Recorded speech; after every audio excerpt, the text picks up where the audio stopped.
Chapter 1021, The Rise of the Players. Chapter 1021, The Rise of the Players. Maple Moon answered the communicator. A person resembling a mercenary appeared on the screen, alert and evidently curious. This is the Armed Forces convoy of the New Moon Financial Group. I'm Commander Feldman. Who are you? Hearing this, Maple Moon felt her heart leap with joy. The guilds had investigated the current status of Planet Harker in advance, and 7 organizations occupied the planet and were competing with each other, guarding the planet in different directions. They did not want more people to further divide their resources. If one encountered the armed forces or star system civilizations, then the difficulty of negotiation would increase. Having met a financial group off the bat, things would become a lot simpler. Of course, with the current capabilities of the players, it was impossible for them to investigate such situations alone.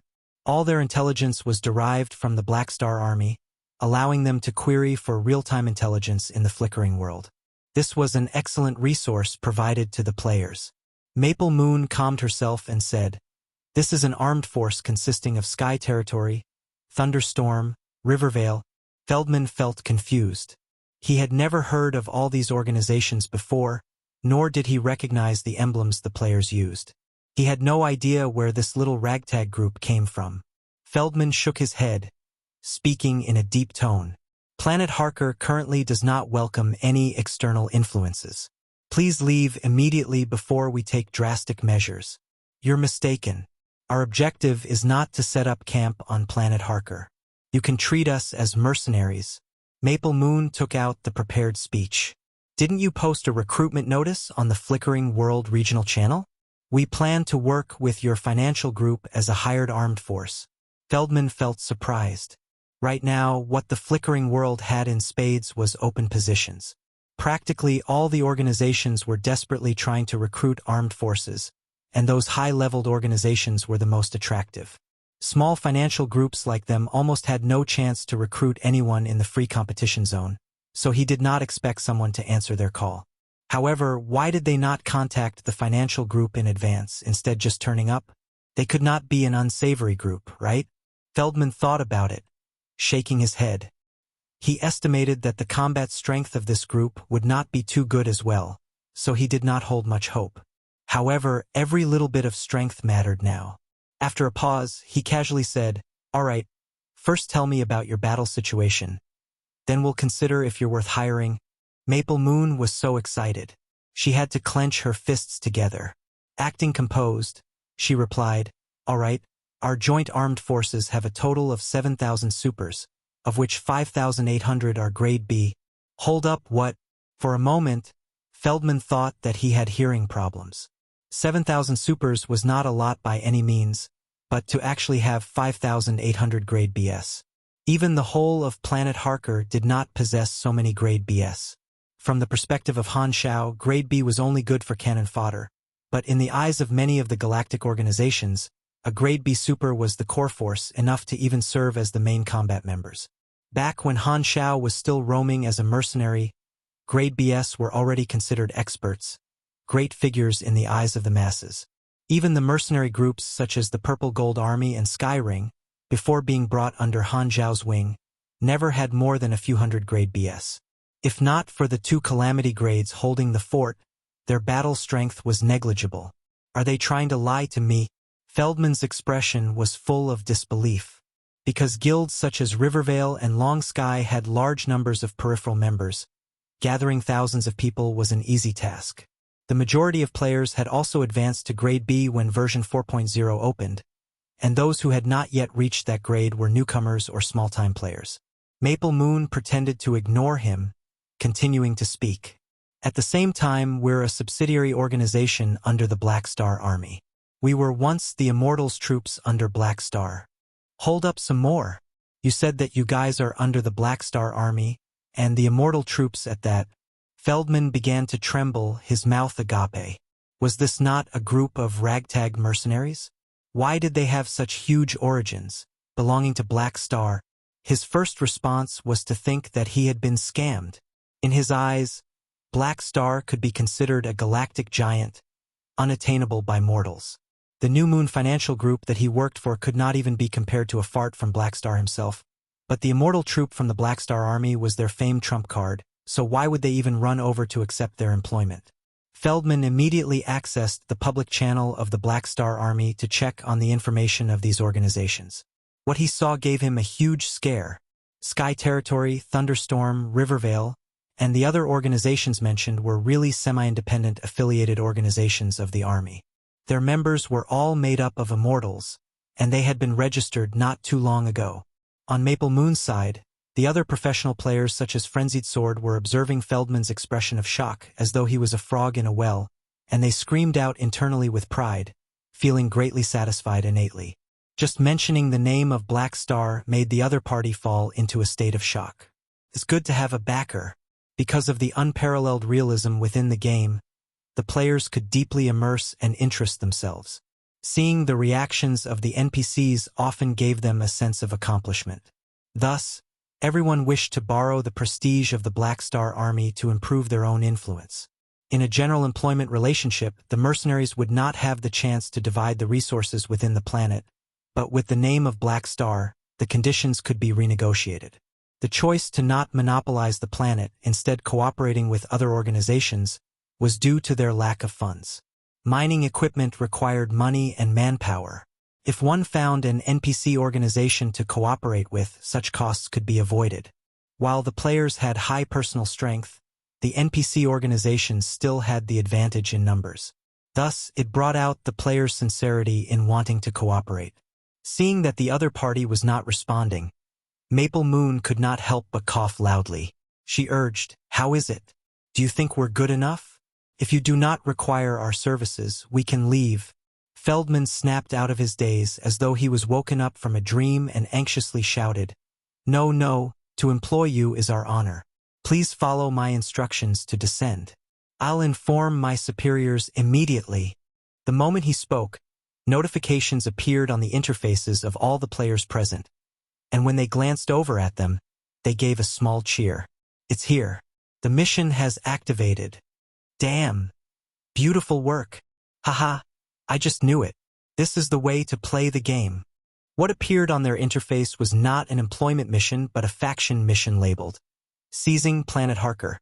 The notification indicated that they could choose a faction and aid them in obtaining dominance over the planet. This was a sort of triggered storyline mission. Very quickly, the player's fleet followed Feldman to land on a certain base on the surface of Planet Harker. When the players disembarked from their spaceships, they saw a group of officers wearing the uniforms of the New Moon Financial Group waiting, looking excited and nervous. As the players stepped forward, the people from New Moon Financial Group came up to welcome them. The leader walked up to Maple Moon, stretching out his hand, appearing warm and full of enthusiasm. "Hello, I'm the head supervisor responsible for New Moon Financial Group at Planet Harker. My name is Smedix. On behalf of Planet Harker, welcome. Your name is quite unique." Maple Moon's mouth twitched as she held back her smile, shaking hands with him. Smedix did not understand what she meant, but he did not take it to heart either, warmly continuing. "You came at a good time. We're in dire need of mercenaries now, but I have a small question before that. Your application, is it the Blackstar Army's intention, or is it your own?" "Both." Maple Moon's answer was ambiguous. This question was not within what she expected, but it seemed to be more beneficial toward their side. "Then let's talk about the employment cooperation. Do you have any conditions?" Smedix asked. Maple Moon exchanged a glance with the rest, and nodding, she spoke up. "We hope that this will not be a simple employment. In addition to remuneration, we would like to cooperate in the development of Planet Harker." "Cooperative development?" Smedix's heart jumped as he thought of many things. If the Blackstar Army wished to occupy Planet Harker with this group as the vanguard, there was no way the New Moon Financial Group could even compete against them.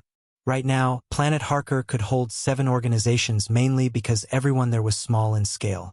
If faced with a bigger organization, there would be no need to fight.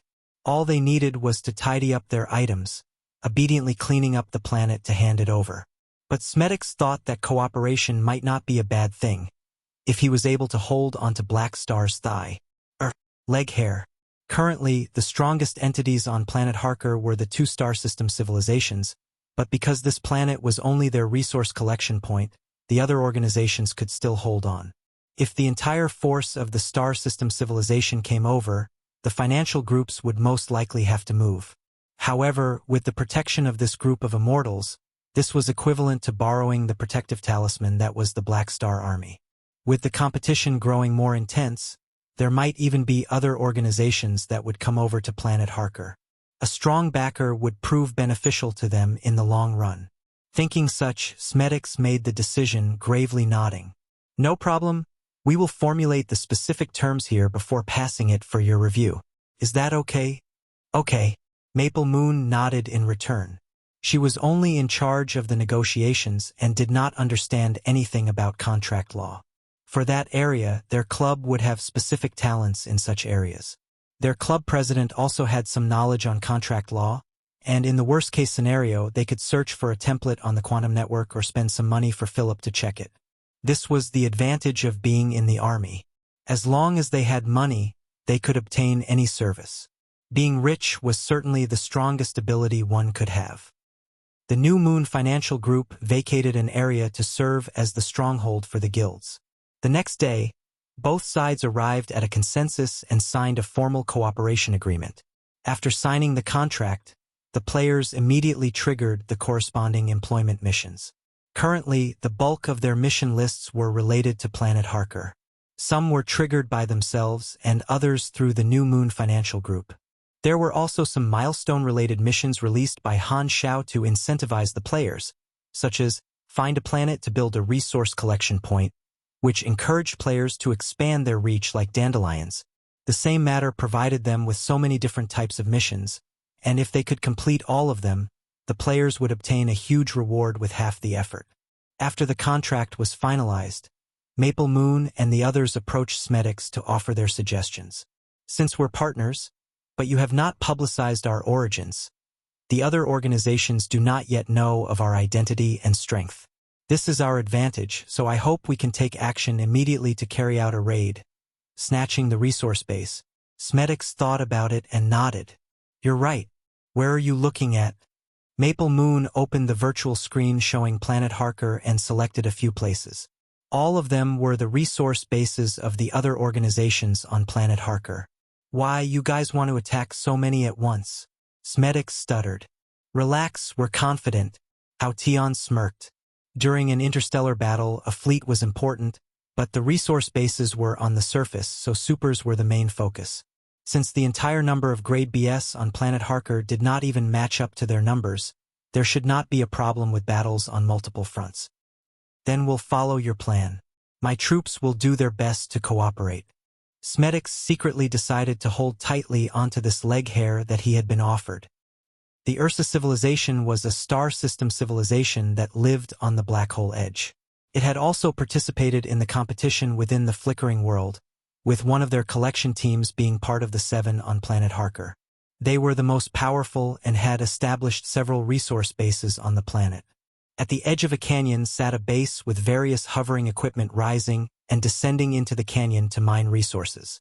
A large number of Ursa soldiers were within the base, patrolling around, and artillery and traps were arranged in the periphery, providing a strong fortified defense.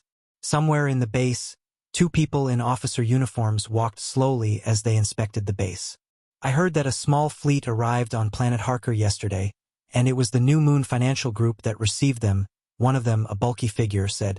He was the head supervisor of this base, a mid-tier officer of Ursa, named Hundajab. The other was the captain of the super unit that was stationed at the base.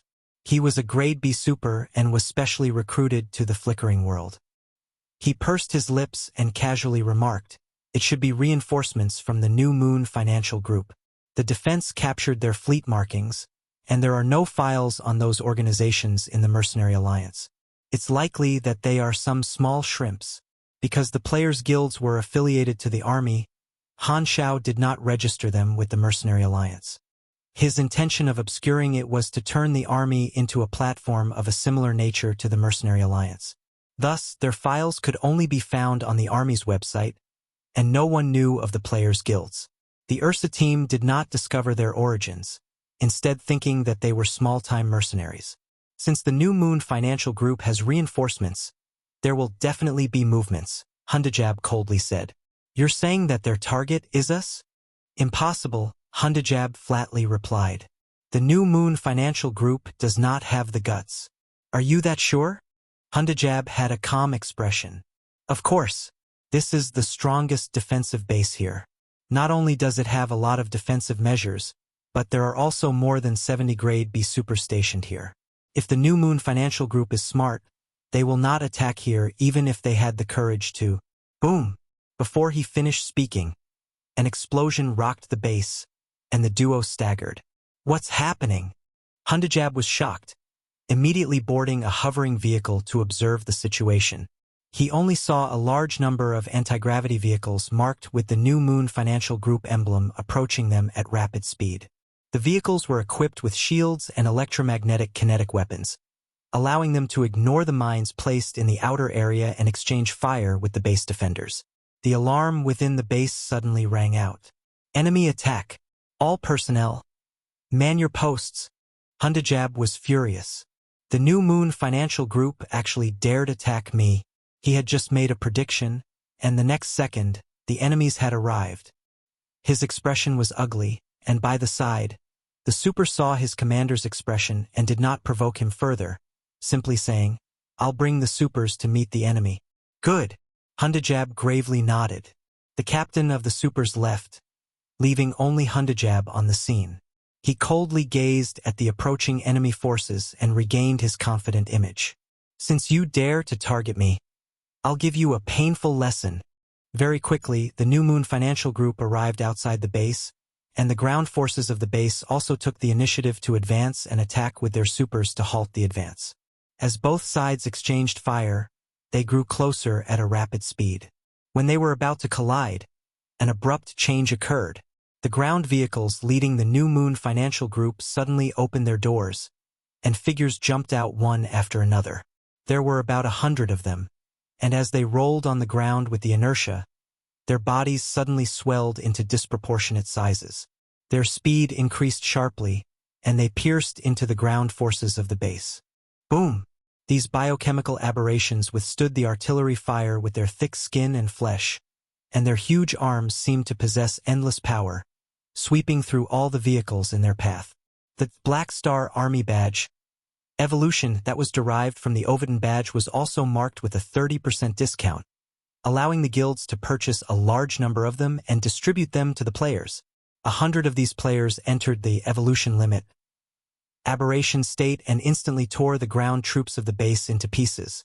Hundajab's expression sank, and he passed down a command. Let the supers attack and deal with these monsters. On the front line, the captain of the supers led thousands of men onto the battlefield, most of them grade C and DS. At the front of the unit were the dozens of grade BS as the vanguard.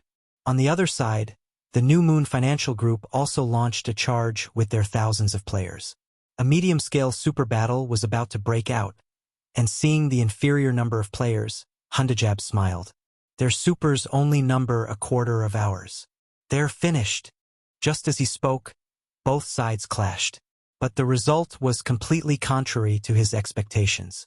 His eyes almost popped out in disbelief. The thousands of players broke out with grade B combat strength and instantly took the upper hand, killing their enemies freely. Seeing this scene, Hundajab's expression changed into one of despair. How could there be so many grade B supers? Chapter 1022, Demons. Chapter 1022, Demons. In a small-scale surface war without the participation of any calamity grades, thousands of grade BS were enough to dominate a battle. While the Ursa civilization had 4 to 5 times the number of supers in their base, in front of the suicidal players, they were just sacrifices, exploding into fireworks of dazzling light and heat as the aberrations imploded, finally merging into a pile of ashes. The extreme evolution and self-imploding tactics were the 2 trump cards of the players. In their eyes, their life was just for that second of brightness and illumination, transforming themselves into matches and burning to warm others. This act was so noble that it would literally make people cry. The large number of grade BS in this battle provided the players with an overwhelming advantage, and with the help of the New Moon Financial Group, there was no suspense left in this battle. The resource base was quickly captured by the players, and Hundajab and the officers in the base were captured alive. At this moment, the base was filled with explosions, and the ground and the structures had scorch marks. Some of the New Moon Financial Group and the guilds were clearing the battlefield, counting their loot. At the center of the base, Hundajab and the group of captives squatted there, holding their heads with both their hands as they were surrounded by a group of players. "How is it? Should we get rid of all these people?" The vice-captain of Rivervale, Evil Sword, turned his head to look at Frenzied Sword. Frenzied Sword sighed. "Let me think about it. The joint forces of these guilds attacked a separate resource base, and this particular raid was led by Frenzied Sword of Rivervale.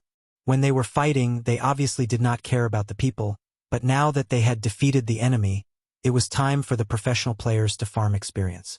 This was one of the missions of the guild to provide resources for the professional players." Maple Moon glanced at Hundajab and the others, blinking. "Should I first ask them for their names and see if it triggers a mission?" Hearing this, the rest had agreed to her plan. Maple Moon approached the group of captives, asking, "Who here is the commander?"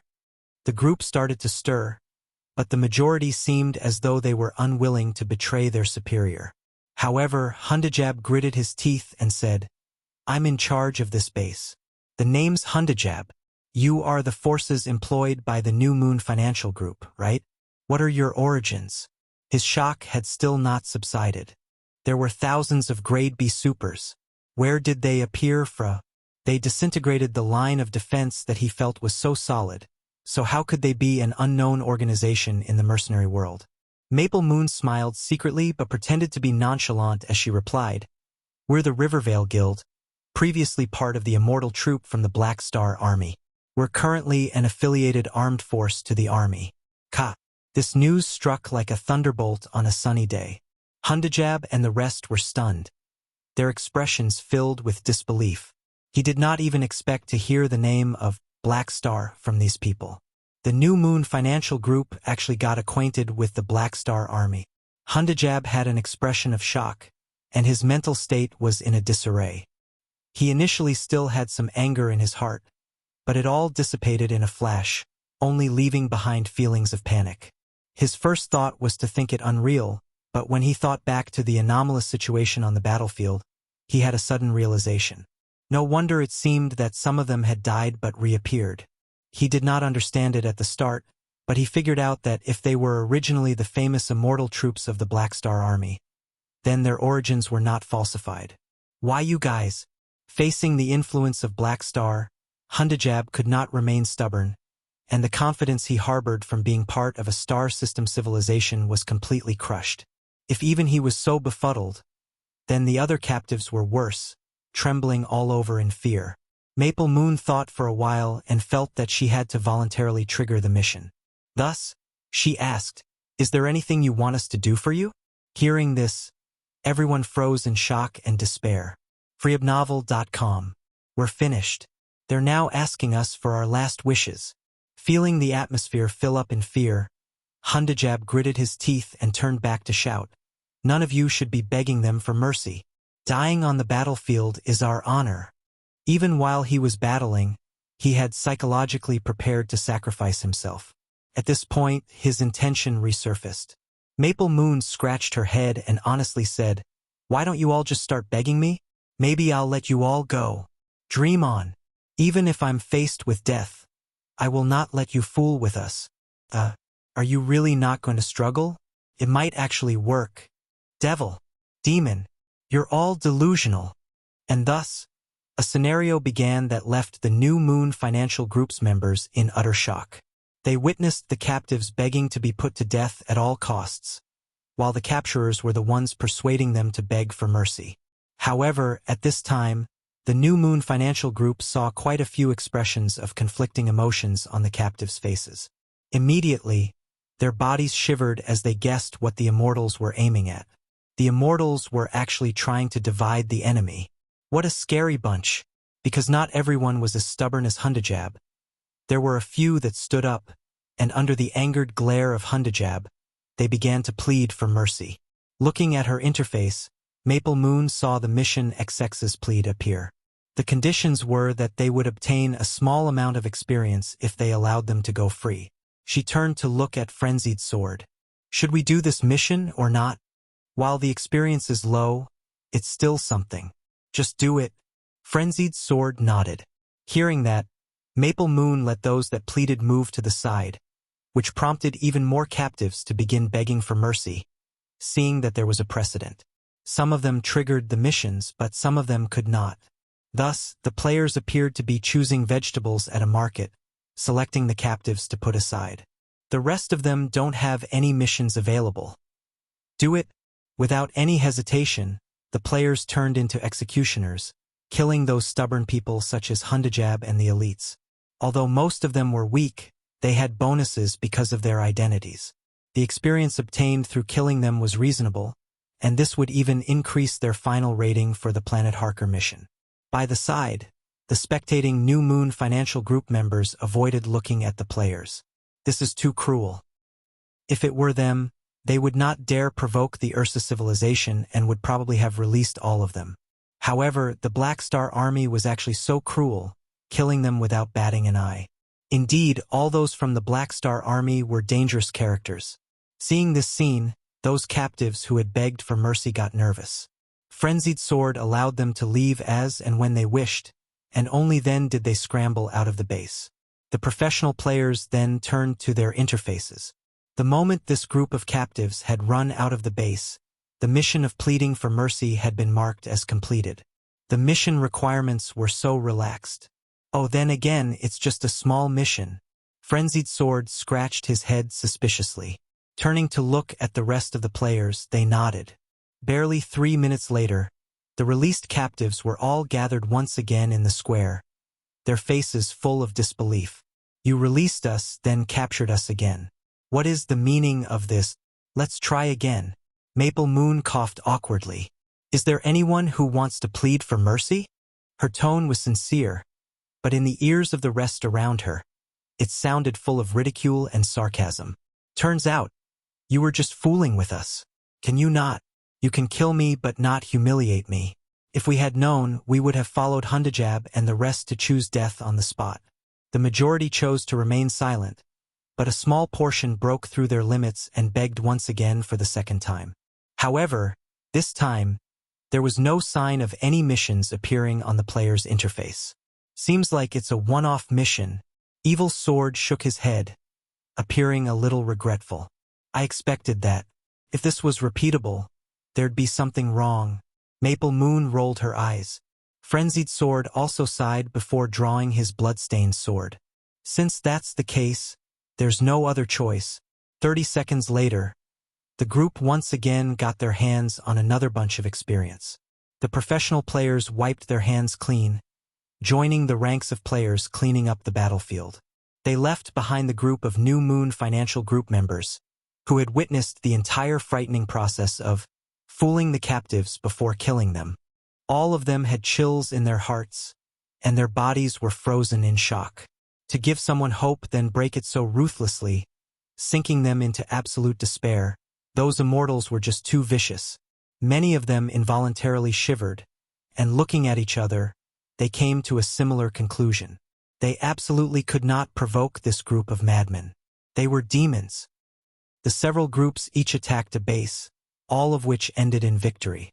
Such a record alarmed the other 6 organizations on Planet Harker, leading to them hurriedly inquiring about the origin of the reinforcements invited by the New Moon Financial Group.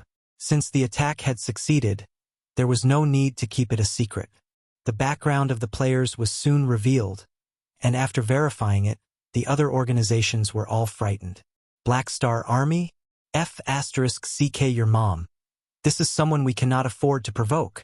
Not only was their background frightening, the combat strength of this group of immortals was even more terrifying. With over 5,000 grade BS, there was nowhere on Planet Harker they could not go to. The greater one's name, the longer the shadow cast. Once this news got out, coupled with their battle records, 3 of the organizations immediately retreated. They felt that this was a hopeless scenario, and thus they gave up on Planet Harker, recalling all their resource bases. The remaining 3 were the 2-star system civilizations as well as another financial group. They were not willing to give up Planet Harker, so they only responded by reducing the bases and shrinking the area of their troops, taking a defensive stance. However, the players did not take any action to advance and attack immediately. Instead, with the help of the New Moon Financial Group, they occupied the resource bases that they had attacked, resuming the collection of resources. In one of the largest bases, the core players of the bigger guilds such as Long Sky, Rivervale, and Thunderstorm were standing in front of a warehouse door, watching the batches of resources being sent in by the transport vehicles. The eyes of the players all turned into the symbol of Aenas. "This is an endless stream of gold," Jade Green Sky exclaimed with an expression of joy. "Our guild has obtained another huge but stable income channel, and our financial situation has finally improved. It seems that this method of gameplay is indeed correct." Hao Tian calmly nodded, silently calculating the amount of equipment this sum could be exchanged for. Everyone was in a good mood, and the majority of the players looked forward to earning more money. There was no way about it. While the army sold things at a low price, the follow-up consumption was high. Weapons needed to be strengthened, ammunition resupplied, mechanical suits repaired, the evolution badges recharged, and so on. That all cost Aenas. Their purses were all sucked dry by the sleazy Black Star army. The players did not lack much, but they sure as F***CK lacked money. Since the guilds had chosen to establish their base camps in the army's area, these core players naturally chose to head to the free competition zone to establish a bridgehead, complete missions, and earn more money. Right now, they were getting closer to the right track. In the eyes of many of the players, their bright future seemed to be waving to them. The guilds established a stronghold on Planet Harker, and the guilds of the other players also found their own opportunities, spreading their leaves and blooming within the Emerald Star Cluster. After Planet Fireye was destroyed, Gila had found another planet to serve as a stronghold, and she was also participating in the trend of free competition. Right now, most people were actively opening up their maps to occupy mines, and Garutan also did not have time to find Gila to create trouble. The player guilds that were affiliated with the army slowly spread within the Emerald Star Cluster. Now that the actions of the Black Star Army were monitored, this movement was discovered by many other organizations. Many of the organizations were quite curious about the situation in which the Immortals troops had turned into semi-independent affiliated organizations. They did not know what Black Star was planning, so they decided to just silently watch. As the Chinese players gradually established their strongholds in the free competition zone, the first batch of foreign players finally arrived in the Flickering world after a long journey. The first batch were the Southeast Asian players, who were based near the Black Hole Edge. Chapter 1023, The Burning Soul of a Whistleblower. Chapter 1023, The Burning Soul of a Whistleblower. In the Dawn Star Cluster, one spaceship after another sailed out of the Stargate, stepping into the territory of the Flickering world. The major organizations had long been freely exploring the Flickering world, and those that had just arrived were only tourists, small obscure organizations, and reinforcements. This fleet consisted mostly of reinforcements from the Black Hole Edge. Its composition was complicated, with armies from Star Cluster and Star System civilizations, armed forces, financial groups, and even players present. In the entire universe, the Shattered Star Ring appeared to be an exception in having a player-formed faction.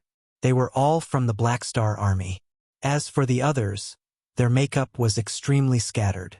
Within the Black Hole Edge, the most powerful player to join in this trip was inside a neutral organization named 19 Towers Psionics Association. The organization could be understood as a regional organization of mages and psychics, and one would obtain contribution points within the organization through the provision of magic services. The contribution points would then be exchanged for resources and knowledge, just like a platform for professional exchanges. In the spaceship, the professional players of the Black Hole Edge gathered together. They were composed of players from different clubs across several countries. In the International League, the players from Southeast Asia did not have much of a presence, as their results for each season placed them at the bottom. The only impression the audience had of them was that they were not very good in tactical operations. They tended to be reckless, and their fighting style was fierce. The teams in Southeast Asia that were more popular were the Red Bay Club with Old U, the Titan Club with Old Chin, as well as the Archipelago Club in Indonesia. These three were the regulars participating in the International League. At this moment, the common topic was related to the Pro League. There has been no news about the Pro League yet, but the opening of the world server is likely to cause a change in the competition format, and the mode of qualifying through sub-areas might be cancelled, Venomous Snake, the captain of the Red Bay battle team said. If there is no longer a division-based system, it will be difficult for us to qualify. The captain of the Archipelago team, Gravel Castle, shook his head as he replied with a tragic expression. The reason they appeared every year was purely based on the division system. In the Black Hole Edge, the weak fought the weak, so without this system, they would not make it into the International League. Thus, those of us who come from the same star field must now unite and seize the opportunity given to us through the world server. Developing ourselves well, Venomous Snake said. This is difficult. The advantage of the Chinese players in the world server is too huge. We cannot compete against them alone. We can only see if the clubs of the other countries are willing to ally with us. Unfortunately, we've already invested too much in our current faction, so we cannot jump ships. Even if we enter the Black Star Army now, we will not be able to win against the local Chinese players. We have to come up with a plan to give us an advantage. At this time, Venomous Snake narrowed his eyes and muttered, while we cannot jump ship, we still can utilize the benefits offered by the Black Star Army. The best method would be to allow some guild members to join the Black Star Army and increase their contributions within. They could then purchase a large amount of resources at discounted rates. At the same time, we can get them to monitor the movement of the players in the army, which will be beneficial for us. Espionage? Everyone present shared a look. This is indeed a good idea, but will this cause us to be targeted by the Black Star Army? What does the business of us players have to do with them? Venomous Snake was nonchalant. What we should take notice of is the Chinese players. We need to be careful of them stealing the supplies that we purchase. Good. Then we shall do it that way. Everyone confirmed the battle strategy and buried their heads to discuss the details. The Lessike's army was a large private mercenary group active around the Black Hole Edge. However, it had an official secret backer. It was the secret military force of the Ursa civilization. This organization was named after the leader, and right now, the Captain Lessike's had just brought his reinforcements to enter the Flickering world. In the command room, Lessike's shouted in an excited tone. Increase speed. Rush over to the free competition zone as soon as possible. The Ursa civilization had many secret mercenary groups under them, so the civilization rarely gave him any missions. Normally, he was only disguised as a normal mercenary, so he attached great importance to this opportunity to acquire some merits. Initially, he only sent in the advanced troops, and he remained in the base camp to monitor the operations of the mercenary group. However, when the Flickering world was officially opened, the players, who had disappeared from the Black Hole Edge for 20 years, came back online. In every star field, the traits of the players were different, so the impressions they left on the local organizations were also different. Due to the scattered population of the players within the Black Hole Edge, their exposure was far from comparable to the players in the Black Star Army. Thus, their threat level was also lower. However, there were also a large number of local organizations that had noticed the special existence of the players, thinking that they might be the same species as the Black Star Army's Immortal troops. But the problem was that because the players were too scattered, the local organizations were unable to figure out their actual population. Before the players showed their ability to resurrect, they would behave like any other person, making it difficult to distinguish them. Lessike's was one of the few to notice that the players had reappeared, and he was extremely impressed with these guys who did not seem to fear death. Therefore, he made a personal decision to recruit them en masse. As it happened, many of the players in the Black Hole Edge were also looking to enter the Flickering world. They hit it off, and he was able to recruit over 10,000 of the players to transport over to the Black Hole Edge as a support force. This would allow him to claim extra credit. Not long ago, he had received some good news. The Ursa civilization had fallen into trouble on the front line. One of their collection units was overturned by the Immortals of the Black Star Army, and they desperately required reinforcements. Lesykes felt that he had suddenly become the person who supplied coal during a snowstorm, and he could not help being overjoyed. This batch of reinforcements is just in time to help the civilization fight against the Black Star Army. Not only that, in the fight with other organizations, they can also use these Immortals to take the advantage. I've made a big contribution this time, Lesykes thought to himself secretly. At the same time, among his fleet, a group of players from the Black Hole Edge stood in front of the porthole, whispering among themselves while enjoying the view of the flickering world. We're almost here. Hurry to the free competition zone. I'm almost dying of anxiety. Look at what missions this mercenary group can do in the flickering world. Stupid, why would you even still follow this mercenary group? There are so many strong organizations in the flickering world. What's the point of remaining with this tiny organization?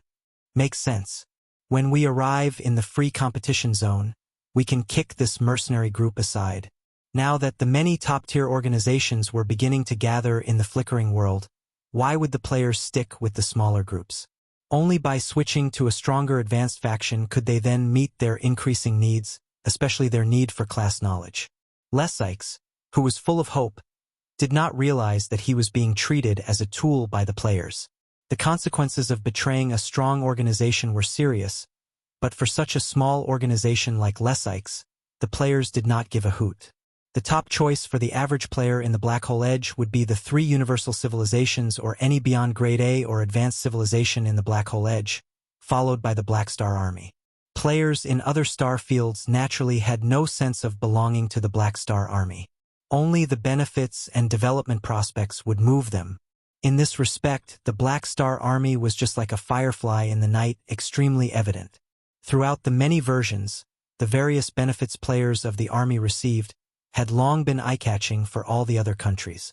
Now that they could finally cross star fields, the reputation and appeal of the army from several versions had accumulated to achieve the effect of allowing a large number of ordinary players to be inclined toward Han Shao. Among them, the ones that wanted to join the Black Star Army the most were the mechanic players from the Black Hole Edge. Due to the difference in planets in version 1.0, the composition of supers in each star field was also very vast. The most common class in the Black Hole Edge was the Mage class, followed by Psychics. The overall focus there was more toward the arcane, and the mechanic department only accounted for about 12% of the total players in the Black Hole Edge. In comparison, the Black Star Army was simply like a paradise for mechanics, and with Han Shao as the top mentor of the mechanic class, there was no need to worry about the lack of class knowledge. In the eyes of these people, one sentence could summarize the meaning of Black Star to the mechanic players. If the heavens did not give birth to me, Black Star, then the mechanics would essentially be fumbling in the dark. As for the Mechanic Emperor, while it was rumored that he was extremely strong, the players were not too familiar with him. They instead gravitated toward Han Shao.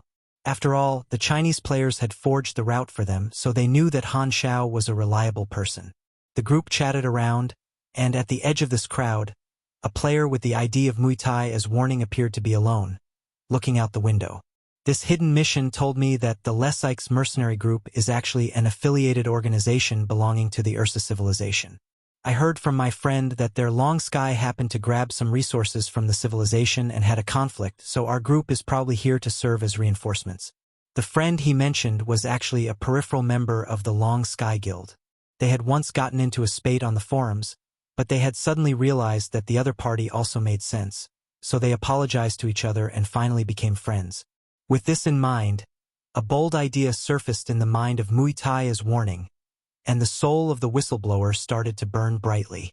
If one wishes to jump ship, then they definitely have to present a gift. At the same time, somewhere in the Emerald Star Cluster, a small financial group's exploration fleet docked at a temporary transit station that was constructed by an advanced civilization for a rest. The crew went for some leisure time, only leaving the logistics personnel behind to clean and repair the equipment. Buzz. Within the maintenance channel inside the spaceship, 2 ground crew members wearing protective gear were holding onto maintenance tools, working in front of a complex piece of machinery. Sparks constantly splashed around. Took a while before they completed their job. Evans took off his hood and wiped his sweat. He then opened the logistics task list on his wrist, glancing at it, before opening the communication channel to report to his superior. Ground handling group number 005 has completed the task. The issue with engine group component T1018 has been eliminated. We will now proceed to sector C0080 for cleaning. Received. Continue your work. You still have 3 more tasks to complete. Understood. After finishing his report, he left the communication channel before patting his companion's shoulder. Let's go to the next area. His companion, however, waved his hands in frustration. We just finished our task. What's the hurry? Let's rest for a while. Evans tried to persuade him. We're pressed for time today, so we should try to get them done before work ends. It's best not to take a break during working hours, or else we will not be able to finish. Then we'll just postpone it till tomorrow. It's not just a one-day stop here. The companion sat down in dissatisfaction. If you want, you can go on ahead. I'll rest here. Evans frowned but shook his head and no longer tried to persuade him. He could not control anyone. He just needed to do a good job himself. He went along the maintenance tunnel by himself, and the figure of his companion soon disappeared, leaving him alone. freewebnovel.com. The lighting in the maintenance tunnel was dim, with only one light source situated at a large distance away. After walking for a while, Evans suddenly found a red light flashing in front of him. He stopped walking. The lights have gone out? Did I see it wrongly? Evans found it a little weird. He observed the environment detector, but there was no change. He initially thought it was his eyes playing tricks and walked forward a few more steps. Buzz! At this moment, a burst of red lit up his vision. The light source appeared on his side, less than a meter away. Evans quickly reacted in shock, jumping to the side and tumbling on the ground, holding the welding torch in his hands as he stood up to face the light source. What greeted him was a bizarre scene of an unknown red light zipping around in the air, constantly moving and leaving a trail of red light behind it. There was a lot of beauty to this scene. What is this thing? Evans showed a wary expression as he secretly took out his communicator, wanting to report this anomaly. However, the next moment, his eyes blurred as the red light dashed over at an inhumane speed, piercing through his body.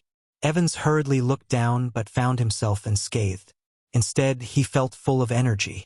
His fatigue from working was swept away, and his physical strength was restored. At this moment, the red light paused before frantically hovering around him. Evans seemed to have felt an emotion of happiness from this bundle of light, causing him to freeze in shock.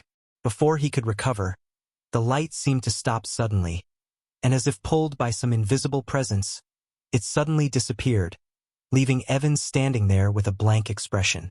After a long pause, Evans slapped himself hard. Ouch, it hurts. I'm not dreaming. It seems like I've finally gone crazy. Chapter 1024 Jumping Ship. Chapter 1024 Jumping Ship.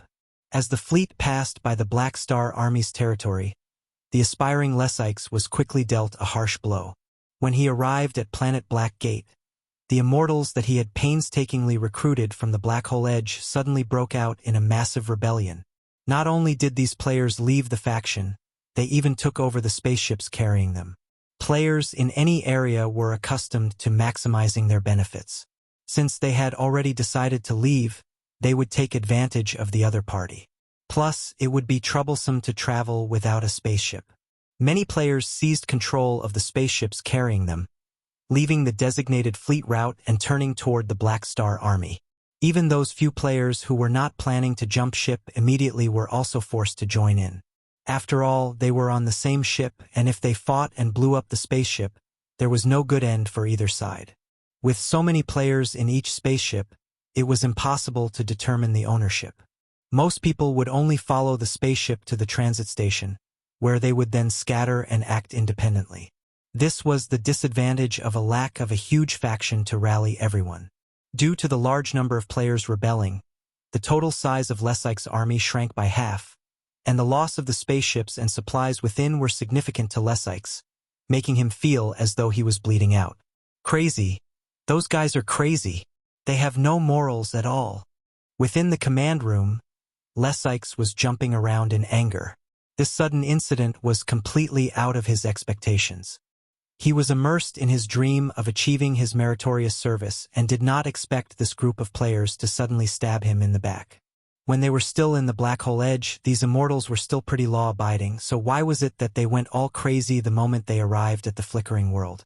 He found it difficult to understand, and subconsciously, he felt as though this whole thing was a conspiracy, that some organizations had secretly meddled with them. He did not even consider their personal motivations. After all, Lesykes did not understand the players. In his view, some foul play had to be going on, otherwise there would be no reason for all these players to riot together. The stolen spaceships quickly dispersed and disappeared off their radar. Thus, Lesykes gave up on the symbolic chase. The strength of the Immortals also gave him some reservations, and with the spaceships having a similar speed, it would be hard to catch up to them. With this area being the territory of the Black Star Army, he dared not draw too much attention. Asterisks holes. Lesykes was hurt and angry, and he left a black mark on the files of this group of rebellious players, reducing their credit rating on their resumes. After completing this matter, he managed to quell his anger somewhat. Upon seeing that half of the Immortals had stayed, he felt a little thankful. At least half of them are here. Even if I get less credit, there's still some merit. I didn't make the trip for nothing. Lesykes, however, no longer dared relax around the players, commanding, separate the rest of the Immortals and increase the defenses of each spaceship. After this experience, he had his guard up against the players. However, even with his vigilance, another round of betrayals took place once again when he arrived at the free competition zone. The majority of Lesykes' armed force consisted of the players.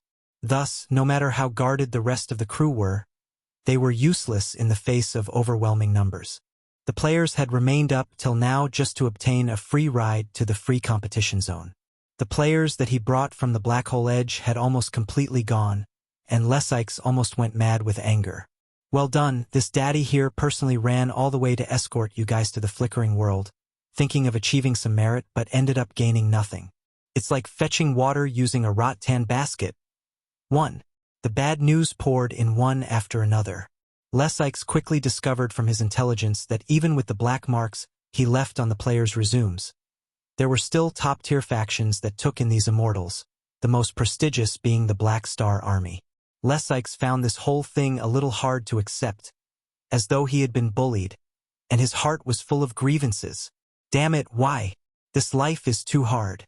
What he did not know was that, in a tiny batch of players left behind, there existed people like Muay Thai as warning, serving as spies and tracking the movements of the fleet, constantly reporting back to the army. In terms of the attractive force of the factions, the gap between him and the Black Star Army was too large. Even if he could temporarily obtain the players' bodies, he could never obtain their hearts.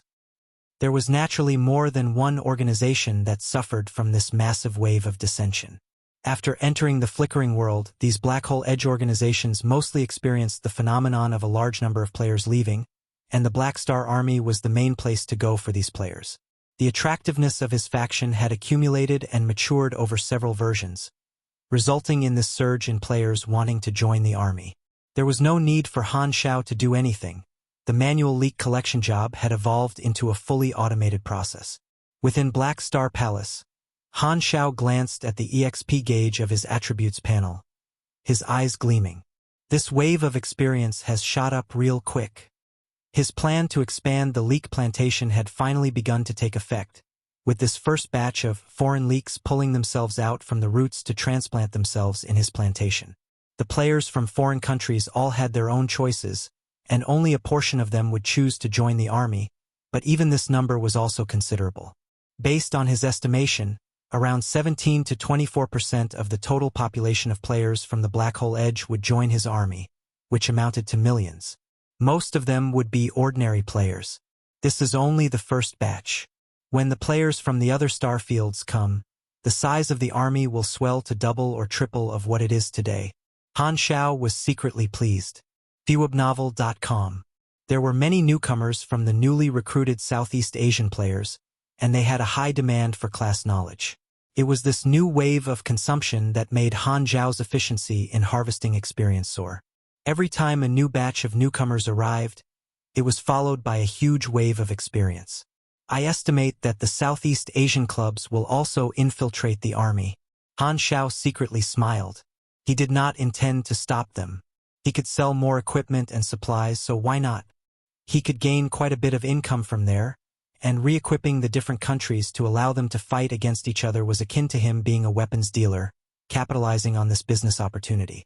Furthermore, if they wished to enjoy the discount, they would need to have the corresponding rank, which meant that they had to contribute to the army. This could not be achieved in a short amount of time. Judging by this speed, I only need a few more waves of players to obtain enough experience to rise straight to level 320. Han Xiao was secretly excited. This was much quicker than his expectations. As for the large number of players jumping ship from the black hole edge, he had long expected this. The continuous decline in the players' credibility was one of the important factors in establishing their title as the cancer of the universe. They never had a good reputation, and this also included the fear and vigilance the outside world felt toward them. One of the important signs for players to enter the stage of the universe was for the world server to be launched. Their sense of existence had now greatly increased, which would attract the attention of many organizations, regarding them as a whole entity. In his previous life, as the players spread chaos, leading to a decline in their overall reputation, it got to the point where some small organizations did not even dare recruit players. The consequence was that the players instead gathered toward the top organizations, switching factions to continue upgrading themselves. These were all things that Han Xiao had witnessed, and he understood that there was no way he could force the players to remain obedient merely through means of faction welfare. As the players got stronger, they would have more thoughts, and they would become harder to control. The players would only have attachments toward characters that they were familiar with, and for their own personal development and national war advantages, they would need to plunder for benefits and resources, starting wars.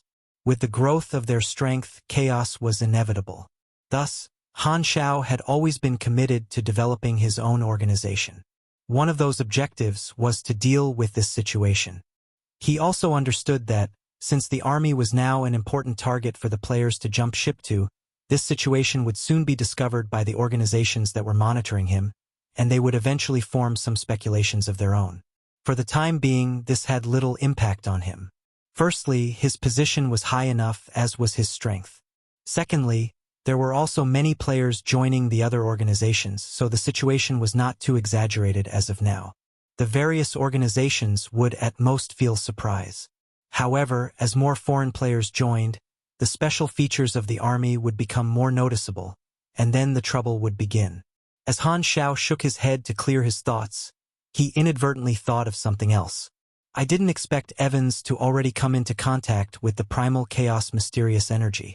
Not long ago, Philip, who had been constantly monitoring Evans, had sent back a report, and Han Xiao was able to see the process and confirm for himself that the cluster of red light was likely related to the primal chaos mysterious energy. However, this appeared much earlier than the time stated by Es God's inheritance. He hypothesized that this was likely just one of the subbodies that separated from the primal chaos mysterious energy, returning to the universe ahead of time. It could be sent earlier as well as a coordinate marker. Whichever was the case, it was soon dragged back to the secondary dimension by the main body, and the primal Esper ability entity had yet to descend. This also solved one of Han Xiao's doubts. There was no wonder that the primal chaos mysterious energy finally chose Evans as a host, as it turned out that he had come into contact with it well in advance. The moment the red light passes through a person, a mismatch would cause the person to explode and die. Not only was Evans unscathed, he even got rejuvenated. Thus, the primal chaos mysterious energy could confirm that he had the qualification to become a host. He was prepared as backup. The date of the birth of the primal chaos mysterious energy is getting closer as well. Judging from my current rate of acquiring experience, I should be able to achieve the promotion to level 320 before it is born. 1. Rattan baskets are usually woven with strips of wood, meaning there are a lot of gaps for water to flow out from. Chapter 1025 Milkmaid's Promotion, Life Replenishment. Chapter 1025 Milkmaid's Promotion, Life Replenishment. A couple of days later, in the outer square of Black Star Palace, the newly arrived batches of players from the Black Hole Edge were looking left and right in curiosity and wonder. Their mixed uniforms and equipment made them look like a group of incompetent soldiers, a stark contrast to the uniform look for the Black Star Army members. A large number of Southeast Asian players had jumped ship to join the army, and some of them could not wait to enjoy the benefits of being part of the Black Star Army, buying supplies in bulk and accepting the main storyline mission of Flickering World from the army. The other group were more casual players, and after joining the army, they arrived together at Black Star Palace with the idea of recognizing the future players' main city of their faction. Among them, most of the players were mechanics. They came to the Black Star Palace with the mentality of performing a pilgrimage. Because most of the Chinese players were out on missions, with the addition of this new batch of players, the originally silent palace turned lively once more. This is the base of the Black Star Army in the Flickering World. It's quite spectacular. The space is huge, and the facilities are abundant. Really good stuff. Will I be able to meet Black Star? The group of players from the Black Hole Edge chattered on, excitedly looking around Black Star Palace, their eyes sparkling. They had roamed about the universe in the last 3 versions, but the factions they served could not even be compared to the Black Star Army. Just based on the size, they were not on the same level. Even the mother planets of some star cluster-level civilizations were not as well built as Black Star Palace. For many of these players, it was their first time setting eyes on such a magnificent location. There are a lot of high-leveled NPCs here, a whole bunch of characters with the fatally dangerous note. If we cause trouble here, we'll definitely be killed, right? The majority of the players suppressed their arrogance, not daring to mess around in Black Star's territory. They were not afraid of the smaller organizations such as the Lessike's mercenary group and could behave fearlessly. But in the face of a behemoth like the Black Star Army, they did not dare cause trouble as these organizations had the ability to restrain them. Among the group were also spies sent in by the Southeast Asian clubs. Because the Black Star Army did not show any bias toward the players, they had smoothly mixed in. Disregarding the countless screaming players around them, these spies with their own special missions opened the dazzling array of faction stores and mission lists, looking through them. Having successfully joined, as long as they worked hard to contribute and increase their ranks within the army, they could enjoy more benefits and do more purchasing for their guilds. Their plan was a success. At this moment, Hadavi, Phaidon, and the rest of the Black Star guards hurried over, attracting the attention of this group of players. Hey! Look over there! The famous Black Star guards, the senior figures of the Black Star Army.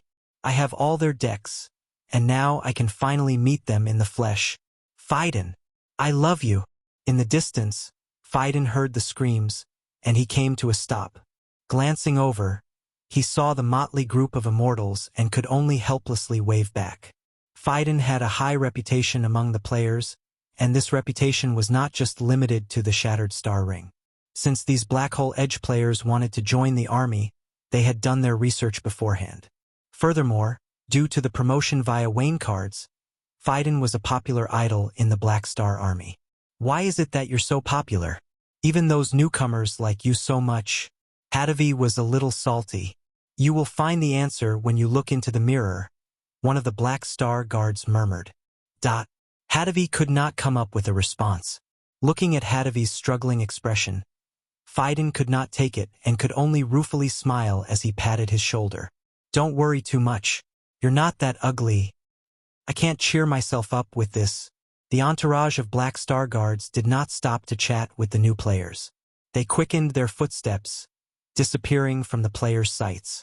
At the same time, the eyes of those spies hiding in the crowd flashed. Some of them not only shouldered the mission of purchasing supplies for their guild, they also had another mission, which was to infiltrate the army and monitor their movements. While the Southeast Asian clubs did not change factions, the Flickering World contained a multitude of opportunities for them to reach out to top-tier organizations. They had also secretly contacted some organizations, of which the most commonly contacted one was the Limitless Financial Group. Sorokin had a strong interest in the player community. He tried to test out the players from the Black Star Army in the past but had suffered a loss instead. Right now, given that the players from the other starfields were grouping in the Flickering World, it was an opportunity for him, and he had arranged some people to contact the Black Hole Edge players. While he did not have an interface after a long period of research, Sorokin had also figured out some rules regarding the players. Thus, he specifically looked for those players who did not immediately switch over to join the army to issue employment tasks. The contents were to request for the players to provide information on the movements of the Black Star Army. In particular, he wanted to know Black Star's own movements, and the rewards were generous. While he did not know of the underlying principle, the fact of the matter was, as long as he offered enough money, the players would turn into the best spies. Using gold to pave the way resulted in many of the Southeast Asian clubs accepting Sorokin's mission, which was equivalent to him having a pair of eyes inside the army. Sorokin's focus on Han Zhao's movements was intentional. Not long ago, Garutan had gotten into a conflict with Gila. The Federation and the Church each had their own thoughts about Gila. As their collaborator, Sorokin had to monitor Han Zhao's movements, providing intelligence for both parties to plan their operations. Many of the spies glanced at each other, softly exchanging words. The Black Star Guards are all present, which means Black Star should also be inside.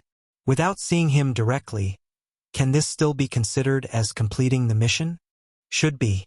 The Black Star Guard's responsibility is to protect, so wherever they are, there is a high chance that Black Star will also be there.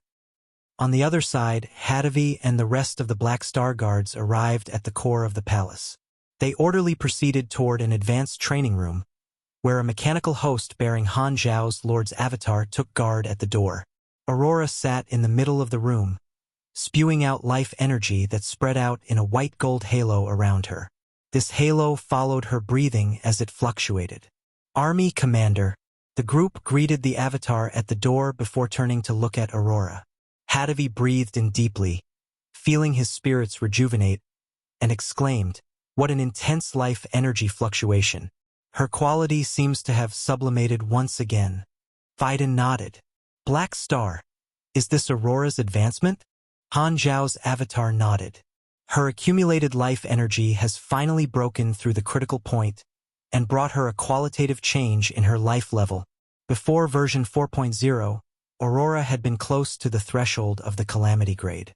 With the extra half-year of accumulation, she had finally hit the required amount and broken through. Watched by the group, Aurora closed her eyes, her eyelashes trembling slightly as the light emitted by the life energy became brighter, gradually filling the entire room. After a long time, the light was slowly reabsorbed into Aurora, and her body displayed some obvious changes. Her platinum blonde hair swayed slightly even without any breeze present, and every strand seemed to be filled with endless vitality. Her skin had become smoother and more supple without flaws. The milky white skin revealed a sacred aura, as though she was some exquisite artwork. Aurora opened her eyes, slowly breathing out. Her breath, filled with the energy of life, seemed to change even the air of the room itself, giving the hard, cold steel of the room a feeling as though one had stepped into the wilderness of nature. Her advancement was vastly different from most Calamity grades. There was no destructive movement. All she required was sufficient life energy, without any bottlenecks along the way. Standing up, Aurora's eyes revealed some happiness, and she walked up to Han Zhao's avatar before excitedly chattering. "Uncle, I've reached the Calamity grade. Are there any changes?" Han Zhao sized Aurora up. Her originally petite and cute looks had transformed into something taller with a better figure.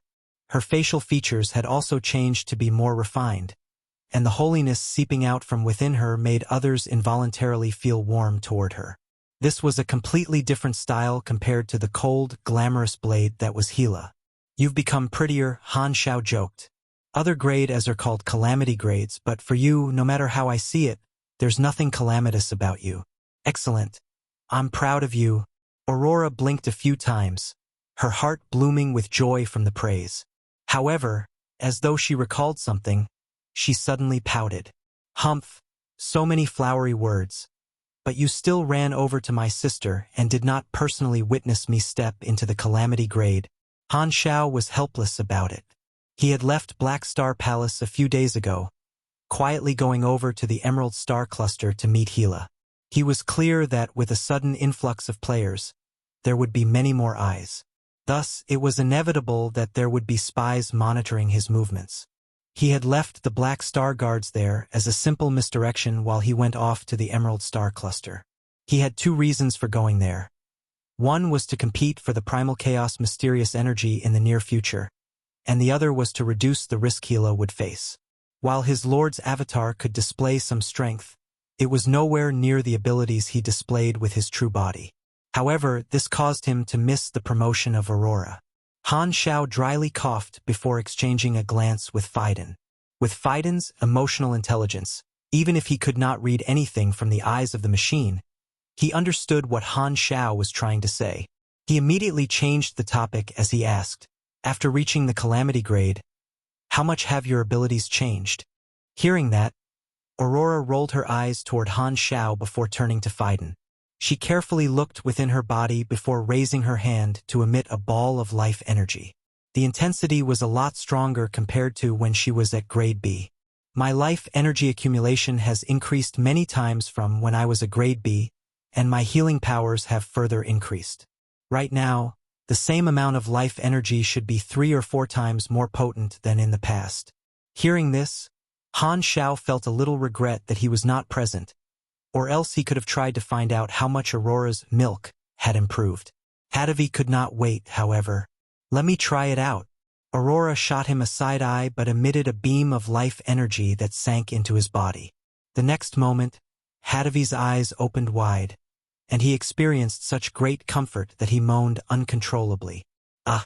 Han Xiao shivered, almost activating the mute mode out of reflex. "D****, what's with that moan? When I first knew you, you were a stubborn battle maniac. So why is it you've fallen to such a depraved state? Was your brain beaten to mush by me the past few years? Distressing indeed. What are you moaning for?" Everyone felt the same chill run up their spine. Hadavi hastily covered his mouth and only recovered after quite a few seconds. He exclaimed in joy, "So good. I felt as though I relaxed a lot, like a weight had been taken off me somehow." Seeing his exaggerated expression, everyone half believed and half doubted him. However, all their doubts vanished once they experienced it for themselves. They stared at Aurora with their mouths agape, as though they were looking at some priceless heirloom.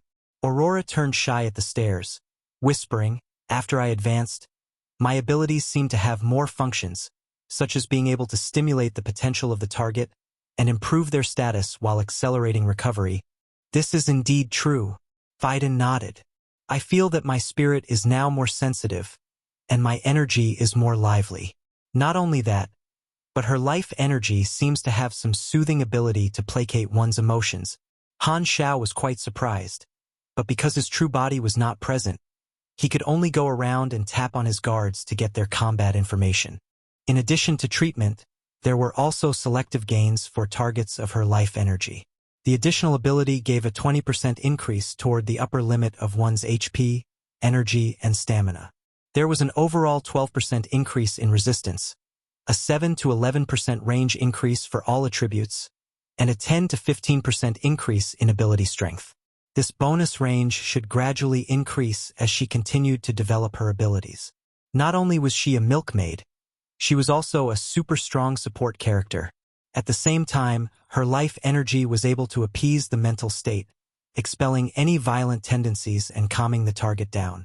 It would even eliminate any hostility that the target held toward her and produce a desire to protect her. While her power was extremely lacking in attack power, she had a special protection ability. In addition, the shelf life of her life energy could now be extended by tens of times. The blood connection between Hela and Aurora also increased, resembling that of quantum connection where they could feel each other's vital signs regardless of distance. Aurora also had a vague feeling that if she further developed her ability gene chain, she would be able to share her life energy with Hela regardless of the distance. At present, she needed to familiarize herself with the changes in the Calamity grade. Worthy of an S-ranked Esper ability.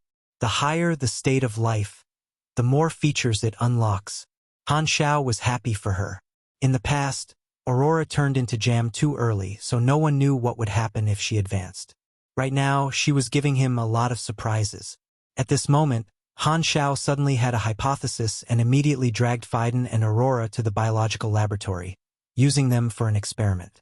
He got Aurora to repeatedly wash Phaidon with life energy, and he withdrew some of Phaidon's cells each time, comparing the difference in the cell's basic activity. Before long, the results of the experiment returned. Comparing the data between each baptism of life energy, Han Shao could not help but sigh. I should have thought of this a long time ago. The abilities of the two sisters are diametrically opposed, so if Gila can rob the life of people, Aurora can increase one's lifespan. The experimental data clearly showed that the later samples all showed some form of weak increase in basic cell activity. In other words, the more milk one got from Aurora, the longer their lifespan. At grade B, this feature had yet to awaken, and right now she was only a calamity grade. Thus, the effect of life extension was weak, far less than Gila's ability to reap life. But if she continued to grow, then would she not become an enhanced version of treacherous flesh? 1. It seemed like he had just gotten his hands on another support treasure. 1. In the mythology, Journey to the West, featuring Sun Wukong, demons always tried to obtain his flesh as it would give them immortality. Chapter 1026, Leak Field Expansion. Chapter 1026, Leak Field Expansion. Philip, destroy all calculation evidence and the experiment report. Roger, hum. The screen disappeared as Han Shao waved his hand before he turned to Aurora and Phaidon behind him, speaking in a solemn tone. This matter is only known to the two of you at the moment. Don't tell anybody else for now, or else there will be trouble. Do you understand? You're saying that there'll be people like the Germinal organization's leader. Aurora pursed her lips. The painful memories of her past flashed through her head, and a trace of fear flitted across her face. This, however, was quickly replaced by determination. She was different from the self in the past. She had Han Shao and her sister by her side, and she believed that she would not repeat her past mistakes. Yes, if word gets out, this will arouse the interest of many of the hegemons of the universe. You'll be dragged into the storm. Han Shao nodded. If Gila's ability to reap one's longevity made others fear her, then Aurora's ability would drive all beyond grade as crazy. She had the ability to control the entire universe. Most beyond grade as wished to extend their lifespan. Even those species with naturally long lifespans were no exception. For example, if God was still roaming around, he would not have spared no quarter to seize Aurora's power. This priority would have been even higher than the evolutionary totem. Not only the beyond grade as even the advanced civilizations would be tempted. With Aurora entering the calamity grade, she had a high efficiency in the generation of life energy. Most likely, they would not treat her like the Germinal organization had treated her, but they would put her under house arrest, with her only job being to produce more life potions. In this way, he would also stand at the cusp of the storm, facing the covetous gazes of many beyond grade as. Thus, he had to have strength that far outstripped his current self in order to suppress the greed in the hearts of others. Aurora's ability was a double-edged sword, so Han Shao did not intend to disclose Aurora's information before he reached a higher level. Phaidon nodded and agreed. Relax. I've always regarded Aurora as my sister, and I will not leak the news. Han Shao left them with some more instructions before sending the two off. He remained in the room alone, sighing to himself. After Aurora entered the calamity grade, her connection to Gila had improved, becoming akin to a symbiotic relationship. Now that Aurora had just advanced, she still needed time to familiarize with her abilities. When she awakened her new ability to treat Gila remotely, it would be very scary to face Gila. In his previous life, because Gila lost Aurora early, without the other end of the symbiosis, she could only rampage in the cold universe alone. Right now, while Gila had not yet embarked on an endless killing spree and her growth rate was slower than in her past life, with this milkmaid Aurora that ignored distance, Gila's combat power would far exceed that of her past life. I'm afraid Gila will catch up to me in terms of tankability. Han Shao was helpless. Gila had unlimited uses of the Aurora character summon card. The super high-risk Esper abilities were all overpowered, and the two sisters could even form perfect coordination and soul resonance, which was terrifying. Only mental and spatial abilities could possibly restrain the sharing of life between the two. Thinking about it, Han Shao opened the communicator. sending a message to Ames, telling her about the news of Aurora entering the Calamity Grade. In the outer space above Planet Aquamarine, floating Dragon Island remained. Ames did not participate in the competition in the Flickering world, choosing to stay in the Shattered Star Ring. She wished for Floating Dragon to develop in a low-key manner, not chasing after fame and fortune. Such was the nature of a salted fish, stiff and unmoving. While she did not participate in the lively trend, Ames was still updated about the Flickering world. Han Xiao knew that Ames enjoyed having fun, so he shared first-hand information with her every day, telling her what was happening in the Flickering world daily to satisfy her curiosity. Since then, regularly checking Han Xiao's news had become a daily necessity for Ames. In her bedroom within the palace, Ames leaned against the headboard of her bed, condensing a small sphere using her force field to nudge at the giant white bear lying on the floor beside her, as though teasing a cat with a stick. It was obviously a fierce creature, yet in front of her, it appeared extremely obedient, rolling livelily around the floor. When Ames moved into Planet Aquamarine, Aurora had placed all the pets she raised on the planet in Floating Dragon, asking her teacher to help care for them as her pastime. There was another person in the room. Jenny stood to the side, reporting on the business situation of Floating Dragon. Even if Ames was not paying attention, she continued to seriously read the details out. The recent polls show that 39% of the Floating Dragon soldiers are dissatisfied with the status quo. Compared with the previous survey, the proportion has now increased by 7%. Many of the subordinates came here after hearing the reputation of the Beyond Grade A, hoping that they would achieve some fame under your name and advance their careers, but with the lack of battle opportunities, their hearts have moved. This is especially so given that we have not participated in the Flickering world exploration. We have thus lost quite a few warriors. Ames seemed to let the words flow in and out of her ears, as she continued to use her force field to nudge the bear. Jenny dryly coughed before continuing. Ignoring the trend of the times is not wise. We should change our decision and set foot in the Flickering world. Ames suddenly raised her head to glance at her, slightly smiling as she said, "I thought you didn't like writing reports? This is your 22nd time asking me to send troops into the Flickering world. Why are you so active now? Didn't you mention wanting to develop?" Jenny stroked her receding hairline. Toward this fickle shopkeeper, she was full of resignation toward her behavior. While she detested work, she was unwilling to let go of the development Floating Dragon had been going through these few years. She could not allow herself to see Floating Dragon go to waste just because of her laziness. As my subordinates, they should adapt to me, not me to them. Ames seemed not to mind it, only sighing. If only Black Star was still under me, I wouldn't need to worry about such things. Jenny's expression became pained. My heart, it hurts. Ames ignored Jenny's expression, waving her hand as she spoke. In any case, there's no need to persuade me further. I will not go to the Flickering world. I have no interest in that area. Before Jenny could squeeze in another word, Ames' communicator rang. The moment she took it out, her eyes lit up. Black Star has sent me another message. Jenny, please wait outside.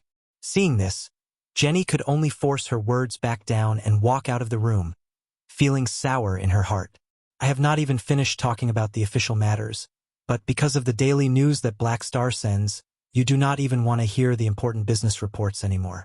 I'm obviously the first in line here. Without caring about Jenny, Ames read the news that Han Xiao sent over in detail. Other than the news shared and the warm greetings, there was also a piece that refreshed her spirits. Aurora has finally reached the Calamity Grade. My students are really great. Ames was in a good mood. At the end of the letter, Han Xiao also sent her an invitation to visit Black Star Palace and meet up with Aurora. To go over to the Flickering world, Ames hesitated. If it was sent over by Black Star, she could not possibly reject. What good timing. Thinking thusly, Ames called Jenny back in. Prepare the spaceship. I'm going over to the Flickering world. You've thought it through? I'll assemble the team immediately. Jenny exclaimed in joy. What team? I'm going solo. Ames waved the communicator. Black Star invited me over to play. Jenny's smile vanished in a flash. Sigh, I've wasted half a day of saliva. But you immediately respond when Black Star asks you to go. So, this is the feeling of someone who has been swayed by the other party. At this moment, there was a song that could perfectly depict Jenny's feelings. In this world, who is still not living a life that's akin to purgatory? 1. In the Flickering world's free competition zone, more than a dozen general-purpose spaceships were slowly cruising through the universe, carrying the guild members from several well-known Southeast Asian clubs such as Red Bay, Titan, and Archipelago. Everyone, our next move is critical and is related to whether we can quickly gain a foothold in the Flickering world. In the meeting room, the Red Bay captain, Venomous Snake, rapped on the table as he spoke in a serious tone. Snake is right, a Red Bay veteran, Forest Python, echoed. He used to be the captain of Red Bay and actively gave up his position when he was older, opting to train the newcomers instead. Venomous Snake had taken over as the new captain from the previous season. The current advantage of the Chinese players is huge, so we have to huddle together. Before the players from the other countries arrive, we must not provoke them first and develop in a low-key manner, Titan's captain, Bangkok Buddha, analyzed. However, the approach of the Chinese players is full of foresight. Maybe we can imitate their gameplay and communicate with the NPC forces in the same manner. The Chinese clubs had an unparalleled advantage in the free competition zone, having already obtained a lot of help from the NPC organizations. This group of Southeast Asian guilds that were new to scene were naturally afraid to touch them. They first had to stand firm and develop themselves. Due to the intervention from the army, the Chinese guilds had learned about the high-efficiency gameplay of version 4.0 in advance, and the guilds of the various countries would naturally discover this point when conducting research. Thus, the Southeast Asian guilds wanted to copy their gameplay methods.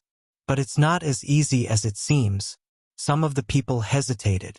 The Chinese players are able to succeed simply because they're affiliated with the army, but our faction has no such system, no independent qualifications, and no way for us to become a regular organization.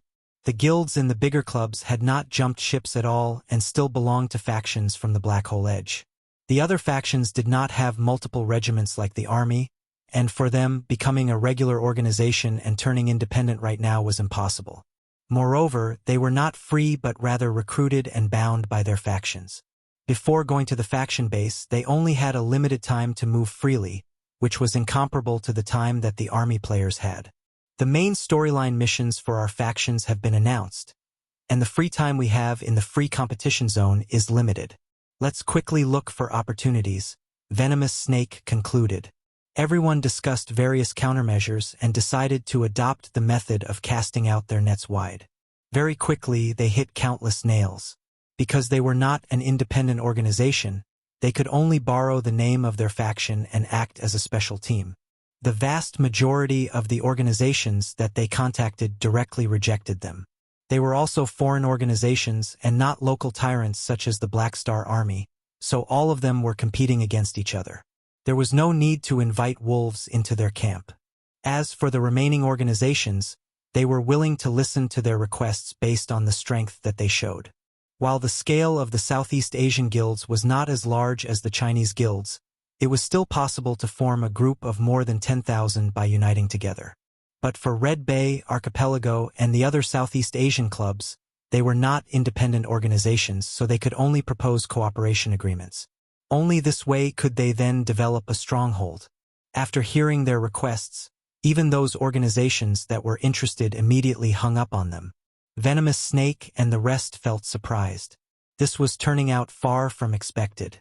The Chinese players had achieved great success through this method.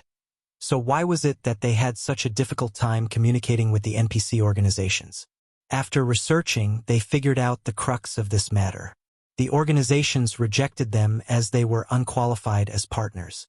The players belonging to guilds such as Red Bay and Archipelago were mostly from star cluster level civilizations, which did not carry much weight in the Flickering world. The reason behind the success of the Chinese players was because they belonged to the Black Star Army. Many organizations were willing to cooperate with them in order to embrace the thigh of the Black Star Army, which was their backer, to stabilize their strongholds and deter other organizations. But the star cluster civilizations, which were also foreign forces, did not possess such a privilege. These people were helpless. Their faction was unwilling to lend them strength, and they also could not replicate the practice of the army players. It was no wonder they snagged only so many nails in their strategy. The deeper they understood what the Black Star Army was capable of, the more they envied the Chinese players. After exerting a Herculean effort, the Southeast Asian guilds finally managed to find a few small breakthrough points, completely incomparable to the scale of what the players in the Black Star Army were getting. After which, they had to respond to the call of their factions and follow them to work, temporarily unable to move freely. Even Red Bay Archipelago and the other first-tier guilds in Southeast Asia found it difficult to start, let alone the other Black Hole Edge players who did not join the Black Star Army. Without the capital to imitate the gameplay of the army players, they could only brute force their way through as they had done in the previous versions before version 4.0. As more and more players arrived, the situation quickly got complicated, and the world server gradually took shape. At the same time, Han Shao had already arrived and hidden himself within the Emerald Star Cluster. Han Shao had carried out many plans for the army, and his leak field had successfully grown and expanded. It was time to mercilessly reap the harvest. As more fresh leaks moved their bases to the Black Star Army, his efficiency in gaining experience in the short term multiplied. When the Black Star Army expanded to nearly 8 million members, the amount of experience he needed to upgrade to level 320 was finally accumulated. 1. It's like the Chinese version of What Are Words by Chris Medina. Chapter 1027 God's Trait Transformation. Chapter 1027 God's Trait Transformation. In an unexplored area within the Emerald Star Cluster, a high-speed spaceship was proceeding at warp speed. Only Han Shao and a portion of the Apostle weapons were sitting in the command room of the spaceship, watching the star map. His target marked in red flashed on the screen. The coordinates were located somewhere in the central area of the Emerald Star Cluster. This was the place where the primal chaos mysterious energy revealed in ES God's inheritance would be born. Most of the organizations had not explored to this point. He traveled in the high-end spaceship that he had built, so he did not need to stop like the other forces and could penetrate deeper. The time for the primal chaos mysterious energy to appear was not far off. He went earlier to camp and do a stakeout. Because of Evans, only Han Shao could be sure that the coordinates given were correct. The other forces that obtained information on the primal chaos mysterious energy also had to try their luck in the several coordinates shown in the data, which could potentially reduce his competitors. Han Shao chose to come out with his true body for insurance. If the competitor was not strong, his avatar could do the job, and there was no need to reveal his position. However, right now, Han Shao was preparing to find a place to stay as his experience had finally reached the requirement to level up to level 320. His promotion was still the priority. During this period, he had been rushing along the journey. With the Black Star Army's foundation, he did not need to worry about it. He just had to wait for the foreign players to arrive in the Flickering world, and they would naturally join the Black Star Army. Right now, the population of players in the army had reached about 8 million, which was far from the limit. Once the remaining players in the other star fields came over to the world server, the size of the army should break through the 10 million mark. It would serve as a replenishment of newcomers, and he would even have a big wave of experience flowing in. Once all the players gather in the world server, the players in the army should measure up to 11.5 million. This should be the biggest player faction at the moment. The number should only be second to the 3 universal civilizations in my past life. Not all the players had arrived in the Flickering world, but they had already attracted the attention of the various major organizations, and the situation was moving toward the familiar early stage of version 4.0 in his previous life. Because of his own existence, the millions of players that should have been scattered around were instead situated within the Black Star Army, which would cause some deviation in the timeline. However, Han Shao was mentally prepared for this, and the stage of making a lot of money through the players was about to pass. The major organizations would soon come to value the abilities of the players as much as he did. Let's not think about this for now. Anyway, my situation is quite good. The advantage is on my side, and I'm firmly seated on my benefits. Han Shao pushed aside the thought, slowed down the spaceship, and parked in the middle of the universe. He then exited the cabin and flew using his physical body away from the spaceship. He commanded the Apostle weapons to guard his surroundings before opening the instrument that would isolate energy fluctuations, hiding the anomalies that would occur during his advancement. Opening the interface, he looked at the astronomical experience numbers. Han Xiao could no longer wait. I finally saved enough to advance and complete my promotion. It's been so long since I experienced this sort of rapid leveling up. Even as he murmured to himself, he did not hesitate, immediately pumping all the experience into upgrading. His total level, which had remained stagnant for a long time, suddenly rocketed. Divine Throne Mechanic leveled up to LV.8, plus 450 energy, plus 5 STR, plus 5 DEX, plus 15 END, plus 20 INT. You have received 15 free attribute points and 1 potential point. Divine Throne Mechanic leveled up to LV.20, plus 450 energy, plus 5 STR, plus 5 DEX, plus 15 END, plus 20 INT. You have received 15 free attribute points and 1 potential point. You have reached LV.320, triggering the promotion mission for LV.320. Han Xiao had accumulated a lot of mission completion cards over the decades, and the moment he saw that the mission was a troublesome one, he immediately pulled out his mission completion card. LV.320 promotion mission completed. Promotion succeeded. Plus 90 END bonus. 1 END equals 570 health equals 580 stamina. The LV.320 special blueprints for the Tyracle's mechanical legacy have been unlocked. Your energy level has reached LV.21. Energy has passed 78,000. You have gained the talent, God's trait transformation, machinery, 0/. You have gained the talent, God's trait transformation, void, 0/. You have obtained 2 God's trait transformation points. You have received the first sanctum ability fragment. The effects of all your virtual technology skills have been increased by 50%. Han Xiao's body jolted once, and every cell in his body seemed to have become a black hole, ravenously swallowing the cosmic dark matter around it, using it to improve itself. The upper limit of the Divine Throne Mechanic was LV.60, and he could only perform his class advancement at level 360. His next racial species sublimation would be at level 340. In Han Xiao's mind, level 320 should have been a normal promotion, but the notification that appeared gave his spirit a boost. God's trait transformation?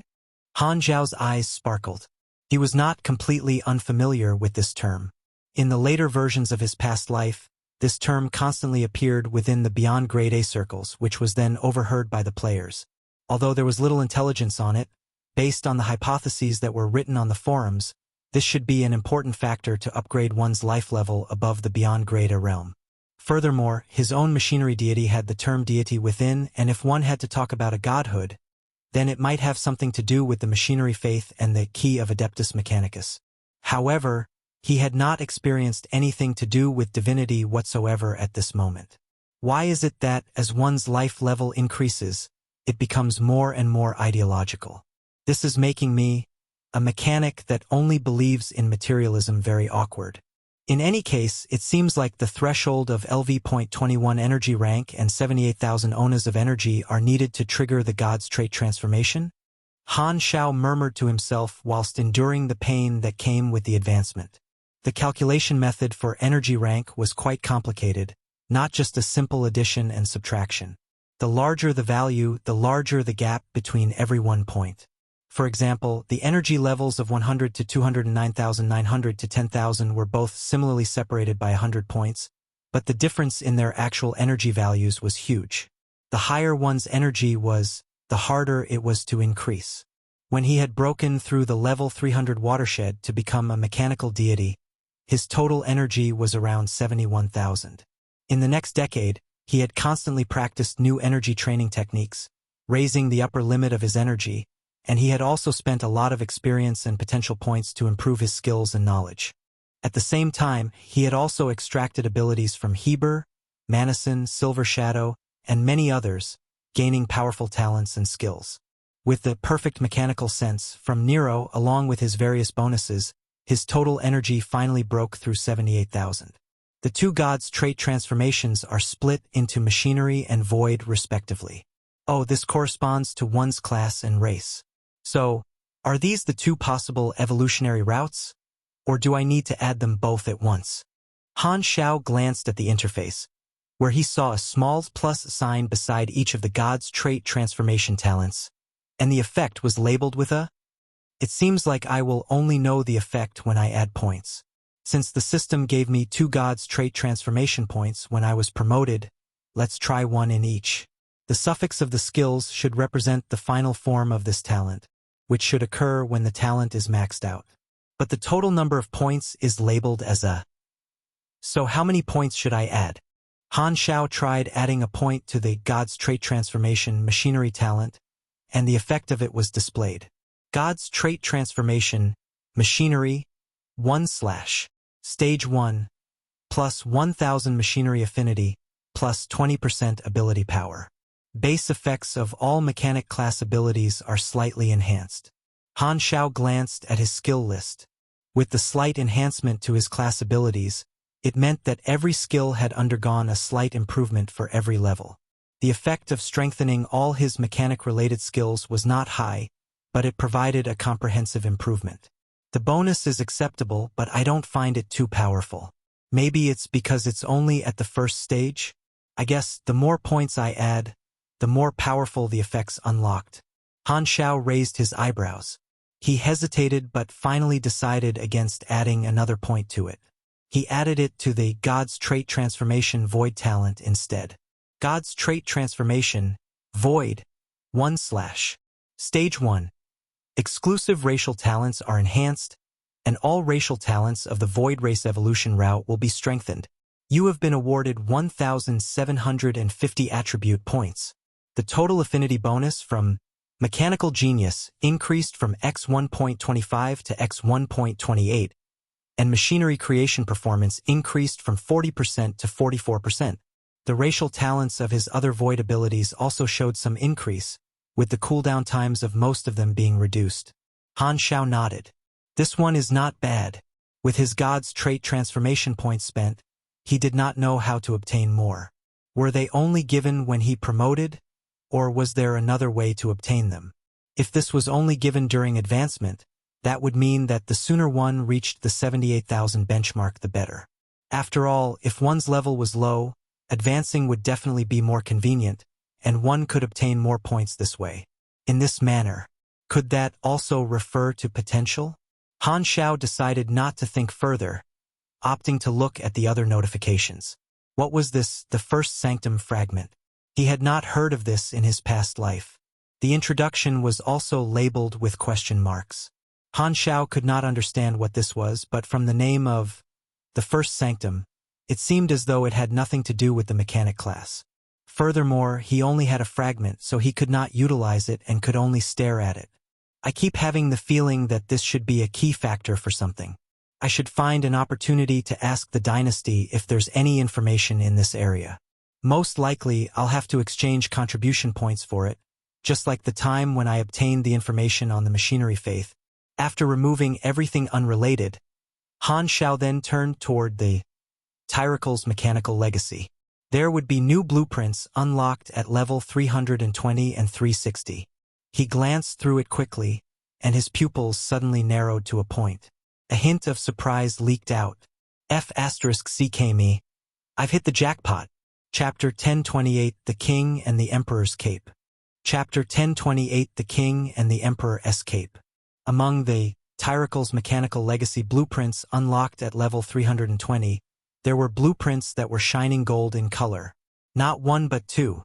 The gold grade represented equipment that was on the level of a universal treasure. Han Xiao had a joyful surprise. He originally thought that he would only get the opportunity to unlock the universal treasure blueprints when he reached level 360, but it unexpectedly came out in level 320. The gold blueprints of this race might be higher than he initially imagined. He hurriedly opened the item introduction, and the two blueprints information appeared in his eyes. Blueprint King. This blueprint records the highest crystallization of wisdom from the Saint Tyrical's race for superpower soldiers, the King. Made exclusively for Beyond Grade A mechanics, the blueprint's cost is high, with a set of armor comparable to the price of a large fleet, and it is extremely difficult to produce. Since its birth, the total number of finished products created by the Saint Tyrical's race numbered no more than 10. Only a mechanic with enough strength will be able to control this mechanical suit. Blueprint, Emperor's Cape. After the Saint Tyrical's race witnessed the imposingness of the mechanical deity, they began to zealously research, producing this extraordinary mechanical creation. This is a piece of equipment that can only be utilized by a mechanical deity. Han Shao carefully looked through the blueprints, as well as the effects of the two pieces of equipment. The Saint Tyrical's race had advanced extremely far in the mechanic class. The King mechanical suit displayed it, reaching the level that could be considered a universal treasure, which blended many of the advanced skills of the Saint Tyricals. This mechanical suit was armor designed for a Beyond Grade A mechanic, and the reference parameters of the blueprint showed that just the basic performance of the King outstripped his current mechanical suit by at least 30%. His own mechanical suit was high-end orange equipment, considered one of the best within its grade quality. In addition to conventional combat weapons, the King also had unique features that made it extremely suitable for mechanics. As a dedicated equipment for mechanics, the King provided an extra bonus toward mechanics, which provided users with an additional x 1.075 coefficient to their total machinery affinity, only slightly less compared to the increase from the divine mechanical throne. Furthermore, it increased the range of effect for the mechanical force bonus by 35% while reducing the energy consumption. This would strengthen normal mechanics to provide their army with a longer period of blessing. Moreover, the King was equipped with a special energy converter that could absorb mechanical force and enter an enhanced state. There were multiple modes, such as improving the performance of the mechanical suit, strengthening melee capabilities, and providing instant acceleration and defense so as to get rid of any ambushes that the mechanic most feared. While this man-made combat equipment was at the level of a universal treasure, it did not belong to the scope of a space wonder, so the quality of its stats were more reflected in its performance. It would not be equipped with an unsolvable power like the spacetime amber. It was closer to the universal treasure-level equipment made by the divine craftsman Thorn. However, the King belonged to another type of equipment. It was the core function of the King that made Han Shao truly satisfied. When the Federation of Light manufactured their multidimensional sky-opening transportation device, they had borrowed the knowledge of the Saint Tyrical's race, and the core function of the King was related to this. The reason why the multidimensional sky-opening transportation device was the strategic weapon of the Federation of Light was because it had the capability of unlimited transmissions. Not only was the distance long, it was also immune to interference from all spatial-related devices, which was the most important thing. The King had a similar immunity as well. The King possessed a unique accessory called the throne, and both sides would resonate with each other. No matter where the King was, the user could instantly return to the location of the throne together with the suit.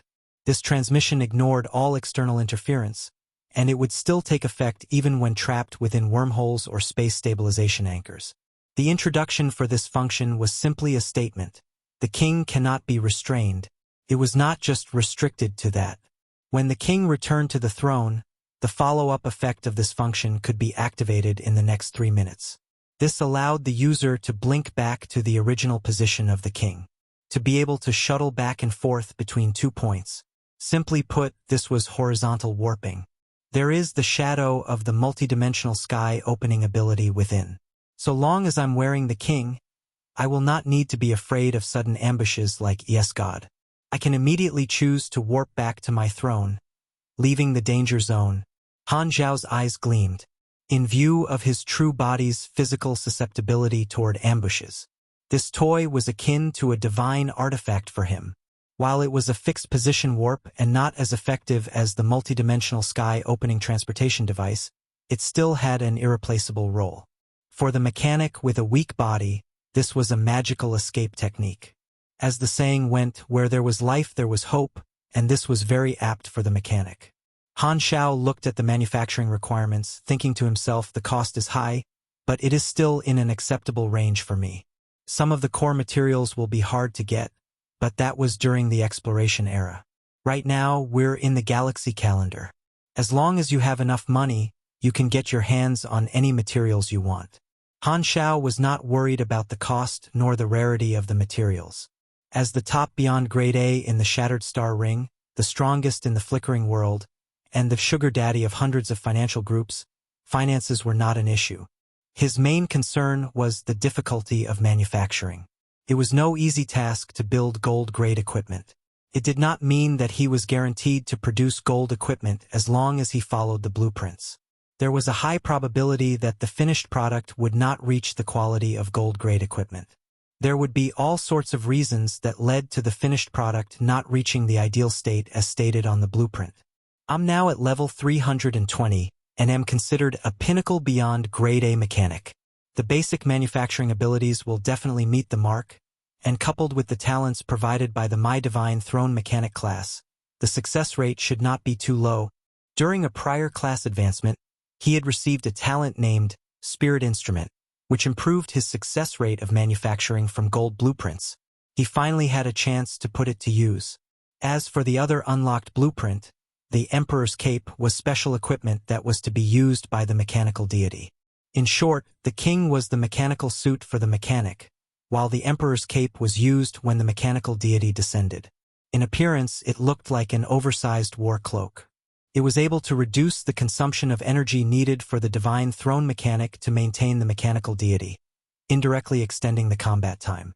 Not everyone could be as perverted as Han Xiao. Most ordinary mechanics did not have as many energy conversion abilities, so the Emperor's Cape served to allow the mechanic to use the mechanical deity for longer periods of time. Other than reducing consumption, it would also provide additional protection and stabilize the interior of the mechanical deity. Because it was made up of countless machines, the stronger the bonds between each machine, the higher the mechanical defensiveness of the mechanical deity. In his battle against Heber, that little Tai Tai had rushed into the hand of his mechanical deity, trying to wreck it from the inside. Although he had failed, he had managed to temporarily destroy the right arm of the mechanical deity. If not for the fact that Han Zhao's energy recovery speed was frighteningly high, just the consumption needed to reform the arm would have required the mechanic to give up a kidney.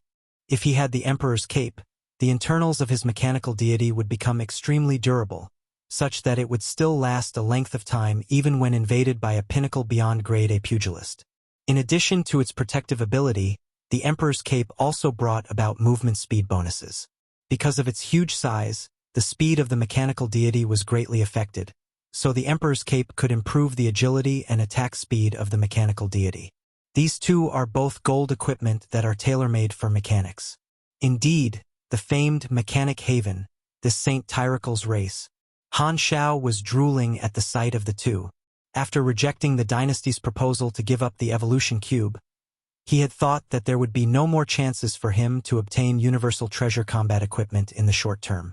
The effect of these two blueprints gave him a surprise, as they could immediately improve his combat capability, which was what he was currently lacking. I've got to find a way to quickly manufacture them. Right now, there are many beyond grade as flocking to the Flickering world, and the major organizations also roughly understand my current strength. If something happens, it will be a crisis for me. Han Xiao calmed himself down as he gazed at his attributes panel. Total level, 320. Main class, Mechanic. Race, Black Star Race. Attributes, 8016 STR, 7945 DEX, 11714 END, 20933 INT, 6430 MYS, 1368 CHA, 1 LUK. Free attribute points, 2050. Potential points, 28. Health, 13,984,273. Stamina, 11,806,980. Energy, 182,075. LV.21. LV.21 energy level bonus stat. Plus 3,206 STR, plus 3,928 DEX, plus 4,870 END, plus 6,505 INT, plus 3,123 MYS, plus 1,381,520 stamina limit, plus 4,282% machinery affinity. Energy rank, 82,600. Grade SS. Grade S bonuses, plus 150 END, plus 45% all resistances, plus 40% to highest attribute, plus 25% other attributes, 750 free attribute points, and 50 potential points.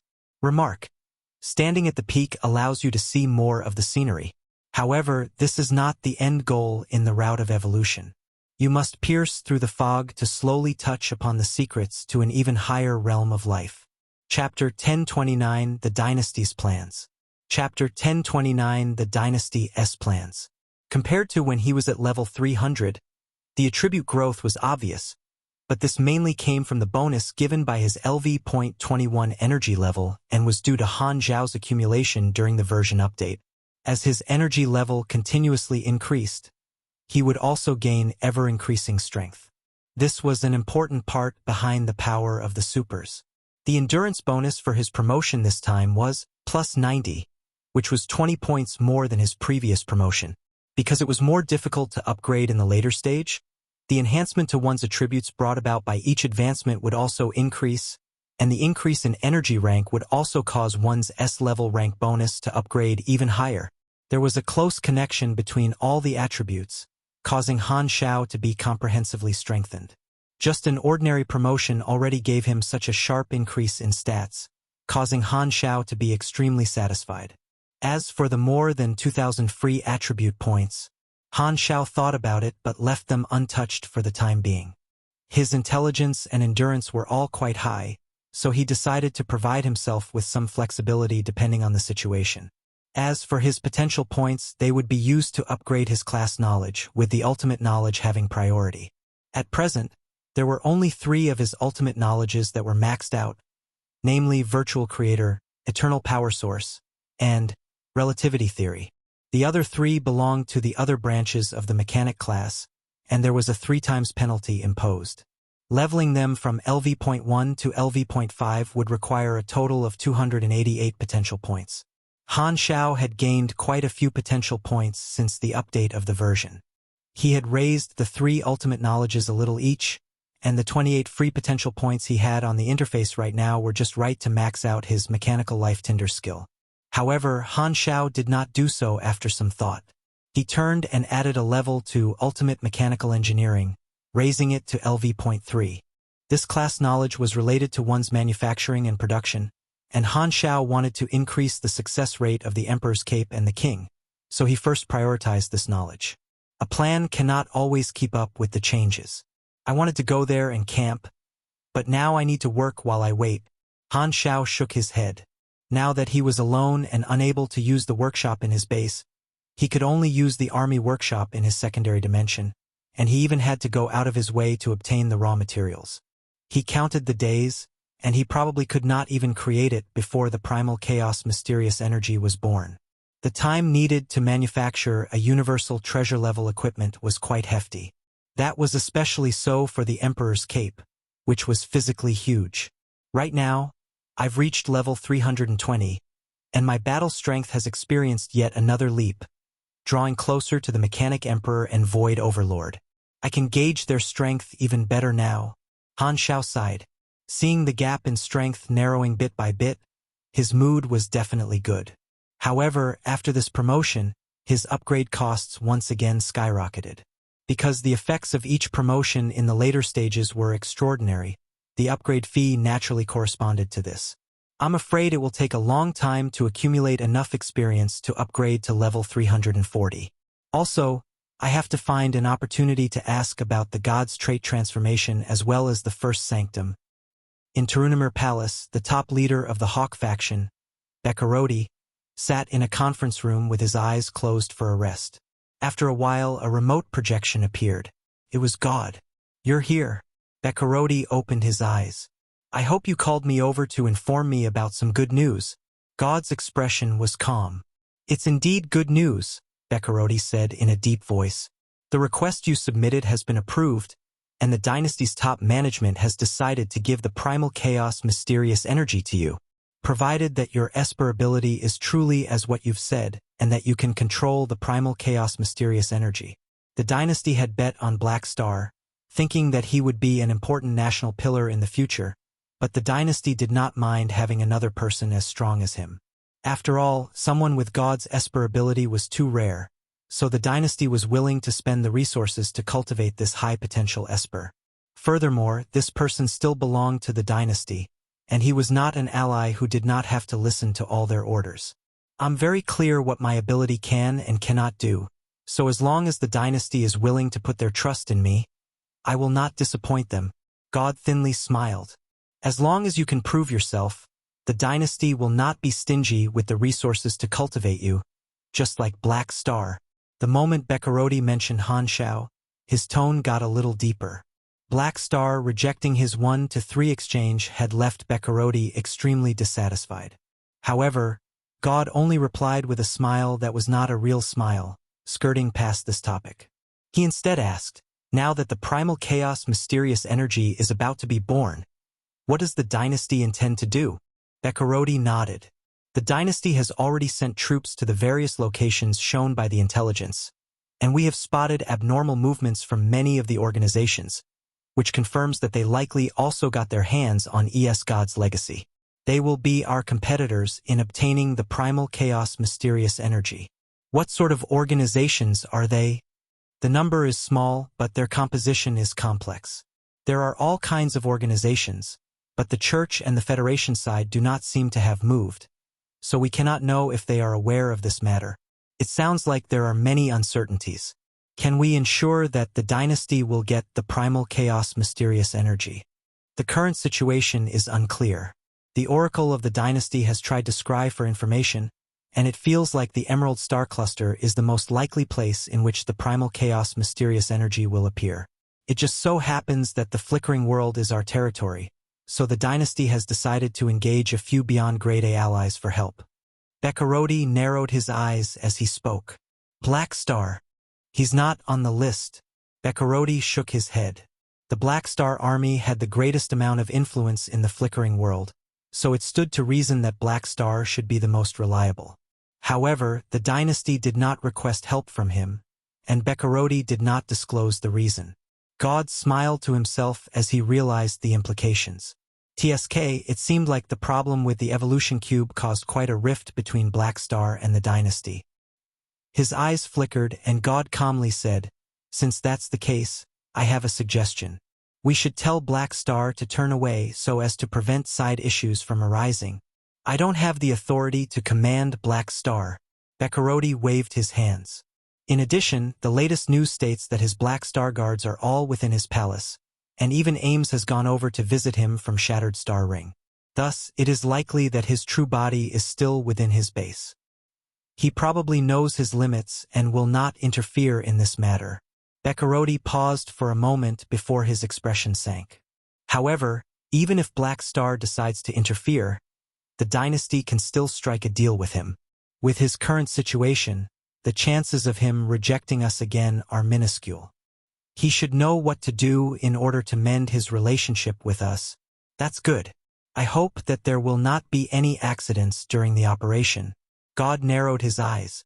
The dynasty did not wish to see a special talent like him encounter any unnecessary risks before growing up, so he could not join the operation. What God needed to do was obediently stay put and wait for the dynasty to hand him the primal chaos mysterious energy. Getting the dynasty to work for me is so convenient.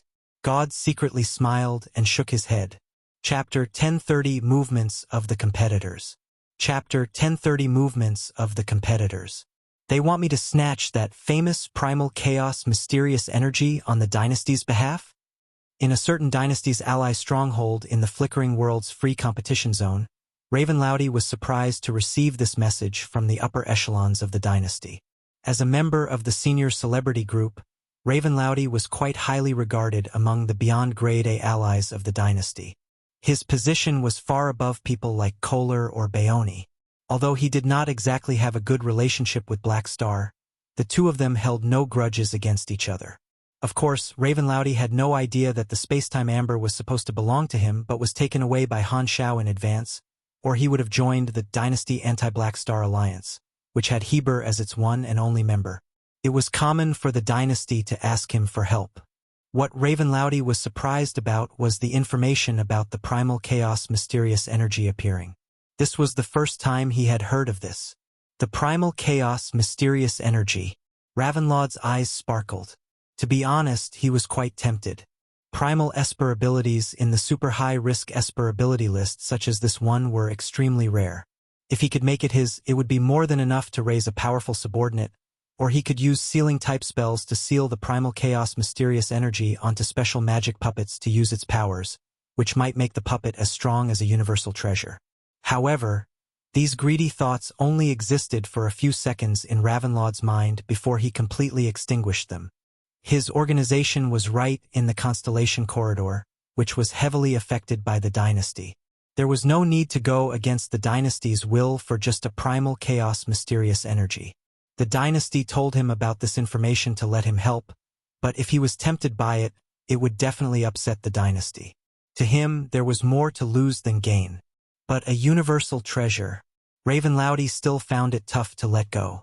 It was not really because he did not even have the courage to let go of the primal chaos mysterious energy, but after seeing Han Zhao's spacetime amber, he had felt a sense of emptiness in his heart, like he had missed something very important.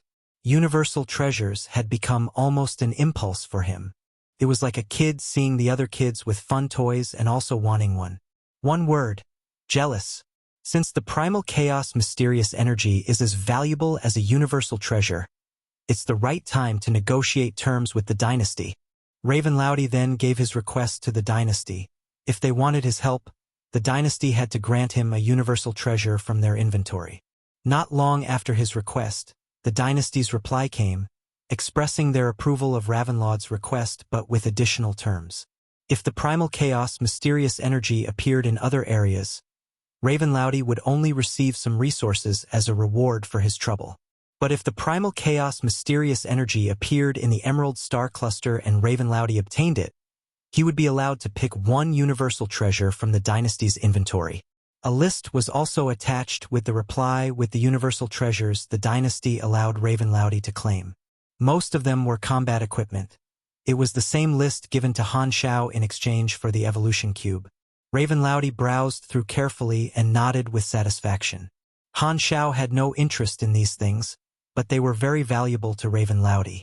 After all, Han Shao already had the evolution cube and the spacetime amber, so ordinary universal treasures could not meet his standards. With the reward promised, Ravenlouty became motivated about this mission.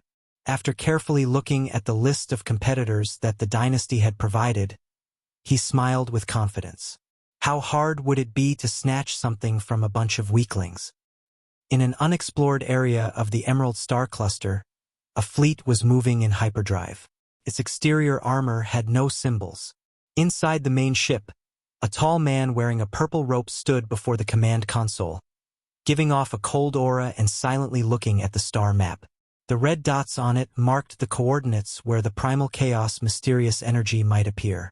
Beside him, a fishman-like creature who was restrained by magical ropes said with a shivering and nervous tone, "Your Excellency, Secret Master, I swear this piece of intelligence is real. It's really God's heritage. Not fake news I made up.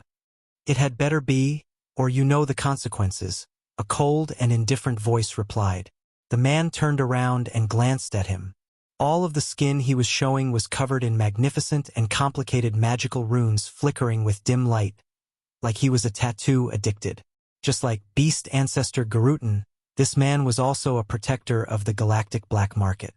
He was the famous secret master renowned in the Magic Society. He was an authority in rune studies, alchemy studies, and secret studies, especially in secret studies. The reason he had this nickname was because there was a rumor going around that he had mastered a type of spell that could control someone's luck, also that he was a master in fortune-telling and foresight. All the tattoos on his body were forbidden spell-grade rune enchantments that provided powerful enhancements to his body. The organization that Secret Master was in specialized in extremely advanced rune technology, which could be seen from looking at his subordinates. All of them were wearing exquisite rune armor, and the skin they were showing was also covered in complex magical patterns.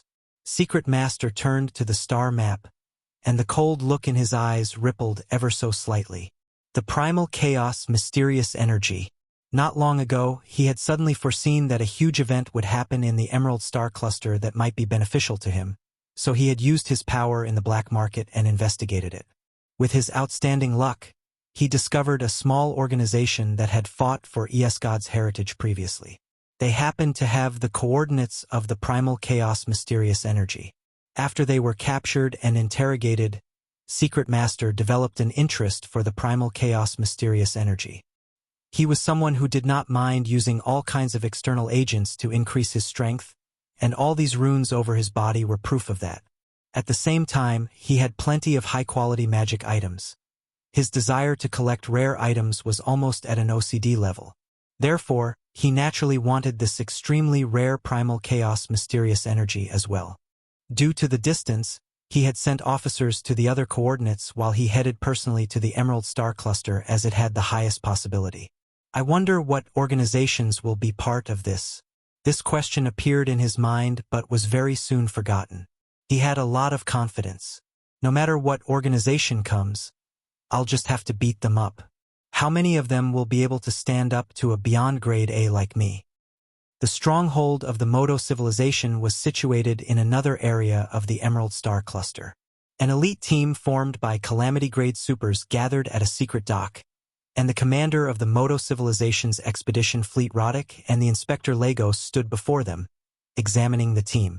I'll leave the mission of the primal chaos, mysterious energy to you guys. Roddick nodded at everyone solemnly. Some advanced civilizations had also received information from God's heritage, among which the Moto civilization was one of those who knew about the primal chaos, mysterious energy. The Moto civilization had no reason to let go of something this valuable. The other locations were given to others to take care of, while the expedition fleet led by Roddick was responsible for the coordinates in the Emerald Star Cluster. Ever since the expedition fleet was last attacked by the mysterious force, pressured by the upper echelons, Roddick had become much more vigilant. He was very careful in resupplying the resources. However, it did not turn out to be very useful. The reinforcements redeployed from the Shattered Star Ring were often attacked by unknown forces on the way, which cost them a lot of time. Luckily, after they arrived in the free competition zone, the Superstar Cluster allies had helped them slightly, which made the situation better for the Moto civilization. Therefore, Roddick's team were not attacked again in the Emerald Star Cluster. Hence, he had the time to gather an elite team, ready to complete the mission given by the upper echelons. Capture the primal chaos, mysterious energy. Superstar Cluster civilizations had vast territories and rich resources, as well as plenty of high-level combatants. They had thousands of calamity grades, far more than those star system civilizations that only had a few dozens. The Moto civilization had high hopes for the expedition fleet, so they had deployed around 100 calamity grades. This elite team that would be heading to capture the primal chaos, mysterious energy included 40% of the expedition fleet's calamity grade officers, which was about 40 to 50 of them. This was a powerful armed force. For this operation, the Moto civilization did not notify the other allies of the Superstar Cluster Alliance. After all, there was only one primal chaos, mysterious energy. It could not be shared. Maybe the other civilizations had this intelligence too, but the Moto civilization clearly was not going to tell others about it. Watching the fleet enter stealth mode and leave, Lagos came to Roddick and asked in a worried tone, "Isn't it too risky to send this many people? If something happens, we'll lose a large number of elites. Calamity grades are difficult to raise. I've told them to be careful. If any beyond grade as participate, they'll act cautiously.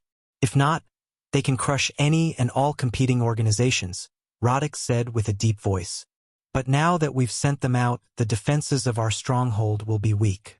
Aren't you worried that the mysterious force will attack us again?" Lagos asked. Roddick snorted and said in a firm tone, "Humph. The strongholds of the Superstar Cluster Alliance look over each other's shoulders. We even hired some beyond grade as who are all more reliable than Garros. So what if Black Star's forces are strong? He won't dare come and touch us, They did not have to advance anymore. Back then, they had no help, so there was nothing they could do when they were attacked. Now, however, all their teammates had gathered, and the lines of defenses were stronger than ever. If Black Star caused trouble, he would have to face the entire Superstar Cluster Alliance. He did not think Black Star would dare do that. After the Flickering world opened, Psyker did not give up on the opportunity and also followed the Arcane Church in to develop his forces and built a stronghold in the free competition zone. As the three universal civilizations were coexisting there, Psyker did not get targeted, so his days were quite peaceful. Looking at the exploration fleet doing better work every day, he was rather content. I shall see how things go first. If I can stabilize my territory in the Flickering world, I can migrate a portion of my people here and have them live here as a branch of the race. At the top of the base, Psyker looked up at the sky and thought about his migration plan. At this time, an officer hastily walked over. Leader, the base's radar has discovered 2 fleets closing in. They seem to be in combat. One side only has 3 battleships left, and they cannot hang on much longer. According to the direction they're heading, their battle will very soon reach our stronghold. What should we do? Psyker used his 7 eyes to look at the radar images and ordered, chase them away. Tell them to not fight around my territory. As the order was given, the subordinates quickly executed it. However, after some time, this officer ran back hastily again. Leader, they have already been chased away. But that group of people we saved aren't willing to leave. One of them is a Calamity grade super. He thinks that you saved them, so he wants to join us with his team. Join us? Psyker was a little stunned. He felt a complicated emotion in his heart. He suddenly remembered that ever since he was targeted by Black Star, it had been a very long time since anyone came to join his forces. He had almost forgotten what it was like to be a Beyond Grade A. This long-lost feeling was so comforting. Invite him here. I want to see him. Psyker was glad, and his attitude became much friendlier. Psyker decided to see him personally to show him that he took him seriously. After some time, this Calamity grade was brought before Psyker. He had many wounds on his body, and it was clear he had just come from a tough battle. Your Excellency Star Pupil. This person's face was filled with appreciation. He ignored the pain in his body and bowed with admiration. You saved my life. I'm willing to join your forces and work for you. It's a small matter. Psyker looked calmed on the surface, but he actually liked this a lot. The respectful attitude from this person made him remember what it was like to be a Beyond Grade A again. To repay you, I would like to give you a gift. It's a piece of valuable intelligence. What intelligence? Psyker asked. A clue about that legendary super high-risk Esper ability. The Primal Chaos Mysterious Energy. Psyker paused for a second, and interest flashed through his 7 eyes at the same time. In Black Star Palace. What, he invited me over, but he went out. Ames narrowed her eyes. The temperature in the room seemed to decrease by 100 degrees in an instant. A powerful force field roared like tides. The floor and the walls made of high-strength alloys vibrated non-stop while making squeaking noises, and cracks appeared very quickly. Aurora's legs were going soft. She lowered her head with a sense of guilt. freewebnovel.cm. My teacher is so scary when she's angry. She could feel Ames' anger just from this powerful force field. She had accepted the invitation with excitement, traveled all that way, only to discover that Han Xiao was not even there. Anyone would be angry because of that. No, it was even worse. Han Xiao was not home, yet he had called her over. It was almost like a deliberate prank. Even someone as carefree as Ames felt that she had been toyed with. Teacher, why not stay here for some time? Uncle will come back, Aurora said cautiously. Ames glanced at her and rebutted subconsciously, you think I'm that free? Then both of them fell silent. Aurora wanted to say something but did not. Don't you know exactly whether you're very free or not? The two of them looked into each other's eyes, and the atmosphere gradually turned awkward. After looking at each other for a few moments, Ames suddenly retracted the roaring force field. Without changing her expression, she purposely used a tone that sounded like she did not care and said, I'll stay for some time then. I'm mainly here for you anyway. Whether Black Star is here or not, I don't care. In fact, it bothers me to see his face. It's best that he's not here. Aurora remained silent. Sure, I believe you. Chapter 1031 Tough Path of Evolution and Appearance. Chapter 1031 Tough Path of Evolution and Appearance. Han Shao looked at Aurora's bloated cheeks on the communicator and said with a smile, I see. Ames has already arrived. Tell her to stay at my place for some time. Oh, you've already dealt with her? Great job. I'll give you a red flower when I'm back. After settling Ames down, Aurora had notified Han Shao at the first instance to explain the situation, which was mostly her blaming him. He purposely stood her teacher up and left her to deal with it. What a horrible man. You'd best speak with her, or Her Excellency Dragon Emperor will definitely get angrier. I have my plans. Settle her down properly and use your cuteness to make her less angry. I'll explain everything to her when I get back. Han Shao chatted for a while and ended the call. He then shook his head and smiled. He had deliberately invited Ames to Black Star Palace to make others believe that his main body was in his base. Also, it would increase the defenses of his base while he was away, but it was mainly to protect Aurora and the others. After all, the secret studies was a path to many abilities. Many were paying attention to Gila, and there would definitely be people who had used foresight abilities on her. Someone might discover Aurora's strengthened life link with Gila. Being more cautious about others attacking his base could never be wrong. After handling this matter, Han Shao opened up the data that the dynasty had sent him a few days ago and continued reading. After his promotion, he had asked the dynasty about God's trait transformation and the first sanctum. He had received some confidential information regarding that. According to the data, after entering the peak of the Beyond Grade realm, one had to dig deeper into the supersystem and the nature of one's own genes. When one evolved to this stage, a new extra evolution path would appear, which was named God's trait transformation. Every transformation was a special evolution that granted new powers, as if one had surpassed a certain limit of evolution and had gained new superpowers. Most peak Beyond Grade as felt that this was an important factor of entering that unknown higher power. However, the God's trait transformation seemed to have no end. No one had ever been known for completing all of the God's trait transformations. It was still a mystery. The dynasty was not surprised about Han Shao asking about God's trait transformation. It was not strange for Black Star to come in touch with this territory given his current position. Plus, Han Shao had just hosted the meeting of the gods not long ago, so he had most likely heard this name from the other peak Beyond Grade and approached them to research it.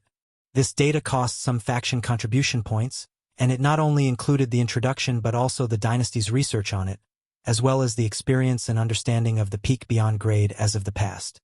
Thanks to this, Han Shao had a deeper understanding of God's trait transformation. However, he did not find any other way to obtain God's trait transformation points in this data. It seemed that he could only obtain them through promotion. Nonetheless, the data was still useful. After arranging the information, Han Shao found a pattern. Every promotion seemed to have brought a different number of God's trait transformation points. It seemed to be reliant on multiple factors. Although the others did not have an interface and could not quantify their attributes, Han Shao still used the data to do calculations and speculate. According to that, the following could be the factors that affected the God's trait transformation points gained through every promotion. Highest attribute U003E20,000. Second highest attribute U003E15000, U003E85, 000 energy rank, maximum level knowledge, and having a soul connection with a universal treasure.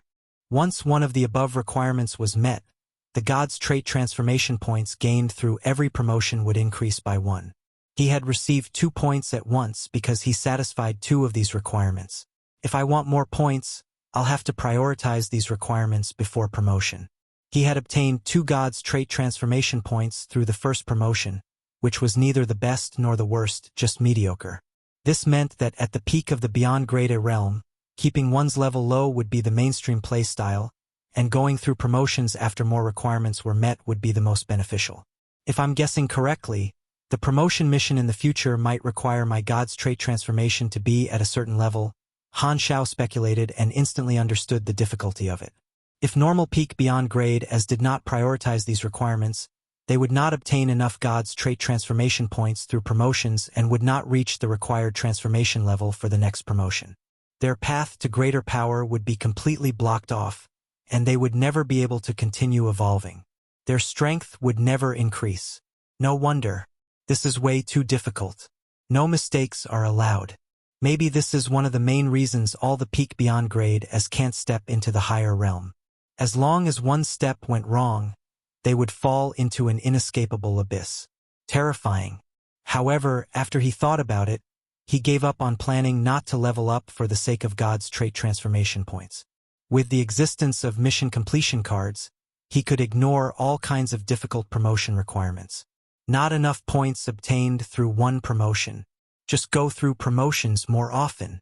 Leveling up quickly was his biggest advantage. Although God's trait transformation was great, it was far from being as beneficial as the increase in strength he would obtain from promotions. Han Zhao's thoughts were clear. It doesn't matter whether my God's trait transformation levels are high or not, as long as I'm stronger than everyone. With the God's trait transformation information successfully obtained, the information about the first sanctum shocked Han Zhao. Even the dynasty did not know what it was. I only knew that I got the ability fragment of the first sanctum after promotion because of the interface, but no other peak beyond grade as has that, so no one has discovered it, huh? Han Zhao was stunned. As even the 3 universal civilizations did not have any related information, this might be a major new discovery. What does sanctum mean? It sounds like a place. If there's a first, is there a second or a third sanctum? If only Bold Explorer could be used on this. Han Zhao sighed. This ability could only be used on unknown items and locations, not on the ability fragments in his interface. Han Zhao put the communicator away and looked out the porthole. It was not the dark cosmic space but a bright sea of light. This was a certain location in the center area of the Emerald Star Cluster, which had a large mass of bright, cloud-shaped nebulas mixed with both gas and dust. The gas released light due to the radiation of the fixed stars, while the nebulas reflected and refracted the light from relatively close fixed stars. The color of this entire area had a theme of mainly green and red. It looked beautiful and dreamlike. In the universe, most areas were pitch black, so this beautiful scenery was considered rare. The location where the primal chaos mysterious energy will appear is in this mass of nebulas. I can start preparing now. Han Zhao found a place and hid with the stealth mode of his spaceship activated, planning to only act at the right moment. As the date of its appearance closed in, more and more fleets arrived at this nebula. They were all there for the primal chaos mysterious energy. Most of these organizations were ordinary organizations. Some planned to obtain it at all costs. Some just wanted to try their luck. They guarded themselves against each other like they were deep behind enemy lines. However, when they saw the fleets of 2 universal civilizations arrive, their hearts sank. Raven Loudy came with the dynasty's fleet, and although Psyker had only brought his own fleet, he had the church as his backer. The organizations present believed that he had been instructed to head there by the church. With the interference of 2 universal civilizations, the chance of obtaining the primal chaos mysterious energy became negligible, but no one wanted to back away in the final moment. After all, they had traveled so far. Even if they might not get it, they had to try at the very least. The Moto civilization and some fleets from advanced civilizations, however, did not give up yet. Only 2 beyond grade as seemed to have interfered. If the 2 of them restrained each other, they felt like they would still have a chance. You guys improvise on the spot when to act later. Inside the communication channel, Roddick reminded the elite force formed by many calamity grades. On the other side, in the eyes of Raven Loudy and Psyker, all the other competitors were weaklings. They only saw each other as their biggest competitors. Inside the main ship of the dynasty's fleet, Raven Loudy looked at Psyker's fleet from afar and narrowed his eyes. Psyker did not bring the church's fleet along, which means he did not report this to the church and wants to take it himself. He's braver than me. He had thought that this would be a piece of cake. But with another beyond grade A interfering, it became quite a bit more difficult. However, Raven Loudy was not really nervous. His expression was rather relaxed. Raven Loudy was confident in dealing with this 7-eyed freak. It would not be difficult for him to deal with Psyker. For the sake of the universal treasure promised by the dynasty, Ravenlowdy had to get the primal chaos mysterious energy. According to the current situation, he felt that he already had victory in his hands. Comparatively, Psyker, who was in the opposing fleet, felt this would be rather difficult. Ravenlowdy is here, too. Psyker's expression was not looking good. The Calamity Grade who had provided the intelligence about the primal chaos mysterious energy as a sign of loyalty said, "Your Excellency Star Pupil, the situation doesn't look very good for us." Psyker pulled out a smile and said, "Don't worry. It doesn't matter if we can't obtain it. I will still remember your contribution in providing me with this information." He did not care about his own strength. His race's power was more important in comparison. He had always been looking for ways to create more talents in his race. He did not come to fight for the primal chaos mysterious energy for himself to use but to find a suitable owner in his people and create a new strong individual for his race. "I believe in you." This Calamity Grade's face was filled with trust, but he was secretly plotting. He did not really join under Psyker's command because of appreciation, nor was it because he had planned to. It was more like a coincidence. With the information about the primal chaos mysterious energy in his hands, he was not blinded by desire. He knew very well that he would never have a chance to get the primal chaos mysterious energy with his own power, so he might as well use this information to find a backer and use their power to take part in this fight. However, he did not completely give up either. If the person he joined obtained the primal chaos mysterious energy and the opportunity presented itself, he would steal it. If there was no chance, he would just slowly work his way up, using the contribution he obtained by providing this information as a head start. This way, he would be able to fully utilize the value of this piece of intelligence, much better than being a gambler and putting all his chips on trying to get the primal chaos mysterious energy. Originally, his target candidate was not Psyker, but he met him coincidentally. After thinking about it, he realized that Psyker's forces were not weak, and Psyker was a beyond grade A despite not being in the top tier, which actually increased the chance of him successfully stealing it if things went well. Therefore, he had changed his target and used Psyker as his backer. Ravenlowdy and Psyker both had their own goals, but they had yet to notice that in the remaining organizations, there was still another beyond grade A in a fleet without any organization symbols. It was Secret Master. Both the dynasty and the church's people came. Secret Master's eyes flickered. He was stronger than both of them. Since he was hidden, he decided to keep it that way. When the two of them had fought and wounded each other badly, he would then appear to grab the prize. This plan is feasible and the chances are high. Secret Master stacked more stealth spells on himself and restrained the energy ripples around him, hiding himself to even a greater extent. He smiled coldly. "The primal chaos mysterious energy must be mine." Ravenlowdy and Psyker's fleet were opposite each other. The rest of the organizations were not chased away, so without saying anything to each other, they all started to deploy inactive space stabilizing traps. The primal chaos mysterious energy was a primal esper ability entity with independent thought. It had the ability to cross between secondary dimensions. The traps would prevent it from escaping once it discovered this ambush. After this was completed, the various organizations waited in this area peacefully for the time being. The date was near to begin with. After a few days, the day marked by the intelligence arrived. The various organizations all focused their attention and stared at the area of the coordinates closely.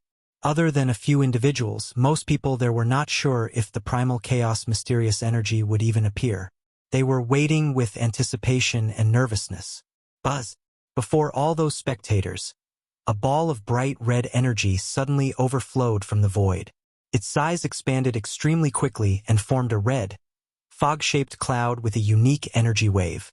Seeing this, everyone there became thrilled. This is the right location. The primal chaos mysterious energy has finally appeared. Chapter 1032, The Oriole. Chapter 1032, The Oriole. In the dreamlike nebula, the primal chaos mysterious energy returned from the secondary dimension and appeared in front of everyone's eyes. This was an enormous cluster of bright red energy in the form of fog, like a boiling cloud. Gray lights flickered within like lightning. The energy at its center was the densest, and the further away from the center, the less dense the energy was. At its edge, red energy swayed and danced like silk. When looking closer, this energy seemed to be formed by countless tiny particles. A large number of tiny red light clusters danced around the primal chaos mysterious energy. These were the subbodies the primal chaos mysterious energy produced, something like its offspring or underlings. What Evans had once met was one of these. The primal chaos mysterious energy was a primal esper ability entity. It had its independent consciousness. Most of its consciousness and energy had been hibernating, only leaving a small portion of its instincts to maintain daily activities. It gave up thinking to let itself wander the universe randomly. This large cluster of bright red reflected in the pupils of the crew of every organization through the porthole, lighting up the surprise and excitement in their eyes. It appeared. Move quickly. This time, all the organizations present activated the space-time stabilization traps they had set earlier. Buzz. All the devices around were activated, as well as all kinds of magical runes and items. The erupting space-time energy expanded from different points like ripples, quickly flattening the folds in this area. The space-time became extremely stable. Be it hyperdrive or wormhole, they could no longer be used. The primal chaos mysterious energy was very sensitive to the changes of the space. It instantly sensed the drastic change in the environment around it. Its hibernating consciousness awakened with shock. The enormous energy cloud suddenly retracted. It shrank and its density increased at an extremely high rate, attempting to turn into a black hole to break the stable spacetime of this area and tear open a crack in space. The space in the area was like a piece of paper, and the traps were like forces that stretched outward to make the paper straight and tight. The primal chaos mysterious energy making itself extremely dense was an attempt to poke this piece of paper, concentrating its energy in one point to create a fold in space. These two forces were fighting each other. Under normal circumstances, this piece of paper would have been penetrated immediately, but it would not be as easy in this highly stable space. Seeing this, a voice appeared in the public area channel. Quickly contain the primal chaos mysterious energy. The spacetime coefficient is falling from the peak. If it keeps resisting, it will escape our trap sooner or later. The next moment, the closest small fleet immediately charged toward the primal chaos mysterious energy, which had already turned into an extremely bright cluster of light. The exterior armor of these spaceships slid open, showing a special mechanical device that released an astonishing absorption force toward the primal chaos mysterious energy. The primal chaos mysterious energy started to vibrate slightly. Waves of energy were pulled away from the cluster of light and sucked into the devices, like streams of light. These organizations that had gone to fight for the primal chaos mysterious energy had made thorough preparations. This was a device used to contain and restrain energy life forms. Even though the primal chaos mysterious energy could condense itself, its energy would still be sucked out. It would be like a tug of war. However, this time, without any warning, the primal chaos mysterious energy shot out a flurry of dense light beams, which bombarded this fleet. The next second, their shields were penetrated, and their ships exploded into fireworks immediately. This fleet was annihilated by one round of attacks. With the explosion of its energy, the primal chaos mysterious energy's psychic attribute was activated. Waves of impactful psychic currents appeared and expanded outward. The people who surrounded the psychic current all felt headaches, like they were affected by infrasound, as if they were heavily drunk. Inside the dynasty's fleet, Raven Loudy saw this, and his lips curled up. Hee, the primal chaos mysterious energy isn't something you can get without risks. Primal esper ability entities were extremely ancient. They were clusters of energy without owners. Therefore, they used their own methods to use their powers, such as shooting their energy out in beams continuously. At this time, the primal chaos mysterious energy turned around and fled at an extremely high speed like a meteor. The fleets around immediately chased after, trying to block its path. Let me! Ravenlaud's eyes sparkled. He left his ship and chased after it with magic at high speed, simultaneously casting spells. Runes and spells surrounded his body, shining with magical lights. Dense magic energy dragged down the primal chaos mysterious energy and increased its speed drastically. At the same time, arcane impact waves were sent flying into the primal chaos mysterious energy, turning into magical runes controlled by Ravenloudy to mix foreign energy into the primal chaos mysterious energy, reducing its control over its own body. Fruobnovel.com. The effect was clear. The primal chaos mysterious energy could no longer maintain its condensed form, and the cluster of light exploded quickly, expanding back into an energy cloud cluster. This hitbox multiplied countless times over. Beyond grade, mages often traveled in secondary dimensions. Ravenloud's experience in dealing with energy entities was way too rich, so it was no difficult task. The energy beam the primal chaos mysterious energy shot out with all its might was easily blocked by him with magical shields. As the primal chaos mysterious energy was gradually falling into Ravenloud's hands, a powerful wave of psychic energy suddenly approached him from behind. Ravenloudy narrowed his eyes, diverted his attention to use defensive spells, and blocked the psychic attack. Not far away, the silhouette quickly surpassed him and charged right toward the primal chaos mysterious energy. In its hands was a highly advanced enhanced version of the portable energy entity container. Humph! Psyker. Without any more words, Ravenloudy launched attacks toward Psyker as well. The two of them fought while chasing after the primal chaos mysterious energy, dragging each other down. The organizations around saw this and wanted to use it as an opportunity. However, any spaceship that even came close to the primal chaos mysterious energy was shattered by the fallout of the battle between Beyond Grade as Ravenloudy had the upper hand and suppressed Psyker's attacks. However, despite the battle being rather intense, neither of them went all out. They did not forget about saving some energy to contain the primal chaos mysterious energy. With two Beyond Grade as present, the primal chaos mysterious energy would not be able to cause any trouble. Sealing runes were punched onto its body one after another. Its resistance grew weaker and weaker, gradually showing signs that it was about to be completely contained.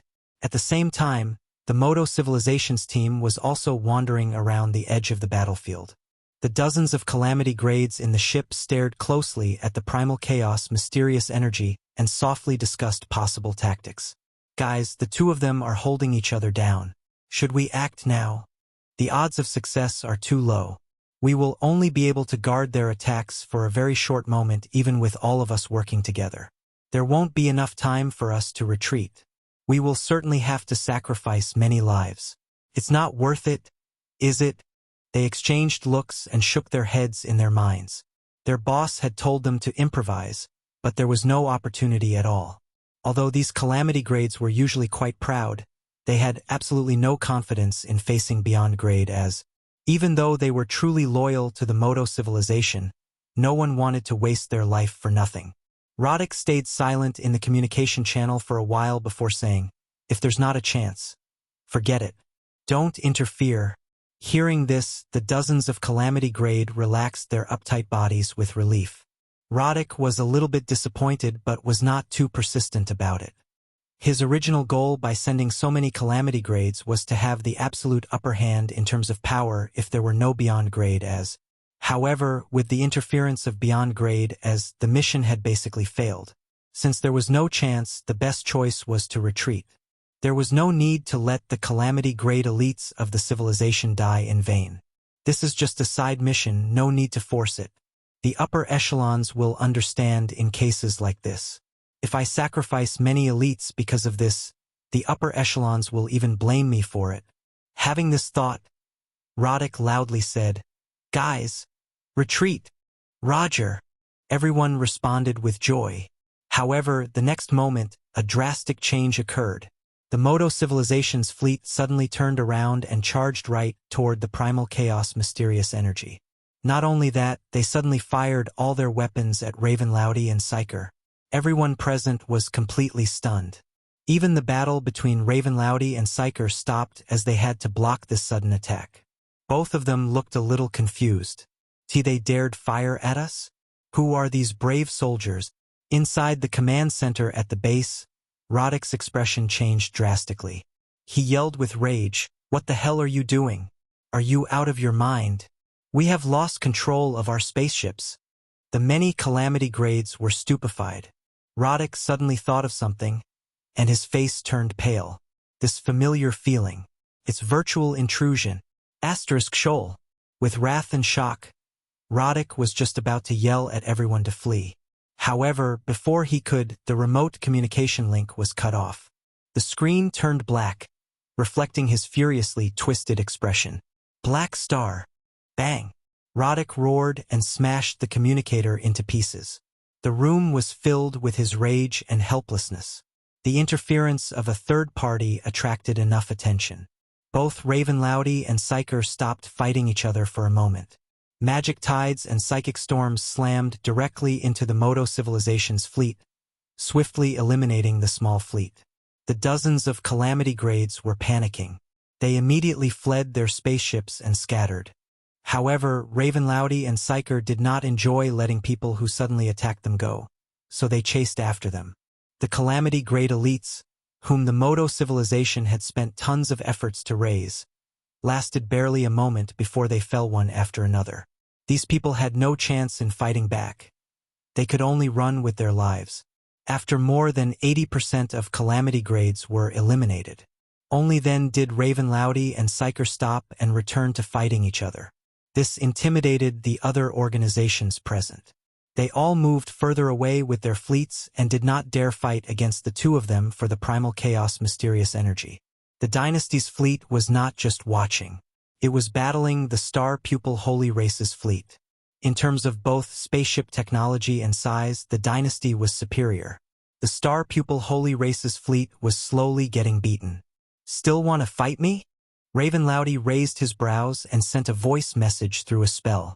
We can fight for days and nights, but your fleet will be wiped out. I've heard your people are very important to you. So, is the primal chaos mysterious energy worth you sacrificing that many lives? Psyker sent out a tsunami-like wave of psychic energy to shatter the flying arcane bomb, clenched his teeth and said, "Do you think you can make me give up with just a few words? Your dynasty's fleet will suffer quite a lot of losses too." That's right, but those are the dynasty's soldiers. I don't care about their casualties, Ravenlowdy said. You won't be able to win against me, so don't make unnecessary sacrifices. As soon as I contain the primal chaos mysterious energy and let my people disarm the space stabilization trap, I can leave this battlefield via a teleportation gate in an instant. Will you be able to chase me as a psychic? Psyker looked to be conflicted. Then, he stopped fighting and turned around to help his fleet force the dynasty's fleet away. Seeing this, Ravenlowdy knew that Psyker had given up on competing and smiled with satisfaction. Without anyone standing in the way, he focused on casting sealing spells, sending countless arcane lights into the primal chaos mysterious energy. Very soon, a magical shield shrouded the primal chaos mysterious energy and quickly shrank. The primal chaos mysterious energy was then sealed into the crystal magic ball in Ravenlodd's hands. It's done. Ravenlodd's eyes sparkled. He could almost see the universal treasure that the dynasty had promised waving at him. Before he had time to feel the joy, the moment the sealing was complete, a mind spell that had been prepared for a very long time suddenly crashed into him and slammed into his mental barrier. With his mind shaken, Ravenlowdy entered the state of being stunned for a short moment. At the same time, a figure flew out from an ordinary fleet and approached at a very high speed, casting spells on the way. Magic arrays formed around Ravenlowdy one after another, but countless blue magic tentacles appeared from these arrays and tightly tied Ravenlodd's body. This was not just simply tying him up. The official name of this spell was Descent of Atomt, Devil's Tentacles. It was a top-tier spell that had a short silence effect on mages, as well as the ability to restrain their soul. Once tied up, the target would enter an even longer period of immobility, unable to control their body. There's another beyond grade A. Psyker, who was not far away, sensed the energy wave that had suddenly erupted and turned around in shock. Ravenlowdy finally regained consciousness. Absolutely shocked, he hastily tried to escape the restraints. However, this silhouette had already come right beside him, taken away the magic ball sealing the primal chaos mysterious energy, and pressed his palm onto Ravenlodd's chest. powerful and rich magic energy gushed out and turned into a violet beam of light, immediately blowing Ravenlouty far away. This attack did not cause much damage. Ravenlouty flew a short distance back and quickly regained his balance. He looked up with shock. Seeing this person covered in tattoos, his expression stiffened for a second. "It's you, Secret Master." Given how small the Beyond Grade circle was, famous beyond grade as all knew each other. Secret Master's position in the circle was a little higher than his. Secret Master's expression was cold. He did not care about Ravenlouty, who was conflicted with rage and fear. He sized up the primal chaos mysterious energy in his hands, nodded, and said with the same indifferent face, "Thanks for helping me to contain the primal chaos mysterious energy. I let you safekeep it for me for a few seconds. Now, it's returned to its original owner." Ravenlouty was so furious he laughed. "I thought Black Star is the most shameless among Beyond Grade as. I didn't expect you to be not much worse. What returned to its original owner? Since when were you the owner of the primal chaos mysterious energy?" "I'm here, so it's mine," Secret Master said coldly. Angered, Ravenlouty said, "Cut the CR*P. You think you can just leave?"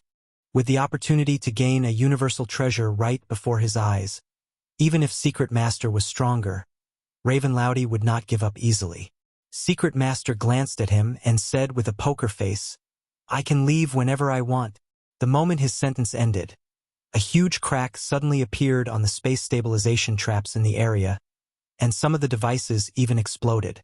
While they were setting up the traps, Secret Master had secretly planted invisible, remote-controlled explosion runes so that he could use a teleportation spell after he succeeded. The space-time coefficient and the effect of the traps plummeted, no longer able to stop Beyond Grade space magic.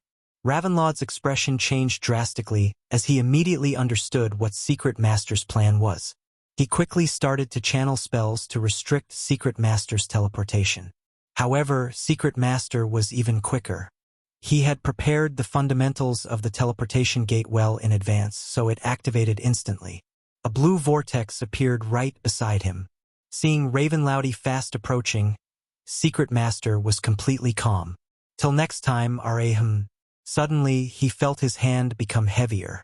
The sealing container of the primal chaos mysterious energy in his hands disappeared, replaced by a mechanical arm that was connected to a human-shaped machine with flickering blue-gold eyes, which had appeared beside him out of nowhere. "You?" Shock finally appeared on Secret Master's face. This machine tilted its head and suddenly vibrated. A strange void energy expanded instantly and shrouded a large area, including even Ravenlouty. The next second, Secret Master and Ravenlouty realized that the space in this area had become thick and dense. Their movements were forcefully slowed. Void prison. With a flash of insight, Ravenlouty immediately recalled the owner of this ability. Black Star. Han Zhao's Lord's avatar turned to look at him and smiled. "Yo, you recognized me? You've come at the right time." Ravenlouty was overjoyed. He thought that Han Zhao was secret backup sent by the dynasty.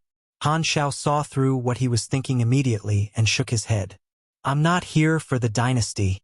Ravenloud's smile stiffened. He immediately understood. Unlike him, Black Star was not fighting for the primal chaos mysterious energy for the dynasty, but had uncovered this information himself and wanted to obtain it. This way, although Black Star was also a dynasty ally, he was his competitor in this matter. Having realized that, Ravenloud's heart sank a little. At the same time, Secret Master narrowed his eyes. Having all his effort go to waste made him embarrassed and enraged. He coldly said, "Black Star, you took my primal chaos mysterious energy?" Han Zhao turned to look at him and smiled. "To borrow your words. Thank you for safekeeping it for me for a few seconds." He had been there for a long time. His lord's avatar and mechanical army had hidden nearby, watching the whole thing while messing with the Moto civilization. Only when Secret Master broke the space stabilization trap and was about to leave did the Lord's avatar finally find the right opportunity to strike. It immediately used Void Swap to exchange itself with the sealed container holding the primal chaos mysterious energy. Thus, the container was in the hands of his mechanical army. However, this way, the energy ripple would cause the mechanical army to be exposed as well.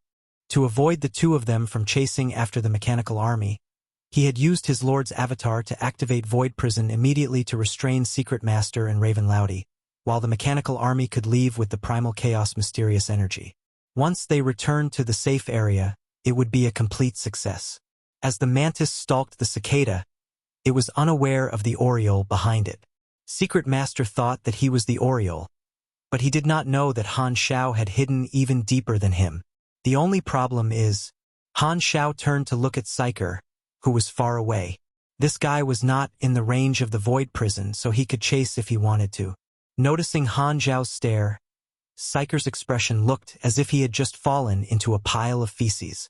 This time, the voice of a star pupil holy race officer sounded in the communication network.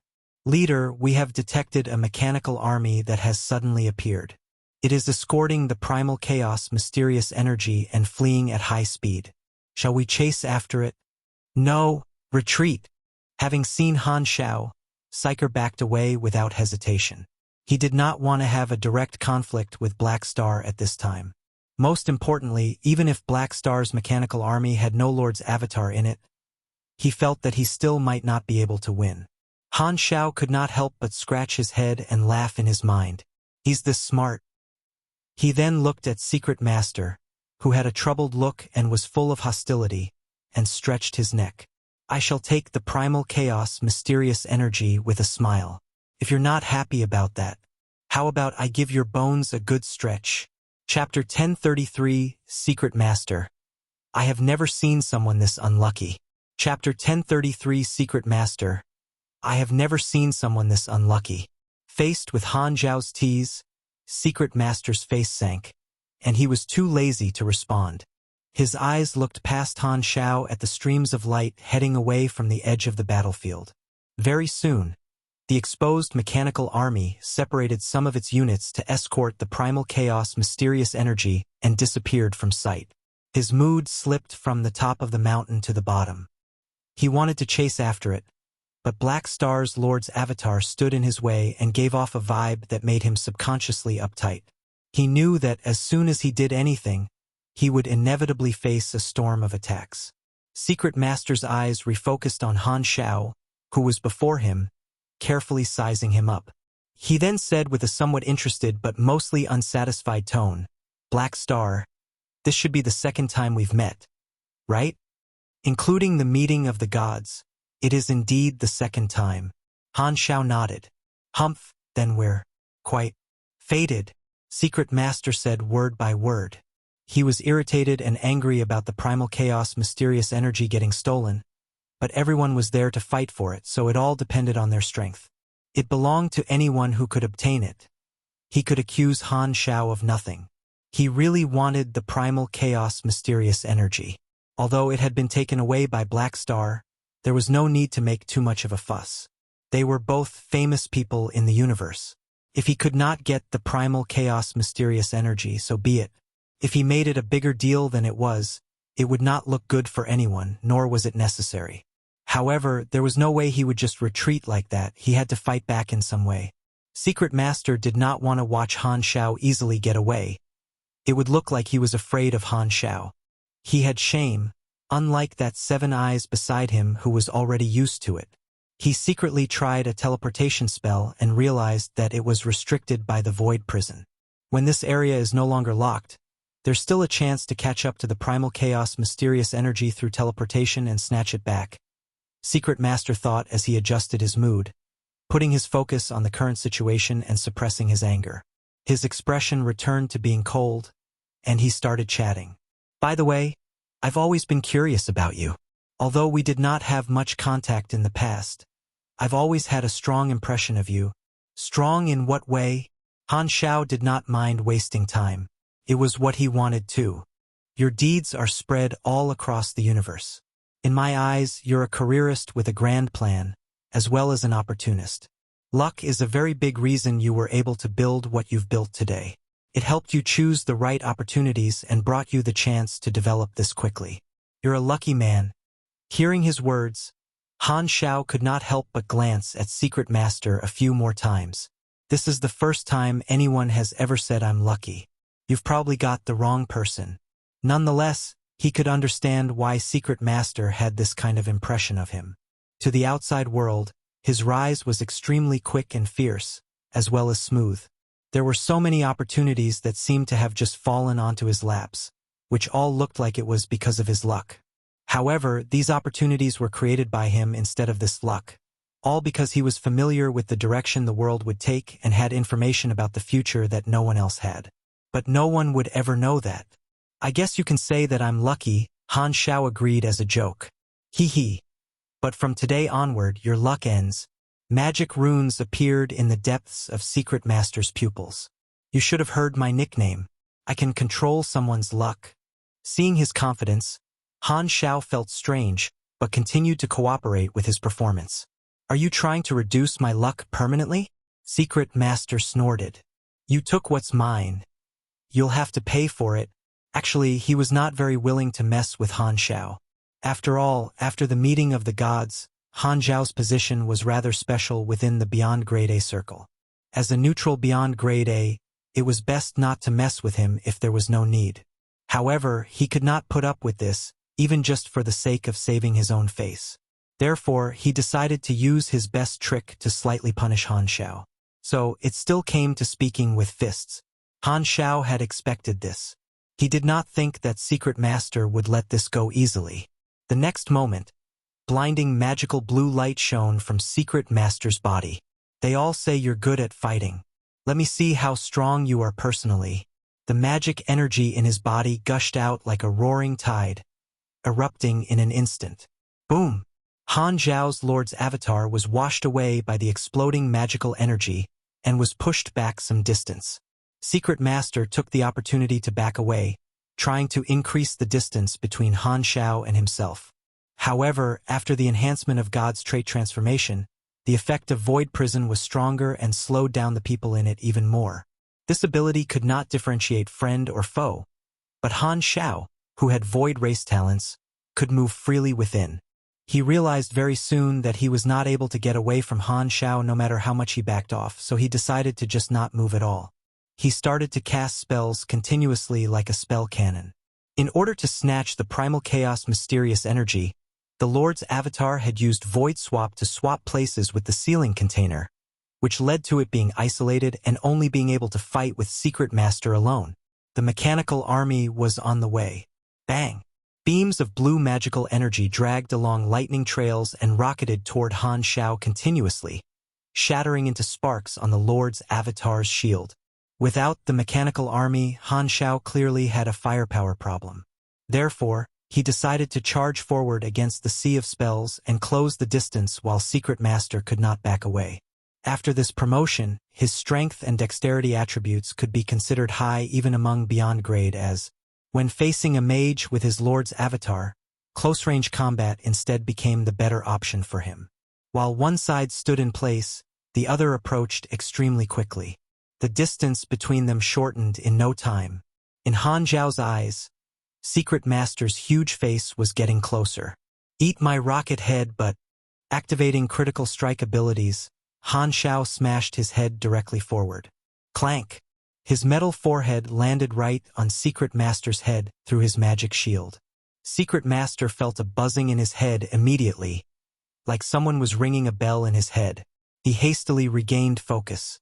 The rune enchantments on his body suddenly all lit up, and hundreds of hands appeared beside him, creating afterimages of punches everywhere. As a mage, it was only logical to have some close-range combat abilities. Having been suppressed in close-range combat, Secret Master was secretly shocked. Such powerful blows. He had sparred with quite a number of pugilists before, and he realized that Han Xiao's Lord's avatar's close combat strength was even stronger than some Beyond Grade A pugilists. The storm-like attacks were very difficult for him to hold on. He was stunned by Han Xiao's strength. Black Star feels stronger than rumors say. This thought only flashed for an instant before disappearing. Secret Master focused on the matter at hand and diverted his attention to do two things at once. He dealt with Han Xiao's fierce close-range attacks while controlling his magic energy to build up to his best secret study spell that was aimed at one's luck. Luck was originally formless and almost superficial, but at this moment, in Secret Master's vision, blurry fog suddenly appeared around every life form. Some fog clouds were thick and some were thin.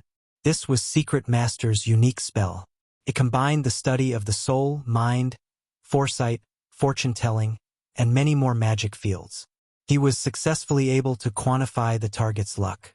The thickness of the fog represented the luck of a being. The luckier one was, the thicker the fog would be.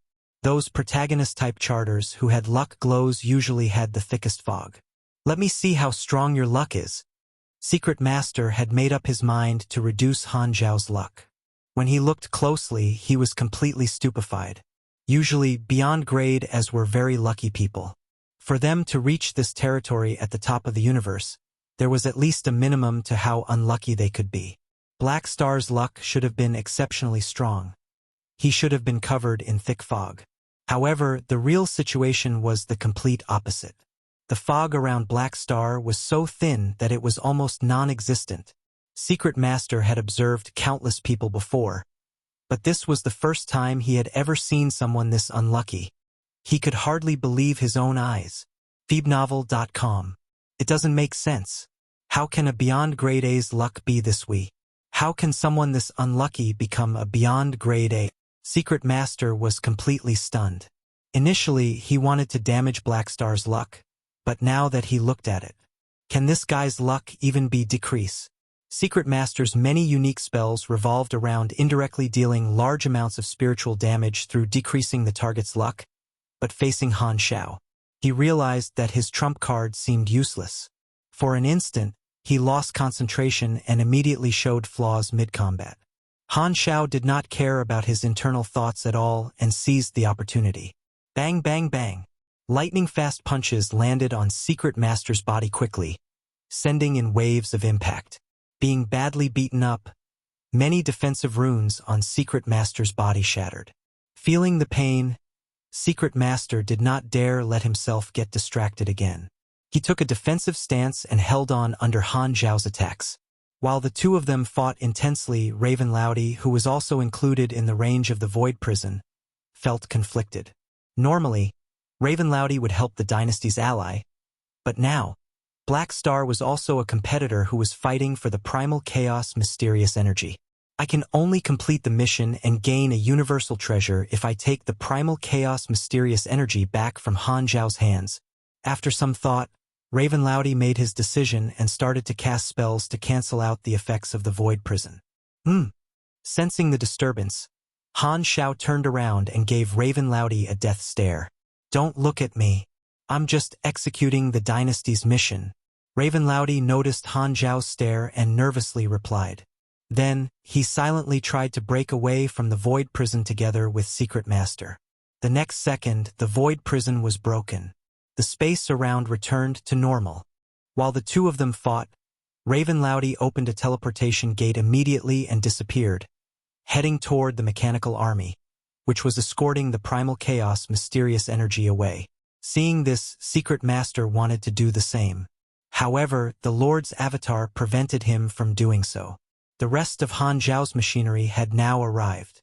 They activated space-stabilizing devices and magic disruption devices that covered this area, stopping the use of teleportation spells once again, causing Secret Master to be unable to chase after the prime chaos mysterious energy. *T. Secret Master's face sank even further.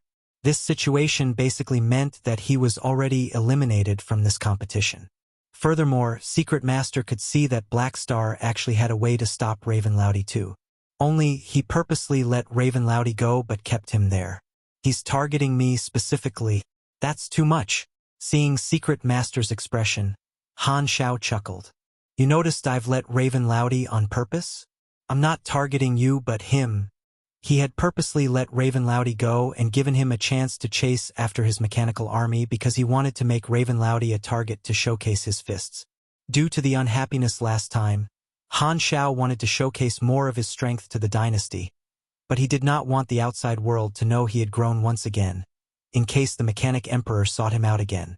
Therefore, he wanted to shift the battlefield and not have witnesses. A dynasty ally was the best target for that.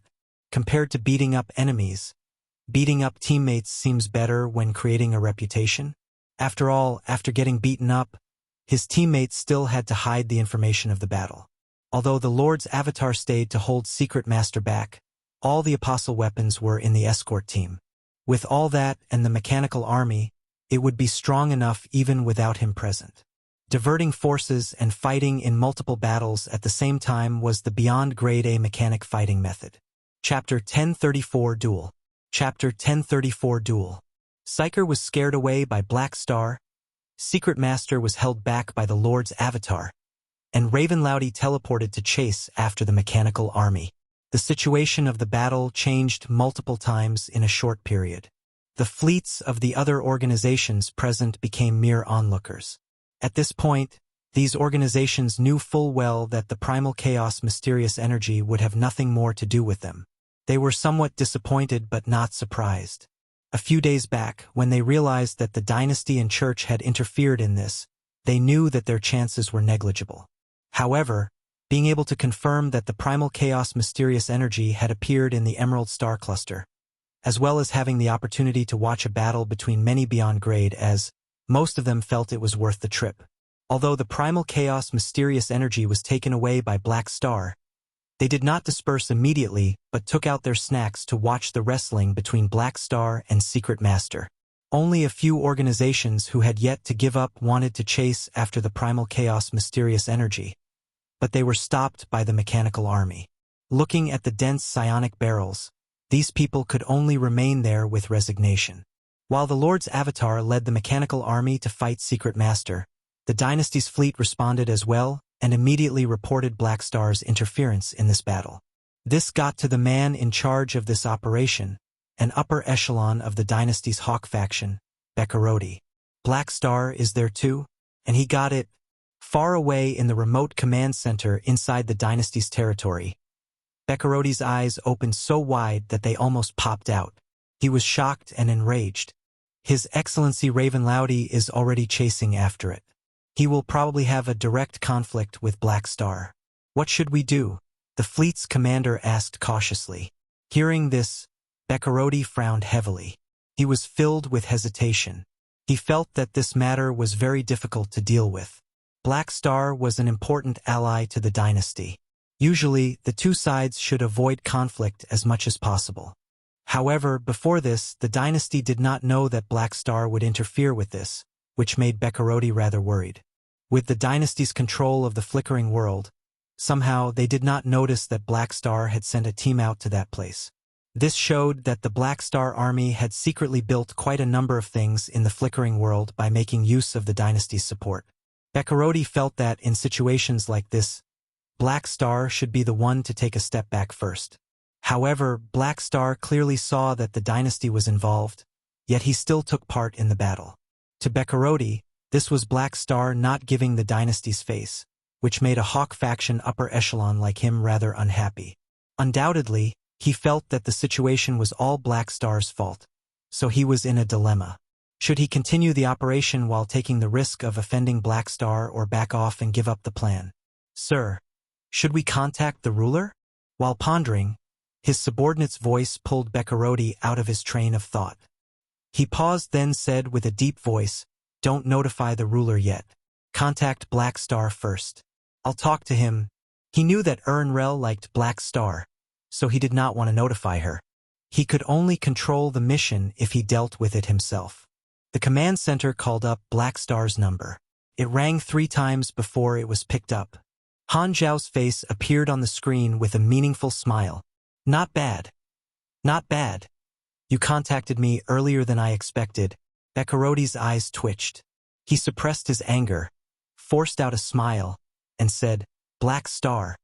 Remember me? I'm Bekarodi. Hello, we meet again. Have you eaten? Just had dinner. You look quite well. Have you been sleeping well recently? You're not young anymore, so don't work so hard. Rest more. I'm used to working hard, just can't seem to be too free. After so many years, I've gotten used to working every day long ago. But I have indeed been getting rather good sleep recently." Halfway through speaking, Bekarodi suddenly stopped. He only just noticed that without knowing. He had followed Han Zhao's lead and actually subconsciously started chattering, almost forgetting what he wanted to say in this call. Plus, we're not even close. Black Star, are you trying to play for time? Bekarodi coughed heavily, trying to cover up the awkwardness. He then quickly gained back control and questioned, you know why I've called you, don't you? It's a surprise you've had your eyes on the primal chaos mysterious energy too. This information came from ES God's heritage. You should have notified the dynasty or at least reported your actions. If you'd done that, the accidents today would have been totally avoided. Why didn't you? Han Zhao's expression looked strange, as if he was saying, what kind of question is that? Doesn't not notifying you guys mean that I want it for myself? Plus, I don't seem to recall that I'm obligated to give all the intelligence I have to the dynasty or report my personal activities. We're allies, not employer and employee. Bekarodi made a serious expression and said, anyway, there's no need for discussion on this matter. Listen to me. The dynasty doesn't want the outside world to see us fight with our allies. This needs a solution. It's simple then, give up. Give the primal chaos mysterious energy to me, and it's done. Han Zhao smiled. Impossible, Bekarodi said subconsciously, but he then realized that his tone was not very appropriate, so he calmed down. The dynasty needs the primal chaos mysterious energy too. We won't let it go so easily. What do you need the primal chaos mysterious energy for? Han Zhao was curious. Bekarodi shut up immediately. It was not like he could tell Black Star the truth and say that it was to replicate the evolution cube's abilities. They wanted the primal chaos mysterious energy to make God grow quicker and step into the beyond grade territory sooner. The goal of that was to analyze the evolution cube. God would only be able to analyze the evolution energy with his Esper ability if he was beyond grade A. After quite some time, Bekarodi finally forced the words, it's confidential, out of his mouth. Never mind then. Han Zhao shook his head. Anyway, I won't just back off like this. It's true that we're allies, but I can't possibly give everything to you once you just tell me to do so. Even those ultimate knowledges required me to make contributions to gain access to them. You can't just ask me to give selflessly, can you? Bekarodi nodded. Okay, then let's make a deal. We're willing to exchange for the primal chaos mysterious energy. What do you want? Intelligence? Knowledge? Resources? A universal treasure? I'm guessing you want the primal chaos mysterious energy probably because you want to turn it into a universal treasure, so you might as well exchange it with us. You can choose from the list we gave you last time. I can approve this deal personally. The dynasty had to give Ravenloudy a universal treasure to hire him to start with. So since the primal chaos mysterious energy was now in Black Star's hands, Bekarodi just made the same deal with Black Star. The deal with Ravenloudy, of course, would no longer be valid. He would at most receive some resources as compensation. Ravenloudy, who was still chasing the mechanical army, did not yet know that his employer had already given up hope on him, and that the universal treasure he had been thinking of was basically out of his reach. Han Zhao raised his brows. And what if you go back on your word? If you agree, I'll make Ravenloudy retreat first, and you can keep the primal chaos mysterious energy for the time being. Then you will make a public announcement to eliminate the rumors caused by this conflict. Following that, you can exchange it for a universal treasure with us. Therefore, you don't have to worry that we won't keep up our side of the deal. Bekarodi did not plan to play any tricks at all. He at least had this much pride as a superior in the dynasty. However, Han Zhao did not plan to agree immediately. If my teammate runs away, who do I beat up? We'll talk about this next time. I have yet to decide if I want to give you guys or not. I need to think about it. Therefore, for now, let's just compete fairly. Since you don't want the outside world to know, we'll fight in a place where there's no one else. Han Zhao's tone was calm, and he did not completely reject the deal. Bekarodi's face stiffened. He was very annoyed. He did not want to waste any more time and gave a simple, okay. He then ended the call. He told his subordinate to notify Ravenloudy that he had to obtain the primal chaos mysterious energy. In his mind, Han Zhao's original body was still in Black Star Palace, and only a Lord's avatar and a group of mechanical troops were there. Secret Master was restraining the Lord's avatar, so Ravenloudy should still have a chance. Inside the bright nebula, Ravenlouty chased after the fleeing mechanical army, getting further away from the battlefield that the Lord's avatar was in and out of everyone's sight. Without the restrictions of the space stabilization devices, Ravenloud's teleportation spells were quicker. No matter how fast the mechanical troops were running, he could catch up in an instant. He had only slowly followed behind all this time because he wanted to get further away from the Lord's avatar so that it would not be able to interfere with his battle. After all, whether the Lord's avatar was present or not would make a bit of difference. He did not want to face the Lord's avatar's attacks with his body like Secret Master. After all, I'm a proper mage. I'm like paper. Remote artillery style is our forte. Melee combat? How can you call yourself a mage? That Secret Master, who drew all over his body, had quite strong melee combat power. But Ravenlouty was an old-fashioned mage who had mastered pure arcane arts. To make him fight in melee range would be the same as mechanics rushing into pugilist's arms. Except for Black Star. This is far enough. Ravenlouty focused his mind and used another teleportation spell. He appeared right before the mechanical troops. With a wave of his hand, a top-tier magic staff appeared and hovered above his head. The gem at the top of the staff shone with a bright magical light. The next moment, thick magical books appeared one after another around Ravenlouty, circling him slowly like a ring of stars and giving off powerful magical energy. As the magical books opened and the pages turned extremely quickly, a thick and enormous purple magic light appeared and expanded instantly, turning into a spherical, dark purple energy barrier that shrouded all the mechanical troops before him. The sphere was extremely large. Looking from inside, the inside wall of this sphere was dark purple covered in circulating streams of bright blue and flaming white magical streams of light, like arcane comets. It looked like a purple curtain decorated with blue and white patterns. Wall of Tragal Dark Purple Arena. This is a new forbidden spell created by my spell research team. After casting this spell, Ravenlouty smiled with confidence, as if the primal chaos mysterious energy was already in his hands. The mechanical force lightning on the mechanical troops suddenly became much weaker. They fired at the wall, but the psionic cannon attacks disappeared when landing on the inside of this sphere like they were absorbed. Some mechanical soldiers flew to the edges, but the moment they touched the inside wall, a bright arcane explosion repelled the mechanical soldiers away. Ravenlouty was certain that the mechanical troops could not escape. In a situation like this, the villain's soul lying deep inside his body started to boil. He started to perform the signature move of a villain. Explain. This is a forbidden level sealing spell. It can absorb the energy attacks inside it and transfer it to its outside. At the same time, it prevents any material from passing through its wall. Your mechanical troops won't be able to escape. Furthermore, this spell can also reduce the efficiency of energy transmission. Haven't you noticed? The mechanical force you applied on them has become weaker.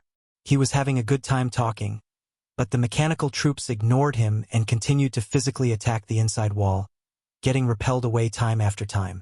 Seeing this, Ravenlouty shook his head and smiled. He slowly said, "Stop wasting your time, Black Star. I know you can hear my voice. Let's discuss this." After a few seconds, the mechanical troops gave up trying, turned to look at him, and opened the area communication channel. Han Zhao's voice appeared. "Discuss what? Black Star, I respect your strength, but your Lord's avatar isn't here. If you fight me, you'll only waste these troops. So, why not just give me the primal chaos mysterious energy? I'll remember this favor I owe you and give you enough compensation. We're allies. We don't have to solve the problem with violence." Ravenlouty smiled faintly and felt that he was giving Black Star a lot of face. However, only inexperienced youngsters would give up their own profit because of a few kind words. Although Han Zhao was considered basically a baby in terms of age among the beyond grade, as his experience in life was far from being this immature, he was completely unaffected and immediately ordered the mechanical troops to fire. 2-2-2-2. The mechanical troops surrounded Ravenlouty and fired at him immediately. However, Ravenlouty was prepared. Multiple layers of arcane shields protected him while he moved at a high speed to dodge attacks. Offensive spells were thrown out from his hands continuously, bombarding the mechanical troops. The size of this sphere was extremely large, giving Ravenlowdy enough space to kite. In addition, his mobility provided by teleportation could keep the battle at medium range, so it would be a battle of cannon fires and spells. The goal isn't to destroy the mechanical army. It's best to leave after getting the primal chaos mysterious energy. While shooting spells at the mechanical army, Ravenlowdy noted the location of the mechanical soldier that was escorting the primal chaos mysterious energy. Suddenly, the formation of the mechanical army showed a flaw. There was a gap in the protection of the primal chaos mysterious energy for an instant, and he noticed it immediately. Chance! Ravenlowdy cast a spell that he had already prepared long ago. An invisible shockwave shot out and divided the mechanical army. He cast another teleportation spell, which was also prepared beforehand, immediately appearing beside the mechanical soldier escorting the primal chaos mysterious energy. A purple hand formed of arcane energy grabbed toward the primal chaos mysterious energy contained right before his eyes. At this moment, a dark blue tint of light suddenly appeared at the edge of his sights. The sharp feeling it gave off made his hair stand on end. In an instant, Ravenlowdy hastily retracted his abdomen to dodge the light. A white spear covered in a gold pattern and surrounded by dark blue energy easily tore open all his shields, slipping right past his vital spot under his abdomen. He was suddenly covered in cold sweat. That was close, almost lost my offspring. Psionic Prime, who had been lying in wait among the army for a long time, twisted his spear, shooting out an energy wave and directly slapping Ravenlowdy away. The Psionic Prime spear was his life weapon, which appeared when he became an apostle weapon. It had a silver-orange grade, and it would become stronger together with the apostle weapon. At this point, the Psionic Prime spear had many new characteristics. When used by Psionic Prime himself, these characteristics would be enhanced. It was a terrifying close to mid-range weapon in his hands that could easily penetrate most shields. Ravenlawd's magic shield was like paper in front of the Psionic Prime spear. Psionic Prime shook his spear and chased right after Ravenlowdy, not letting go of the opportunity that he had gained by suddenly attacking. As he caught up in no time, he immediately used a smooth mechanical pugilist combo on him, not giving Ravenlowdy any time to catch his breath. Not long after, Ravenlowdy once again felt a strong sense of danger behind him. A few more hidden apostle weapons charged toward him at close range. They were all good at close combat, such as Mad Sky Hunter, Purple Sky Spirit, and Heaven Suppressing Banner. They forced Ravenlowdy to not have the time to use teleport to increase the distance between them. Other than apostle weapons that had usual sizes such as Giant King Kong, all the other apostle weapons were there and had been hiding among the mechanical troops. Now they finally all struck. Psionic Prime led some of them to fight at close range while Silver Flash led the other ones to attack from a distance. They cooperated perfectly. With the success of the surprise attack, Ravenlowdy was stuck being passive. With Han Zhao's mechanical force enhancement, every single one of these apostle weapons had beyond grade A strength. Now that Han Zhao had gone through another promotion, his machinery-related abilities were strengthened again, so the strength of his apostle weapons had increased as well. Even just one could fight with a normal beyond grade A for a long time. And it went without saying whom this referred to. Dueling more than a dozen of apostle weapons with this kind of strength at the same time. Ravenlowdy could hardly hold on. There were no tricks to get out of this. It was a complete difference in raw strength. The situation quickly turned one-sided. I can't even beat a medium-sized mechanical army without a lord's avatar? Has his strength already grown to this level? Ravenlowdy clenched his teeth and endured the fierce attacks from these more than 10 apostle weapons. The magic energy in his body flew out like a broken dam. His heart was filled with disbelief and helplessness that sank deep into his bones. Feeling the state he was in now, Ravenlowdy could fully confirm one thing. Black Star had become stronger again. At this time, he suddenly recalled his experience against the Mechanic Emperor many years ago. This was how it felt. So strong that even a beyond grade A like him was afraid. Chapter 1035, Beat Up My Teammate. Chapter 1035, Beat Up My Teammate. This was not the first time Han Zhao had fought with a mage. Every beyond grade mage had their own style and a different way of fighting.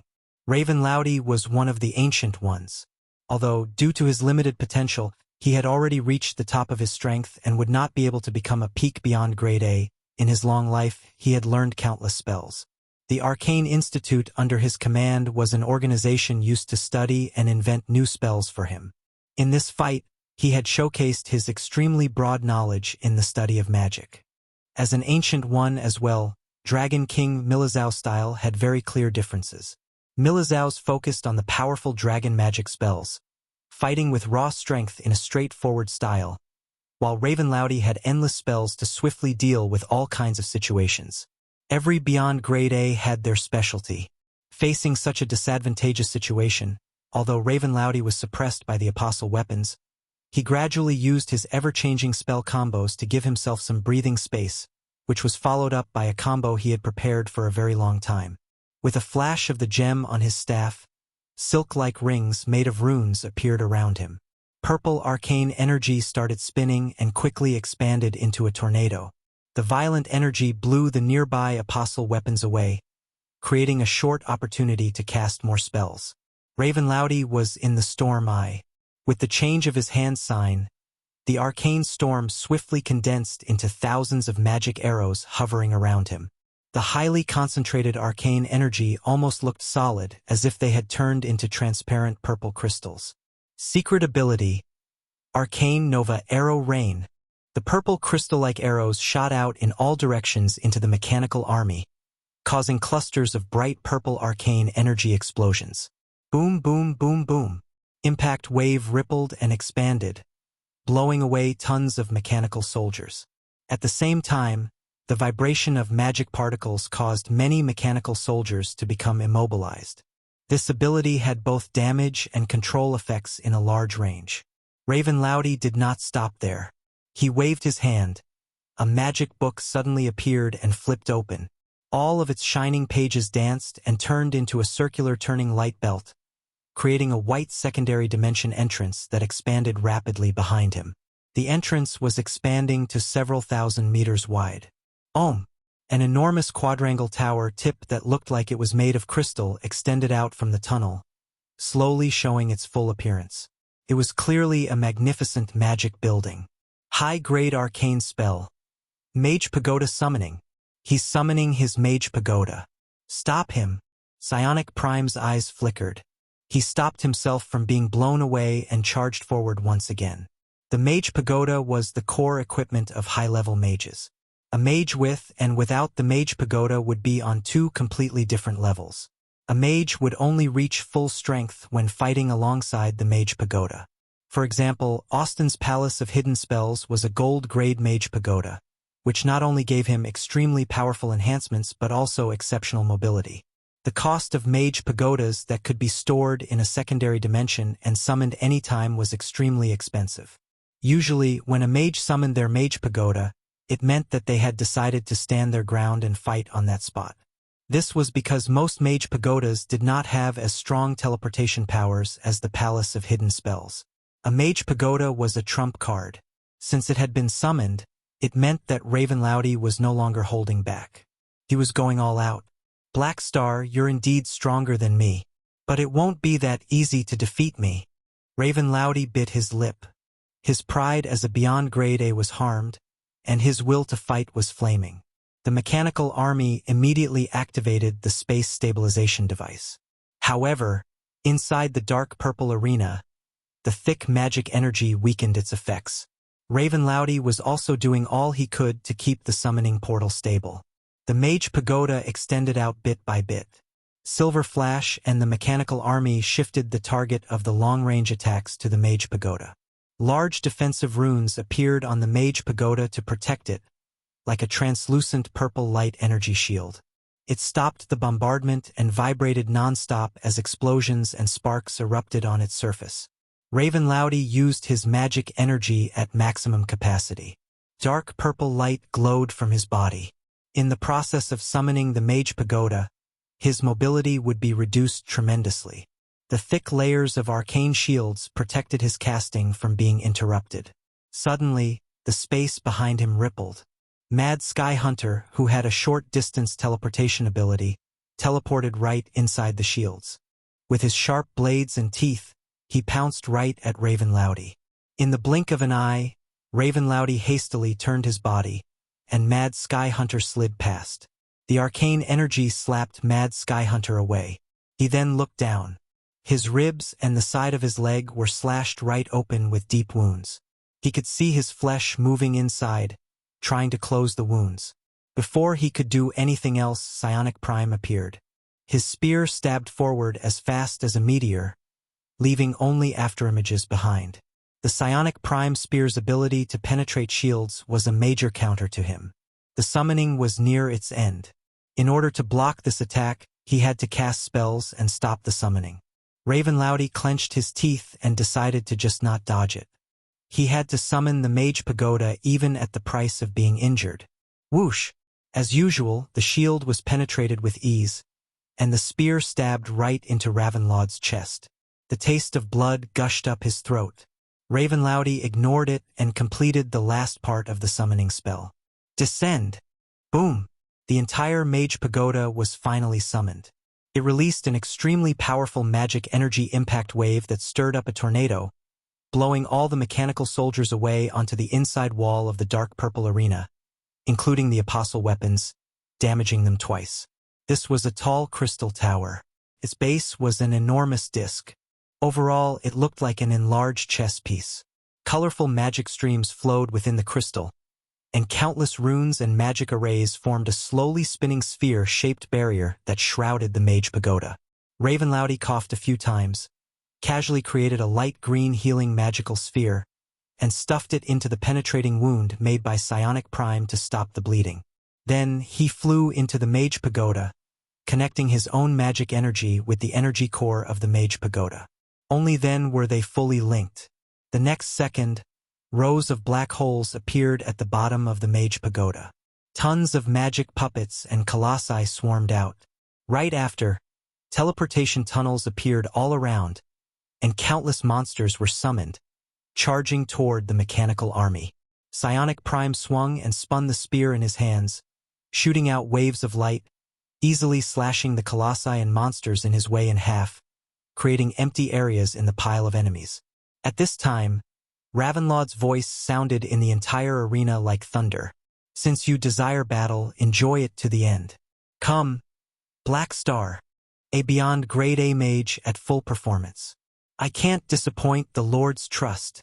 Electric sparkles flashed in Psionic Prime's eyes. Unafraid, he led the mechanical army and charged forward. The army of two slides collided. Long after the dynasty's fleet arrived at the scene, what they saw was a wreckage. Shattered gems, flesh, and machinery floated in this area. There were also countless radiation reactions in the cosmic space created by high-energy explosions. A heavily damaged Mage Pagoda floated, covered in burnt holes and cracks. The magic light around it dimmed completely. It had clearly experienced an extremely tough battle. The Dynasty fleet did not see signs of the mechanical army, so they sent people into the Mage Pagoda and found Raven Loudy, who was leaning against the wall. His clothes were tattered and he was in a mess. His body was covered in wounds, and there were piles of dried golden blood marks on the floor. A magic staff that was broken into two lay beside his feet. The cut was as smooth as a mirror. You guys, ahem, finally came. Ravenlaud's voice was weak. He stood up with the help of the wall. A few Dynasty soldiers quickly approached to help. What happened? How have you ended up like this? Bekarodi, who was remotely commanding the troops, was shocked. The opponent was just Black Star's mechanical army. Even if Raven Loudy failed as a beyond grade A, how did he end up this badly beaten? Bekarodi thought of a possibility and asked, was Black Star's original body here? Raven Loudy shook his head, gasped for air, and said, no, he wasn't. Oh, so you should have annihilated the mechanical army and obtained the primal chaos mysterious energy, right? Bekarodi asked. No wonder there were no signs of the mechanical army. He felt that this was the most likely outcome. Raven Loudy shook his head again with a complicated expression. No, I was defeated. Bekarodi's expression stiffened. So, you're saying you, a beyond grade A, came personally and even used your mage pagoda, but you were defeated by one of Black Star's mechanical armies that didn't even have a lord's avatar? Bro, what is this? Aren't you too weak? Seeing Bekaroti's expression, Raven Loudy knew full well that he despised him. He felt embarrassed and said with a deep voice, "You know nothing about Black Star's strength." Then, he repeated the process of the battle in detail and made an accurate analysis on Han Zhao's current level of strength. "I once fought Mechanic Emperor, and the impression he gave me is still vivid. Black Star has definitely touched the level of God's trait transformation, which is why his apostle weapons and mechanical army have the power to defeat me." Unknowingly, while listening to the report, Bekaroti's expression had become extremely serious. After a long silence, he finally slowly spoke. "Black Star's strength hasn't grown for about 20 years. I used to think he needed more time to get through that barrier. I didn't expect him to have grown again this soon." During the version update, Han Xiao did not level up much, so it looked like he had run into a wall, which made the outside world relieved. They thought that he had finally reached his limit for the time being. Bekaroti had thought the same. But now, seeing how beaten Raven Loudy was, he knew that Black Star had found the path forward again. 20 years was not a short time, but compared to the growth of Beyond Grade, as this was way too quick. With a deep exhale, Bekaroti said in a solemn tone, "Report what happened to Her Excellency, and only put this intelligence in confidential documents. Do not leak it." At this moment, he made the right choice. Hiding the fact that Black Star had become stronger was not because he wanted to, but because he knew that the ruler Ernrel would definitely give that order.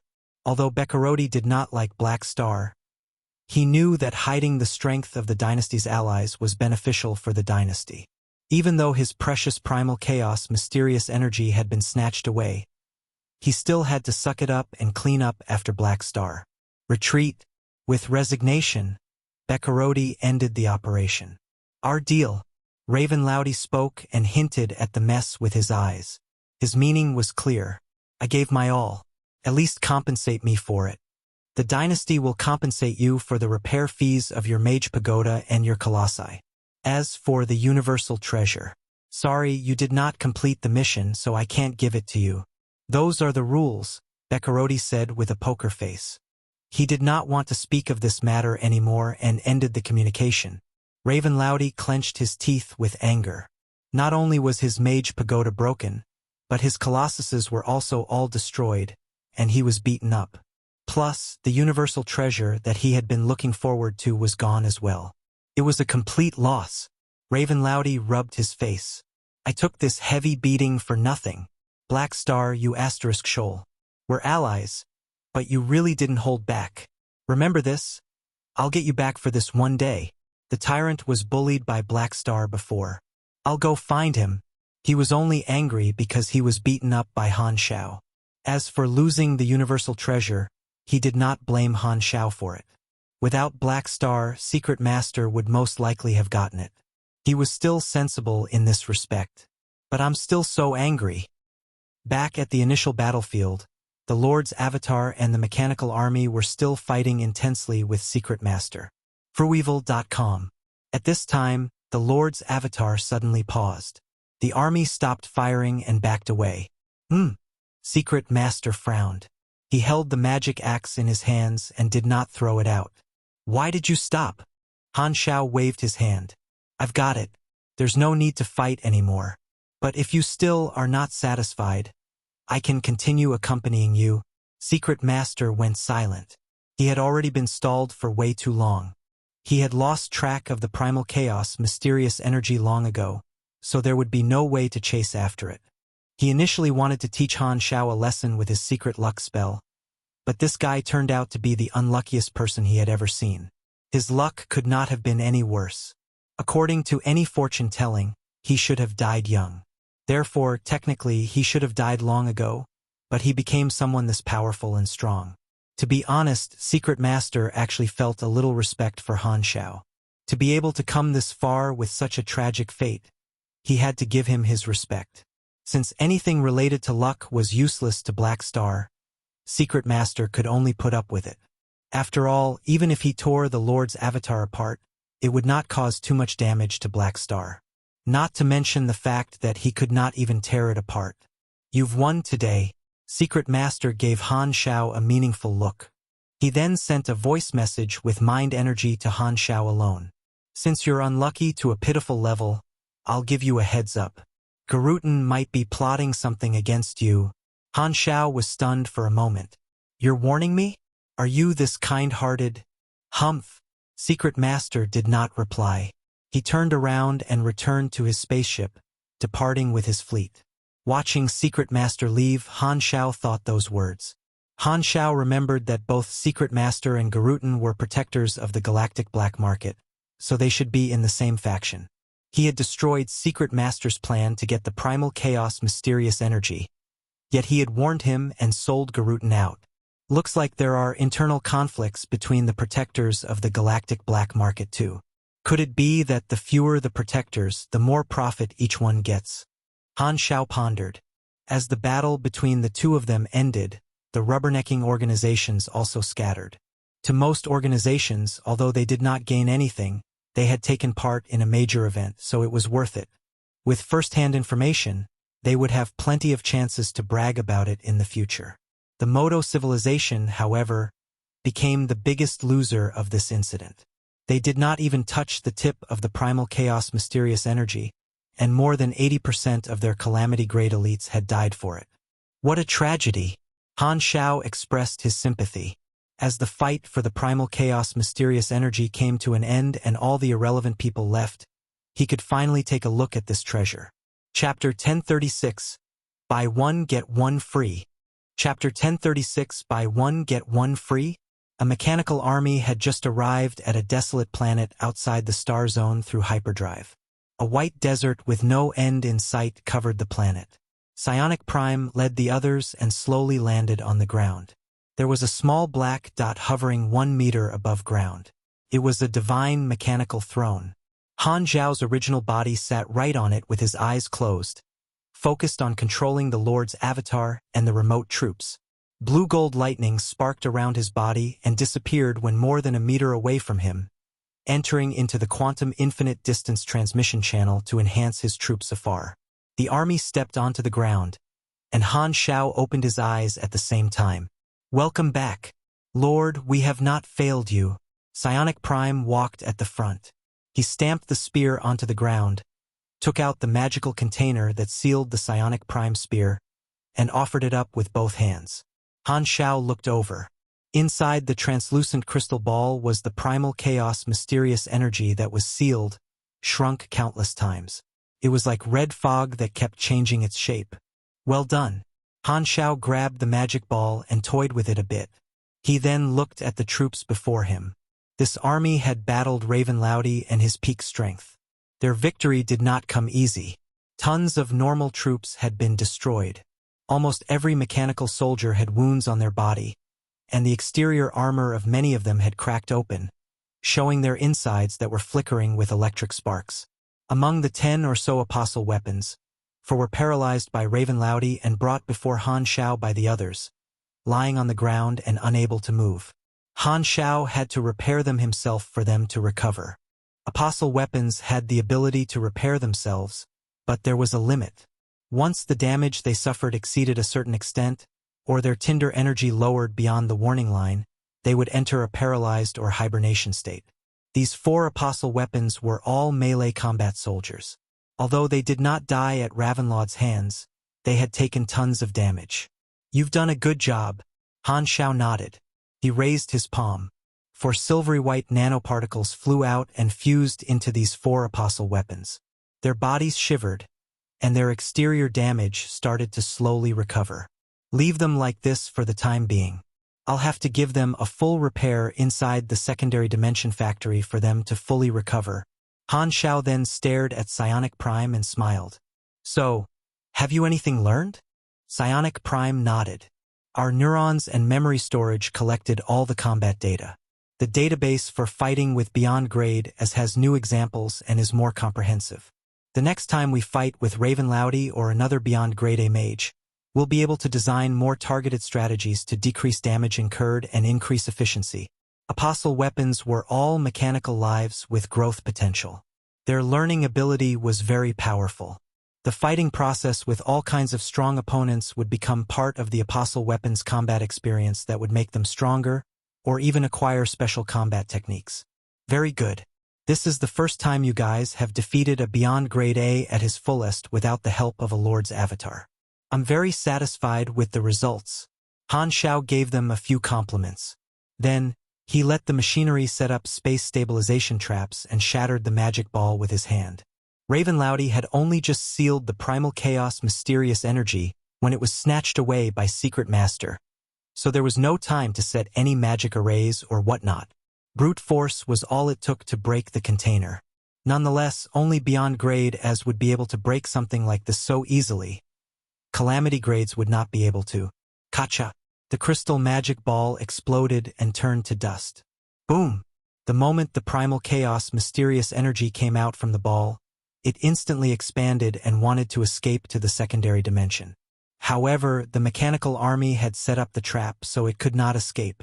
This time, Han Shao raised his hand, opened his palm, and performed a pull gesture at the primal chaos mysterious energy.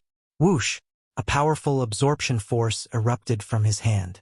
The primal chaos mysterious energy flew to Han Shao and entered his body. The red energy cloud was soon completely absorbed. Hiss! Han Shao inhaled deeply, and red light shot out from his eyes. According to the research the universal civilizations had on primal Esper ability entities, only Espers and ordinary people could become owners. However, Han Shao planned to test out how true this information was with his own body. After all, his first choice would, of course, be himself using it. He had to try to see if he was suitable. He was not worried about failing. The damage caused by not being a compatible owner could kill calamity grades, but it would at the very most only cause a little bit of damage to Beyond Grade as. Plus, he humbly felt that his regeneration ability was not too bad, so he was not afraid at all. Cells were the residents of primal Esper ability entities. As soon as the primal chaos mysterious energy entered his body, it automatically fused into each and every one of his cells. Intense agony exploded in Han Zhao's body. Han Shao could clearly feel that due to the difference in energy attributes, the primal chaos mysterious energy and his own energy conflicted and produced a feeling that was similar to rejection.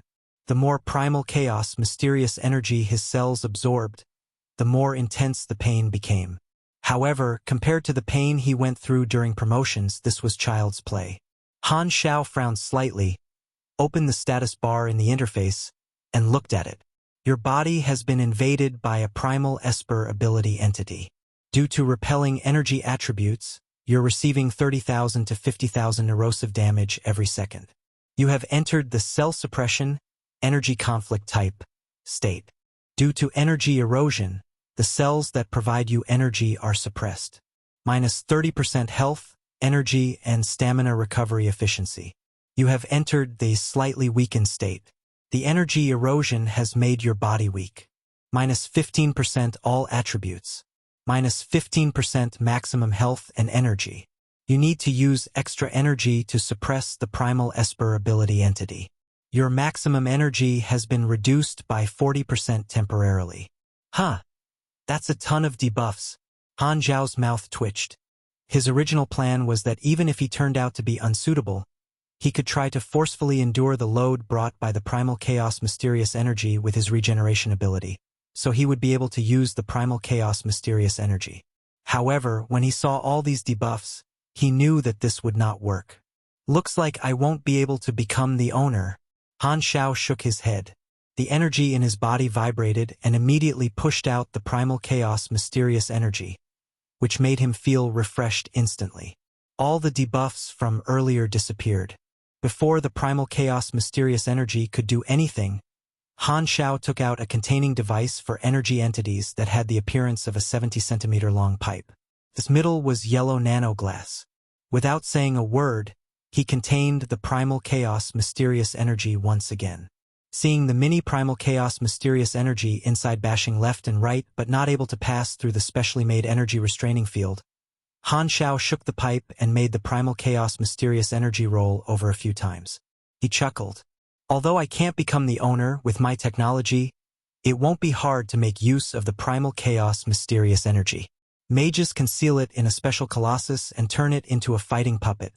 So I can build a special mechanical body to become the primal chaos mysterious energy's host too. I shall artificially create a mechanical owner. However, it'll take a lot of testing to find a way to build the host. Han Xiao thought about how to deal with the primal chaos mysterious energy. However, at that moment, a weak psychic wave escaped from within the container that was filled with a sense of resignation. A sexless voice suddenly appeared in Han Zhao's mind. "Hi, Mr. Beyond Grade A, can we have a chat?" The primal chaos mysterious energy is talking? Right, this guy is an independent life form that has a conscience. Han Xiao raised his brows, looked at the contained in his hand with interest, released his psychic barrier, and formed a psychic communication link with the primal chaos mysterious energy. "You're the primal chaos mysterious energy? This is just what you people call me. My real name is Masanal Cad Pyroi Red Spirit Dito." After dozens of words, the name still had yet to finish. Han Xiao could not take it anymore and interrupted its self-introduction. "Stop, it's too troublesome. I'll just call you AK. Okay. The primal chaos mysterious energy's tone was stiff.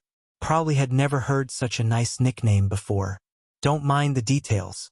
What did you want to talk to me about?" Han Xiao raised his brows. "What do you plan to do with me?" Han Xiao thought about it and told the truth. "I plan to build a host that can contain you to make you fight for me. If that doesn't work, maybe I'll find a new owner for you." As expected, the primal chaos mysterious energy, however, was not angry about it. "I've seen many beyond grade as, when I fused with you earlier, I found that you're one of the few stronger ones even among beyond grade as, I'm powerless to resist, so I'll let you do whatever to my body. Be gentle, okay? I don't like it rough. Why did the way you said that sound kind of weird?" Han Xiao coughed and said with curiosity, "You're going to become my puppet? So aren't you angry? My life is longer than you can imagine. I've experienced everything there is to experience. It's not like you're the first one to want to control me. You're just another passerby in my life." The primal chaos mysterious energy's tone was casual and carefree. "Didn't expect you to be so open-minded." Han Zhao's mouth twitched, and he did not know how to describe this. "If you'd lived as long as you'd know the feeling of loneliness. It's the most horrifying feeling in the entire universe. Therefore, I hibernate most of the time. In fact, the experiences I have fighting alongside my owners are the more exciting and colorful memories." The primal chaos mysterious energy was very honest.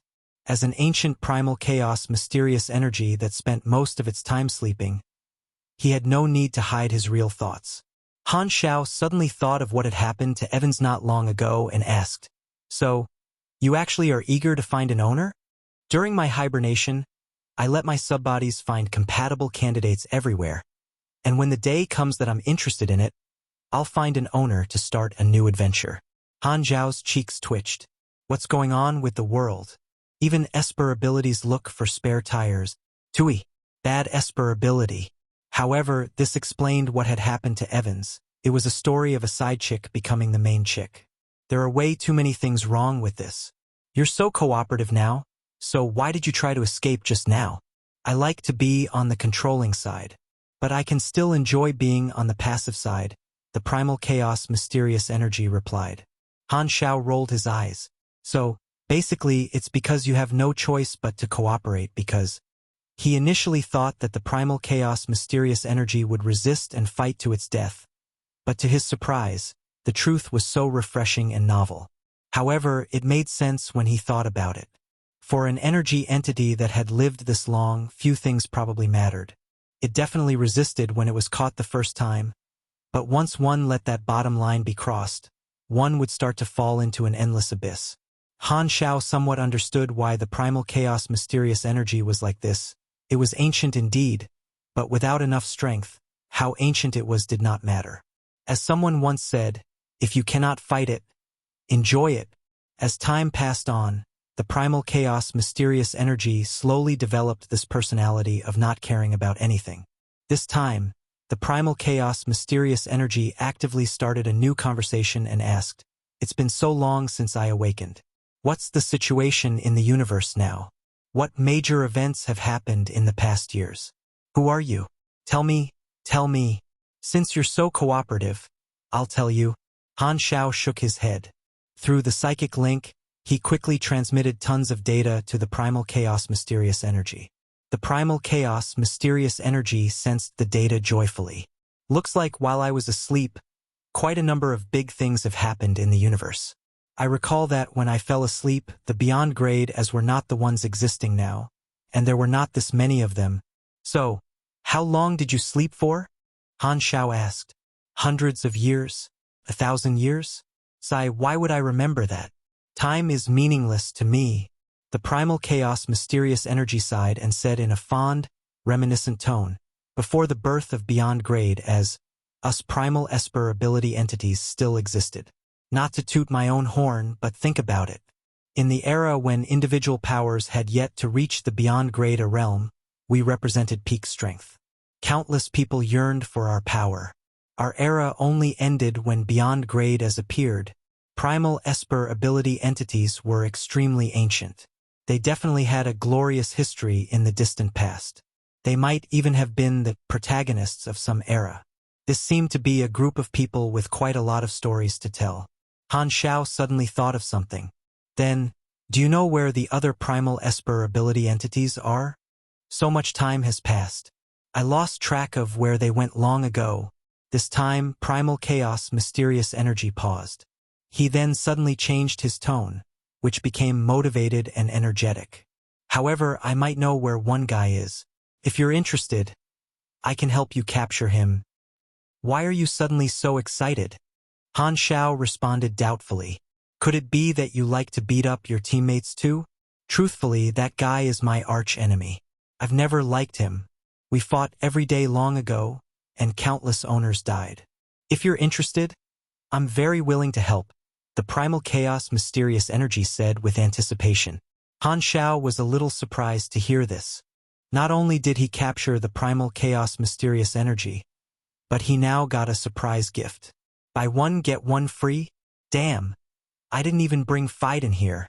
Could it be that when Secret Master pitted me earlier, he secretly increased my luck? Or maybe this is a scam. Han Xiao caressed his chin and asked, "What's its name?" "Its name is Na. Oh, according to what you guys call it, it should be the Holy Light Particle." Holy Light Particle? Han Xiao's eyes sparkled.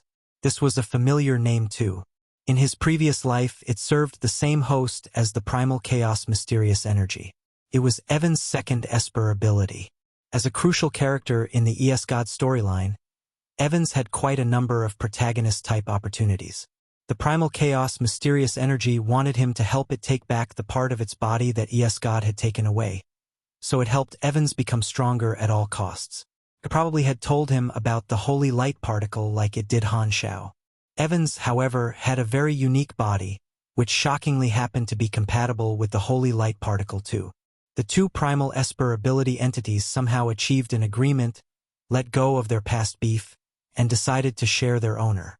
At that time, Evans was the first ever owner of multiple primal esper ability entities in the history of the universe. Speaking of which, the man was quite talented. Even though he could no longer be an owner, recruiting him into the army would increase the army's luck. No problem, no number of primal esper ability entities is too many. Where's the Holy Light Particle? Han Xiao was interested. As far as I know, it stays in a secondary dimension over very long periods of time. It's a world made of materialized light. Everything is made of colorful light. Solid light looks like bright gems, and liquid light looks like thick and dense milk. The primal chaos mysterious energy described the dimension with as much detail as possible, clearly showing his strong hostility to his arch-enemy. At the same time, a notification popped up on Han Zhao's interface. You have triggered the mission. The primal chaos mysterious energy's arch-enemy. Mission introduction. You have captured the primal chaos mysterious energy. It is a very casual guy. If you're willing to help it handle a small problem, it is willing to fight by your side. Mission requirements. Defeat another primal Esper ability entity, Holy Light Particle. Reward: 2.4 billion EXP. 2 character summon cards. Activate special milestone mission. Primal Esper ability collector. Chapter 1037 God's Headache. Chapter 1037 God's Headache. Not bad. Even gave me a mission. Han Xiao glanced at it with interest. Primal Esper ability entities were strong, but they were not much to him now. Using a certain comic that he had read in his previous life as reference, primal Esper ability entities were like tailed beasts, praised by the writer as something almost unbeatable at the start, but to those characters in the later stages of the comic. What? Can this thing even kill anyone? Similarly, the owner was like the Jinchuriki. If the primal Esper ability entity met a powerful owner, it would have strong powers. Looking at the mission reward, Han Xiao started planning. In terms of this mission's difficulty, it would require many calamity grades to form a team, so it's considered a team mission for the later versions. 2 character summon cards, so probably the character summon cards of the Primal Chaos Mysterious Energy and Holy Light Particle. To players, they basically cannot become the owners of Primal Esper ability entities, so character summon cards are useful to them. To someone like me who can tame them, however, character summon cards are just the cherry on top. But this milestone mission seems quite interesting. Han Xiao had seen other special milestones in his previous life, which were usually all hidden missions. However, this was the first time he had seen this Primal Esper ability collector milestone. No one had ever triggered it in his previous life. Sounds exotic, but its effects are unknown. Maybe it's more suitable for Espers. Han Xiao caressed his chin, thought about it for just a few seconds, and then put it aside. No matter what this milestone was about, he was going to get the Holy Light Particle one way or another. He mainly wanted another Primal Esper ability entity, so the mission was just the icing on the cake. He would see about this special milestone when the time came. Speculating would not lead to anything. I'll agree to this then. Let's make the Holy Light Particle come and accompany you. So, when do we depart? The Primal Chaos Mysterious Energy could not wait. It looked like it wanted to take revenge on its archenemy, but according to what had happened in Han Xiao's previous life, Han Xiao kept feeling like it was looking forward to seeing its old friend. Esper abilities. Han Xiao thought about it, shook his head and said, "Not now, I have something to do. When the time comes, I'll go find it." He still had some things to do. His priority was to build the King and Emperor's cape, the 2 pieces of gold equipment. Also, he had to invent and build a special host for the Primal Chaos Mysterious Energy, the artificial mechanical owner. This way, he would have a special mechanical guard that possessed a super high-risk Esper ability. Its grade would be difficult to judge, as it would depend on the performance of the host. If he could turn it into a mechanical life with the effect of the Esper ability, it would have exceptional specifications. Of course, there were precedents of this in the mechanic class. The Beyond grade, as whom the Mechanic Emperor had captured, were used as materials to make special mechanical puppets. Apostle weapons were high-level soldiers provided by the class itself, but mechanics could invent and create their own high-level soldiers. On the other hand, the intelligence that Secret Master had given him made Han Xiao more certain that Gila was in a risky position. Therefore, his original body had to stay hidden in the Emerald Star Cluster and would only move when the opportunity came. At the same time, players all over the universe were swarming toward the Flickering world. The world server was forming very quickly.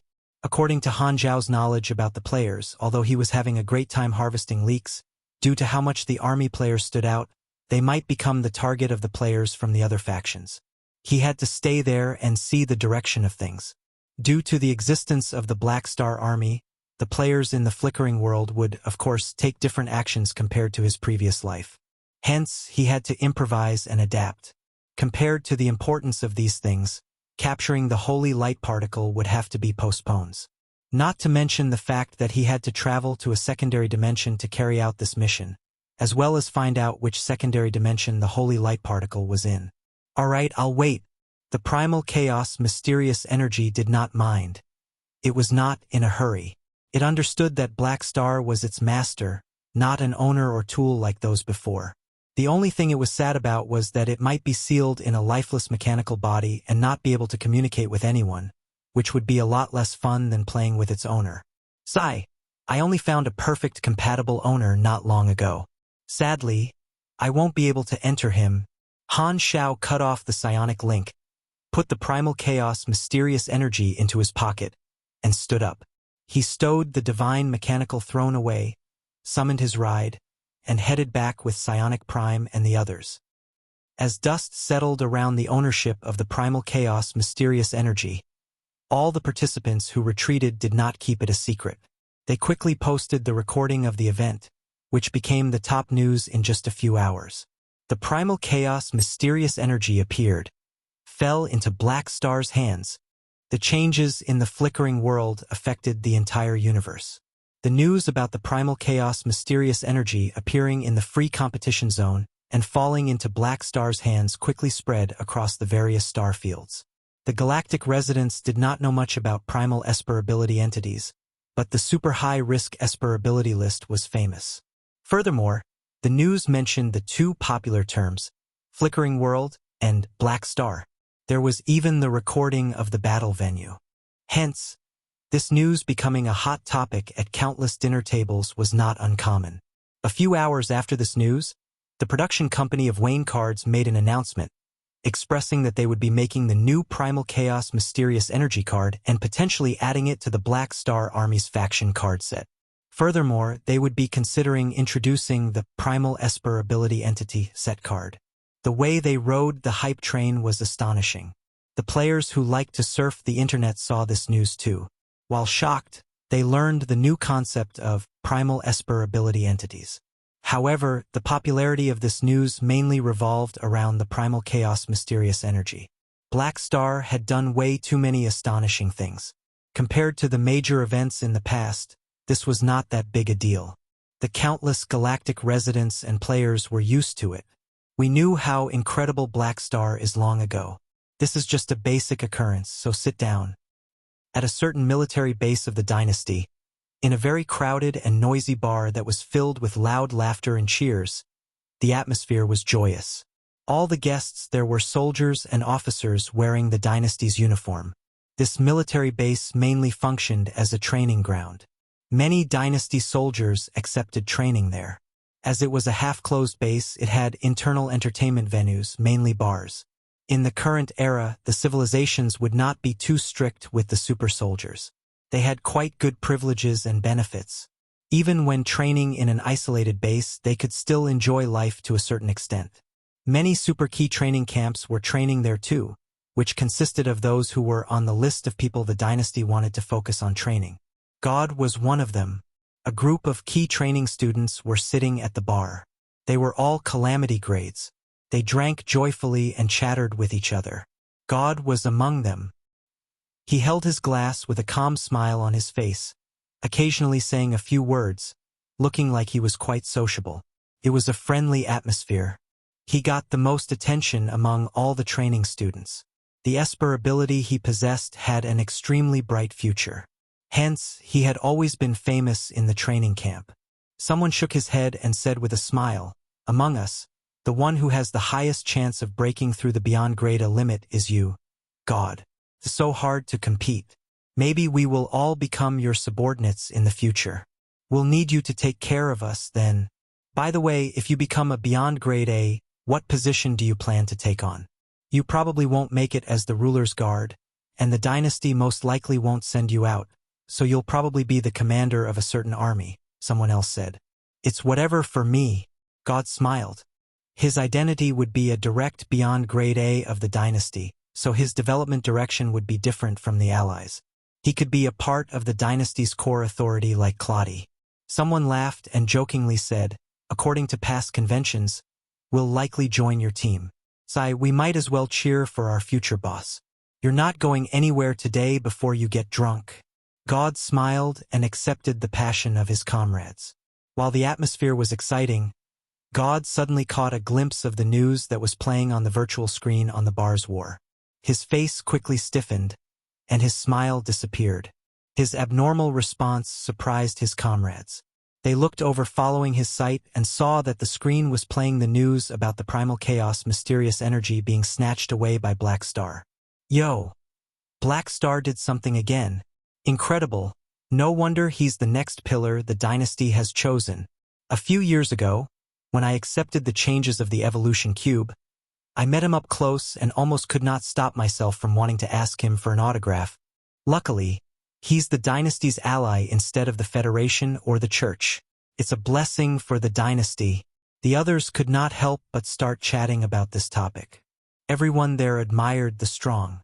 Many of them were fans of the various Beyond Grade A dynasty allies, and a number of them were Black Star's fans. At this time, God put down his glass, stood up with a poker face, and coldly said, "I have something to attend to. I'm heading off." Without waiting for the others to respond, he passed through the crowd and left the bar, leaving his many comrades confused and exchanging looks. What's going on?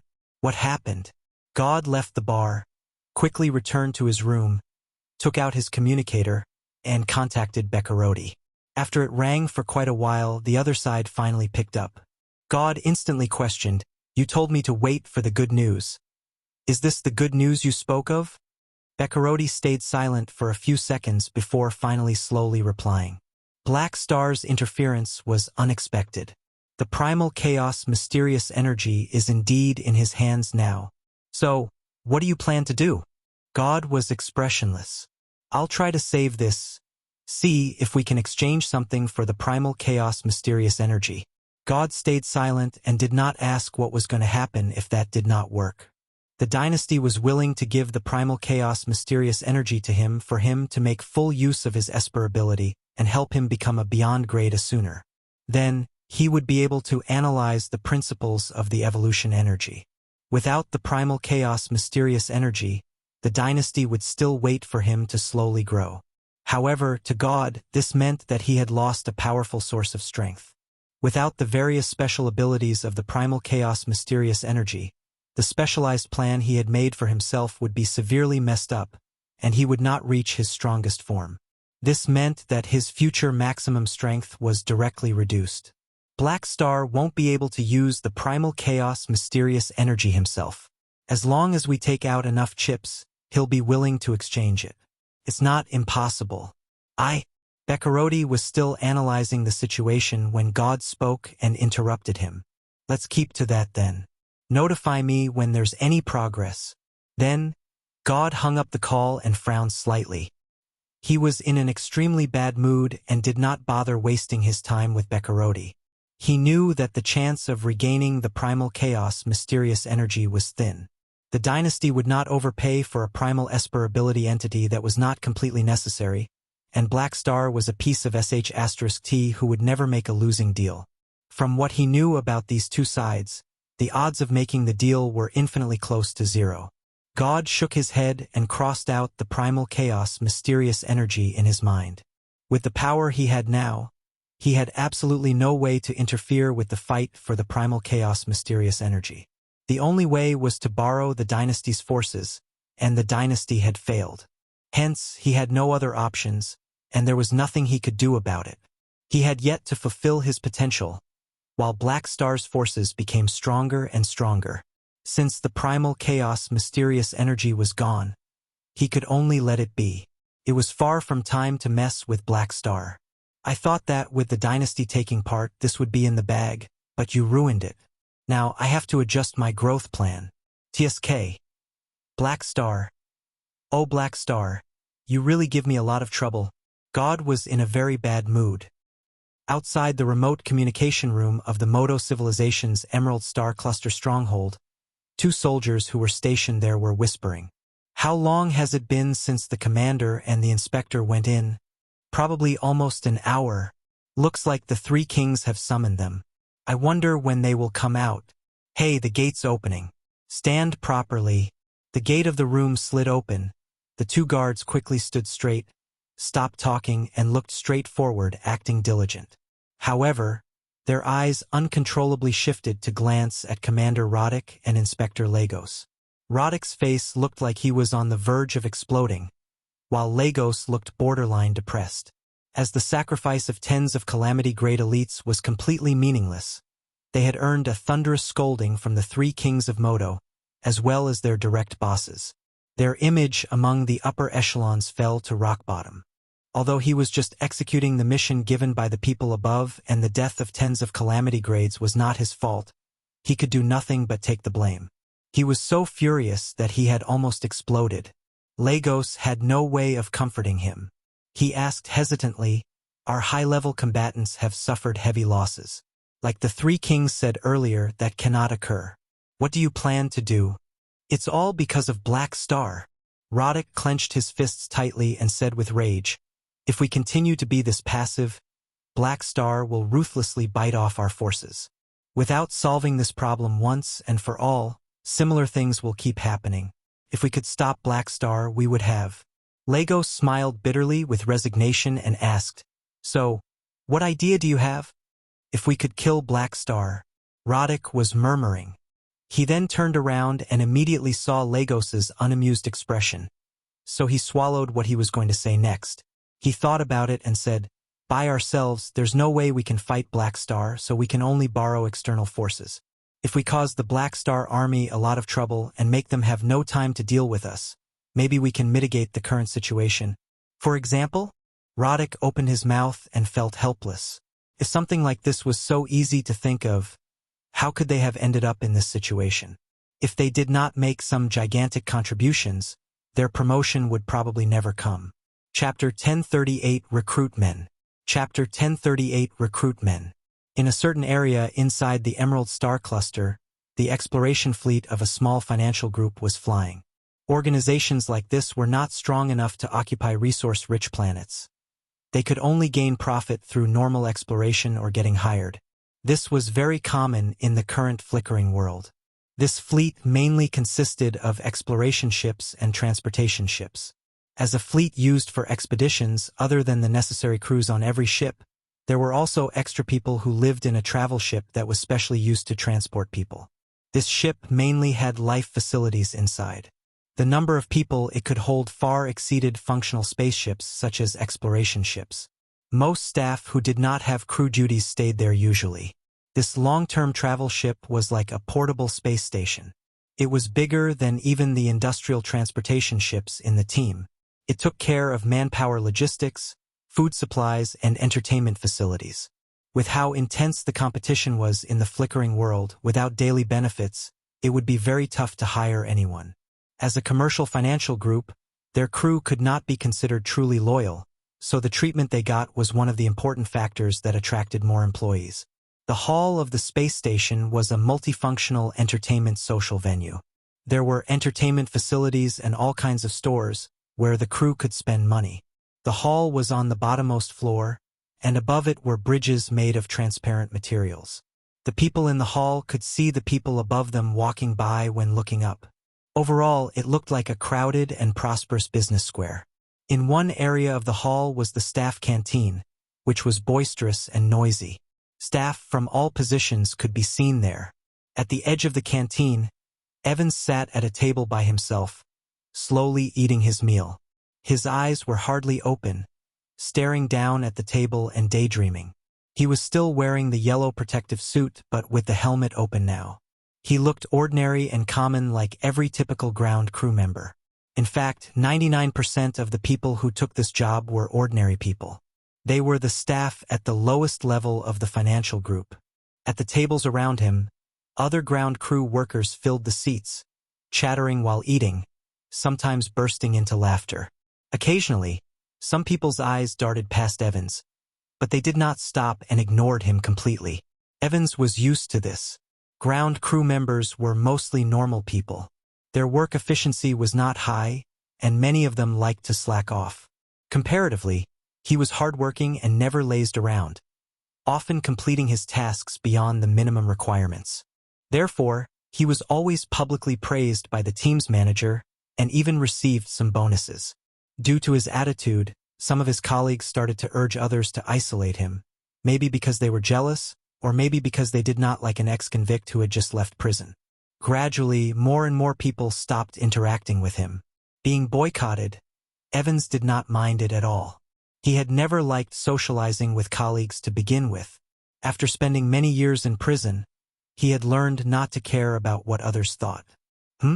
Evans, you're sitting alone." A voice that he recognized appeared beside him. Evans looked up, and a familiar person stood beside him holding the meal plate. It was the manager of the ground crew team he was in. There were many teams in the ground crew department. This team manager was just a base-level officer who did not have much power. He was Evans' direct boss who liked him. "Since there's no one sitting beside you, do you mind if I join your table?" the team leader said with a smile. "Not at all." Evans signed for the team manager to please sit down. The team manager sat opposite him and chatted with Evans while eating. The ground crew members could no longer ignore Evans' table, so they turned to greet their boss.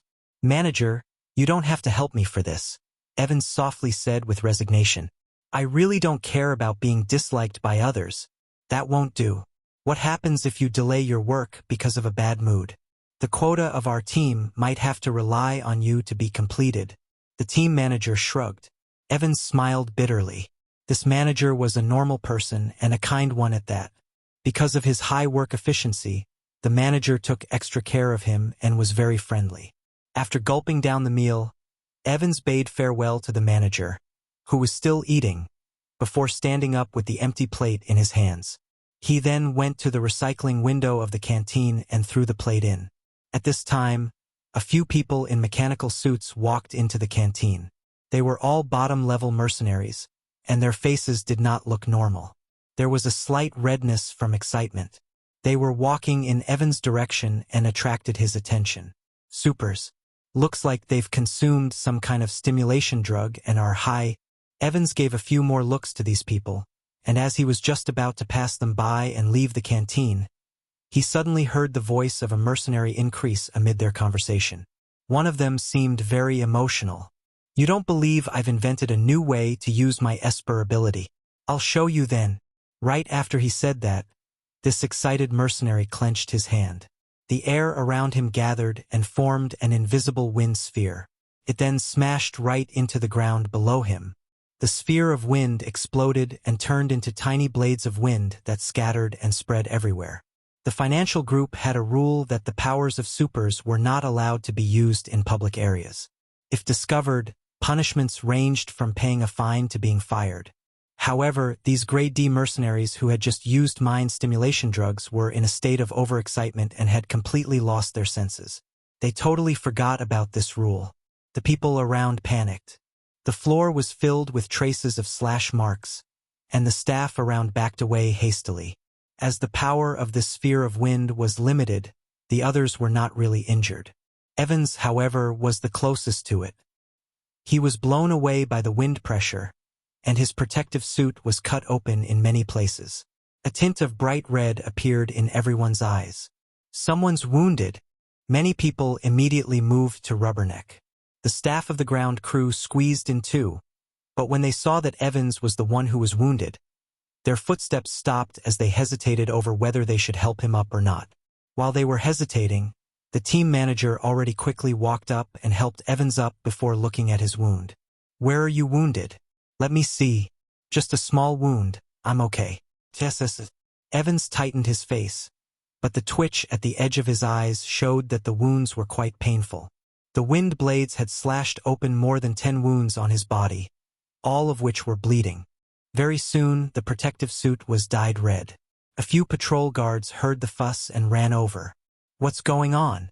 The team manager pointed at these mercenaries with anger and said, "They violated the rules and used an Esper ability in a public area, causing a crew to be wounded." The guard frowned and looked at the scene, noticed that Evans was injured, and then looked at the few mercenaries. He asked with a deep voice, "Is that true?" After this accident, these few people were more awake. The mercenary who had thrown the sphere of wind coughed and said, "I did it unintentionally. It's just an accident. I'll go to ask for the punishment later." Luckily, only one person was hurt. "You'll be fined at most, not a big deal." The guard comforted the mercenary a bit. He then turned to Evans, glanced at the ground crew uniform on his body, and said casually, "You're Evans, right? It's just flesh wounds." Get them treated at the medical room and you'll be fine. You won't die. That's it. The team manager was unsatisfied. Not even an apology? The mercenary who had caused the incident glanced at Evans and said in a very perfunctory tone filled with arrogance, "This is my fault. Sorry." No sincerity could be felt at all. What kind of attitude is that? The team manager was resentful. This time, the guard interrupted him. That's enough. He has already apologized, and his salary will be deducted later too. Don't keep dwelling on it. Although the guard looked like he was doing what should be done, his attitude clearly showed the different treatment he gave to the two sides. He was a super too.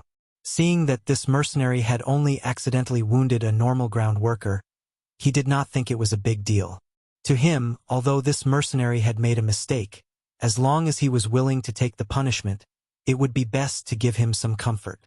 This was more important than a normal person. This mercenary looked like this was completely normal. Seeing that Evans would not die, he did not bother looking at him anymore and turned around to casually chat with his friends. This was witnessed by the people around.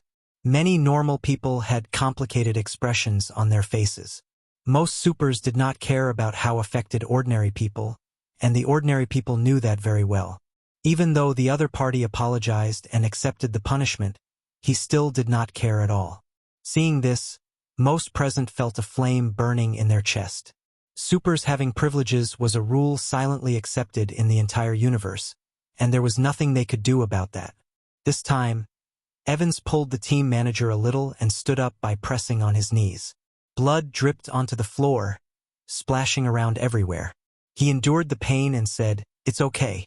It's just not my day. Bring me to the medical room." The team manager gave the other side a glare and gave up on arguing. He then assisted Evans and walked out of the crowd. "It's all settled. Nothing more to see here." The guard waved the crowd away. However, at this instant, a sudden change occurred. Bang! The spaceship suddenly trembled as if it had stopped in an instant. Even the internal shock absorption system could not eliminate the enormous inertial force. Everyone present staggered and fell onto the ground in panic. What's going on? Looks like the spaceship was forced to stop. Did we meet galactic pirates? While everyone was getting up anxiously and was about to rush out of the canteen to take refuge, the speaker inside the spaceship suddenly sounded and echoed through the entire fleet. Everyone could hear it. "This is the Black Star Army. Your spaceship has been forced to come to a stop by us. There's no need to panic. Our goal is only to find one person. His name is Evans. He works in your ground crew." As soon as the sentence ended, all eyes focused on Evans. Swoosh! In an instant, the area around Evans became empty. Everyone hid with shock. The Black Star Army is looking for this guy by name. How did he get into trouble with the Black Star Army? And why are they putting in so much effort to find him? Does he have a secret identity? This time, Evans' most ordinary appearance suddenly became mysterious in the eyes of everyone around him. Black Star Army? Evans was stunned too. Isn't that an advanced organization I'm far from being able to encounter? Why are they looking for me? They probably have the wrong guy.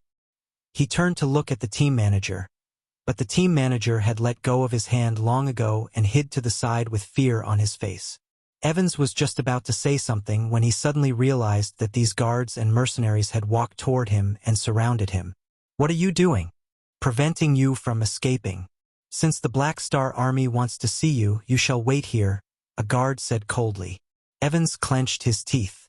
He breathed rapidly a few times, and only after a while did his fists open again. He then said with resignation, "Don't worry, I won't run. I want to find out what this is about too." The people waited there for a while. Suddenly, footsteps appeared outside, and a group of people walked in. The upper echelons who were usually arrogant and mighty were now all walking beside this group of Black Star Army warriors with their heads low. The warrior leader leading the group gave off a powerful energy wave. He was a grade B, and he was considered a very powerful person to these bottom-level workers. The scene was so silent that no one dared breath heavily. The group of them walked to Evans. The fleet's commander pointed over and said, "He's the person you're looking for." This Black Star Army's grade B warrior sized Evans up with a poker face. "You're Evans?" Evans took a deep breath. "That is indeed my name, but I have no past interaction with the Black Star Army. I think you might have found the wrong person." Hearing this grade B team leader took out a resume and showed it to Evans. "Is this your resume?" Looking at it closely, Evans nodded with shock. His face was filled with doubt and confusion. "The Black Star Army really is looking for me?" The grade B team leader nodded. "That's correct then. You're the one we're looking for. Follow me." "Wait a moment. I would like to know, why did you guys come for me?" Evans asked. Everyone perked up their ears to listen to the reply. They also wanted to know the answer to this question. The grade B team leader suddenly smiled, reached out his hand, and said passionately, "You're a talent His Excellency Black Star asked to recruit by name. Brother, welcome to the Black Star Army." The entire venue became silent for an instant. Boom! Then, like a bomb, roaring voices exploded. "What?" The team manager shivered with his eyes wide open. The earlier guard and the mercenary were completely frozen with shock. Everyone present was stupefied. Some even thought that they were hearing things. Countless looks of disbelief focused on Evans. "Did we hear that right? That famous beyond grade A Black Star is recruiting a normal person by name. Could he be so talented that even a beyond grade A is tempted to recruit him?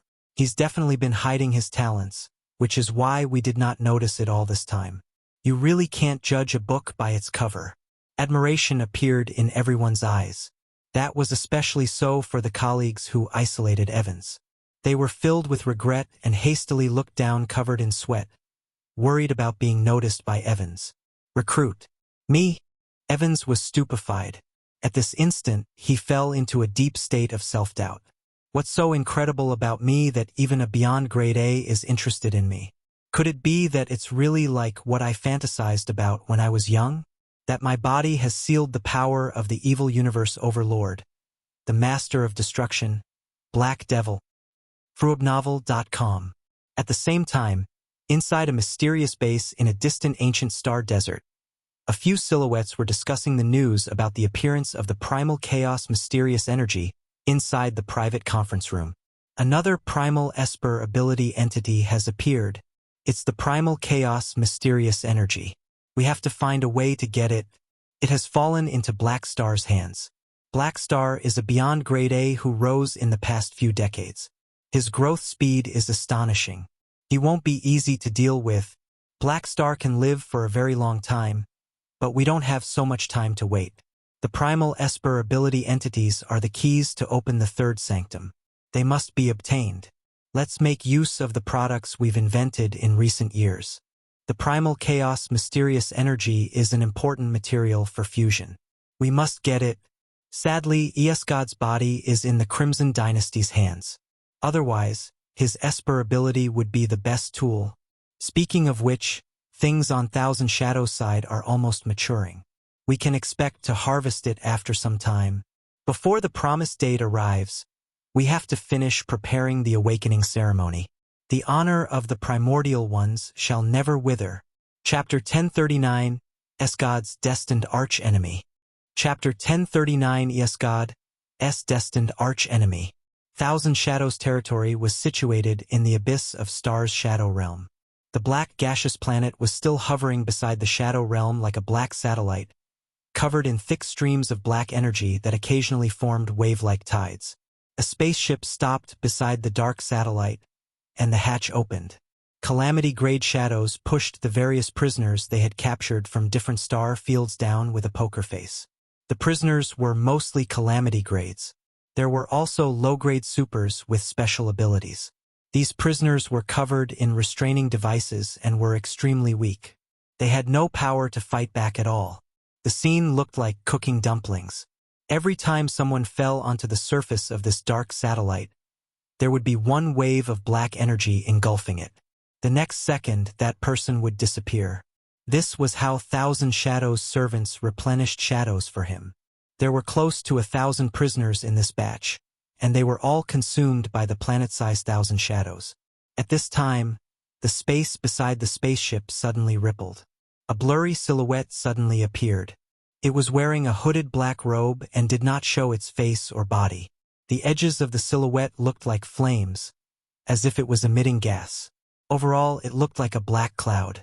This was not a remote projection of the quantum network, but some kind of mind projection. Only Thousand Shadows and his shadow servants could see it. The next second, the planet's surface of Thousand Shadows suddenly started moving violently, forming huge black tsunamis.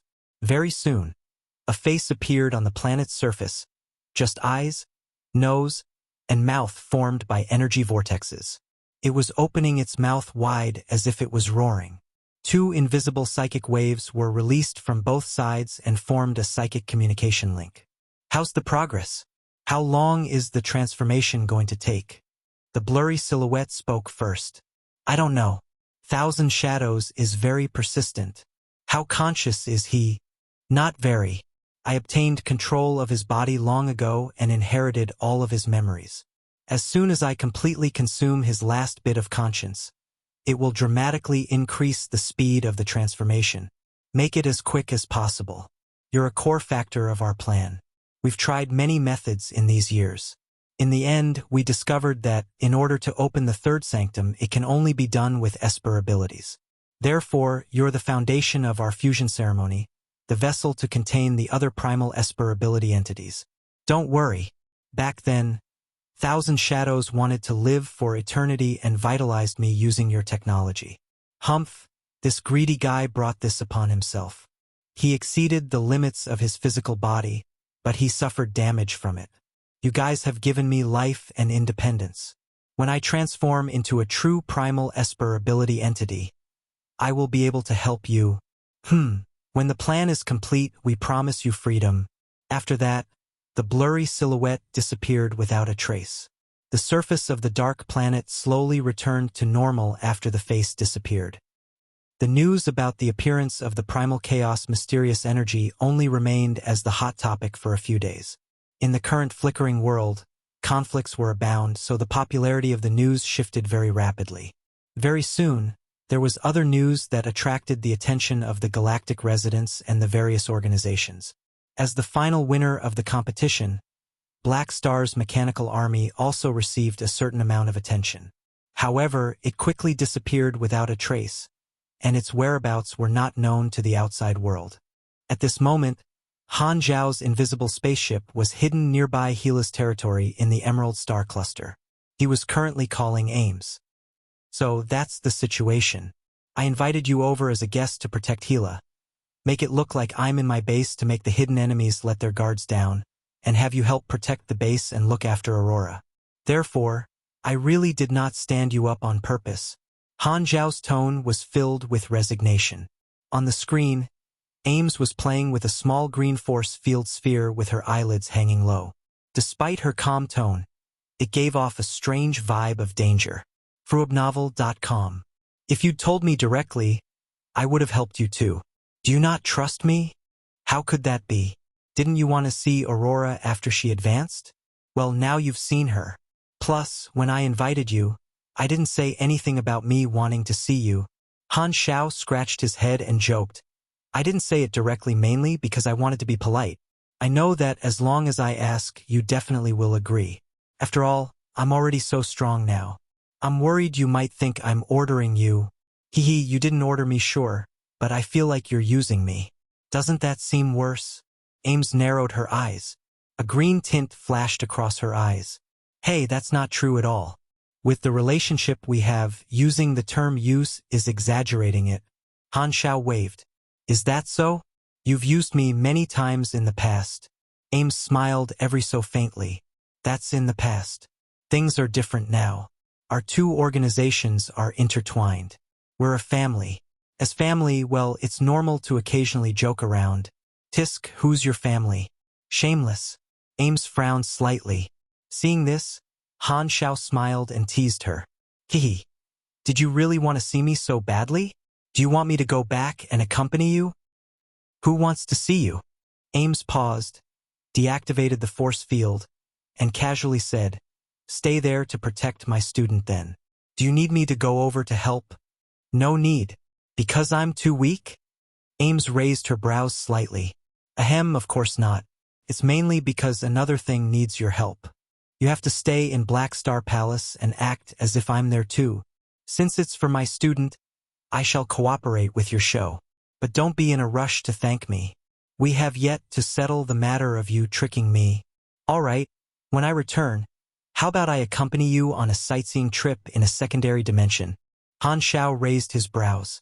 Just the two of us.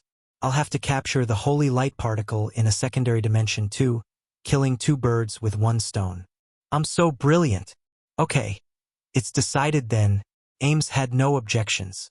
Although she had been tricked into going all the way there, after stroking Aurora for the past few days, she was not really angry anymore. If someone else had toyed with her and used her like this, Ames would have been furious for sure. But since it was Black Star who pranked her, she did not mind it too much. Only those close to her could do something like this. Furthermore, this reminded her of the past when Black Star kept using her despite being so weak. It made her feel nostalgic. After chattering for a while longer, Han Xiao hung up the call and looked over at the workbench on the side. He was currently inside the machinery workshop of the spaceship. His mechanical force was controlling all kinds of devices to build the King mechanical suit. To his side, there was already a pile of failed products. He called them all failed products, but they were still all orange equipment, which could be considered rare equipment.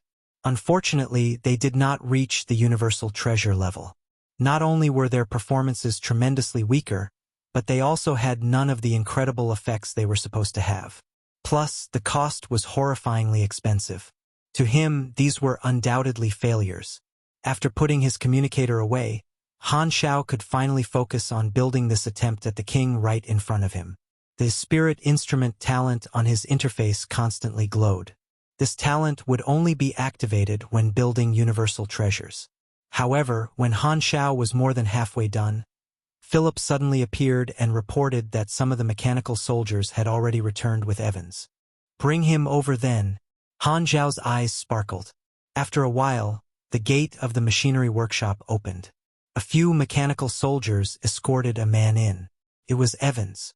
As soon as Evans walked in, he saw a handsome and domineering black-clothed man looking at him with a faint smile, and he immediately became nervous. Your Excellency? Are you Black Star? That's me. Han Xiao smiled and nodded as he sized Evans up. His first impression of him was ordinary, way too ordinary. Evans felt that Han Xiao's eyes seemed to be able to look right through him, like there was nothing he could hide in front of Han Xiao. He became even more anxious. Although he was usually calm and level-headed, even he could no longer maintain his cool when facing someone who stood at the top of the universe like Black Star. Evans took a deep breath, found the courage, and asked, Your Excellency Black Star, I'm just an ordinary person without super genes. What part of me has caused you to be interested? Han Xiao smiled playfully. Your physique is quite special, and I'm very interested in that. Special physique? Evans was stunned. He looked down at himself and felt that he was basically the direct opposite of the word, special. Anyway, don't worry, as a beyond grade A, I won't put in so much effort just to find trouble with an ordinary person like you. Your life is not in danger here. You just have to cooperate with my experiments at most. After that, you can take up an office job in the army, which pays way more handsomely than the financial group you worked for before. What do you think? You've already brought me here. Can I still reject? Evans smiled bitterly. He had just come out of prison. He had come to the Flickering world both to gain knowledge and to make a living. He did not mind working for the Black Star Army at all. Plus, the pay would be much higher. Seeing he had no objections, Han Xiao picked up a syringe and walked to Evans. He told him to stand still and sucked a vial of blood out of him. Han Xiao was not lying. He did intend to run some experiments. Evans had been the shared host of the Primal Chaos Mysterious Energy and Holy Light Particle in Han Xiao's previous life, so his physique was undoubtedly special. Han Xiao wanted to build the mechanical host for Primal Esper ability entities, so extracting and studying Evans' cells would help to explain the reasoning behind his exceptional compatibility with Primal Esper abilities, which would speed up the progress of the research.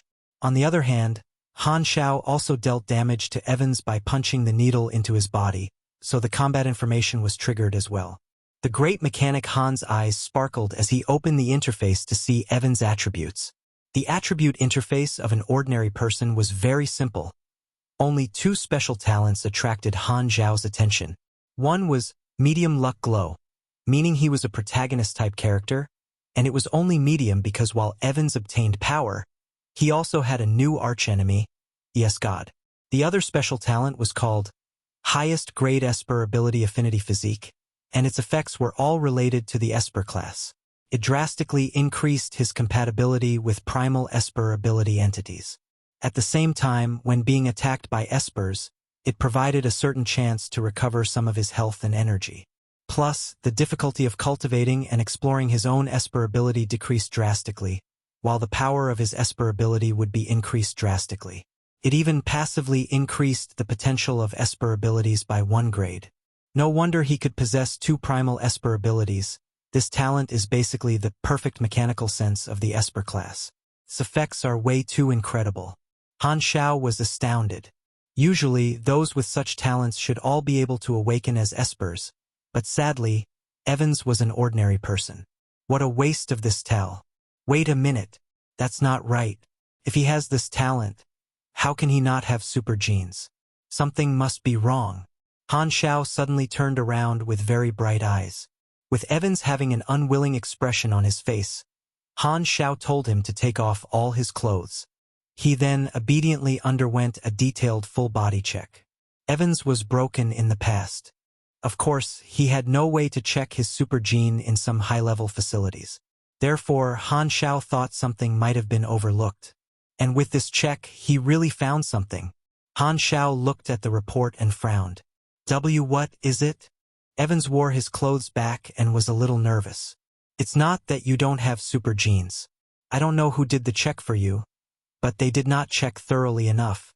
Evans was stunned. He had always thought that he was an ordinary person with no talent.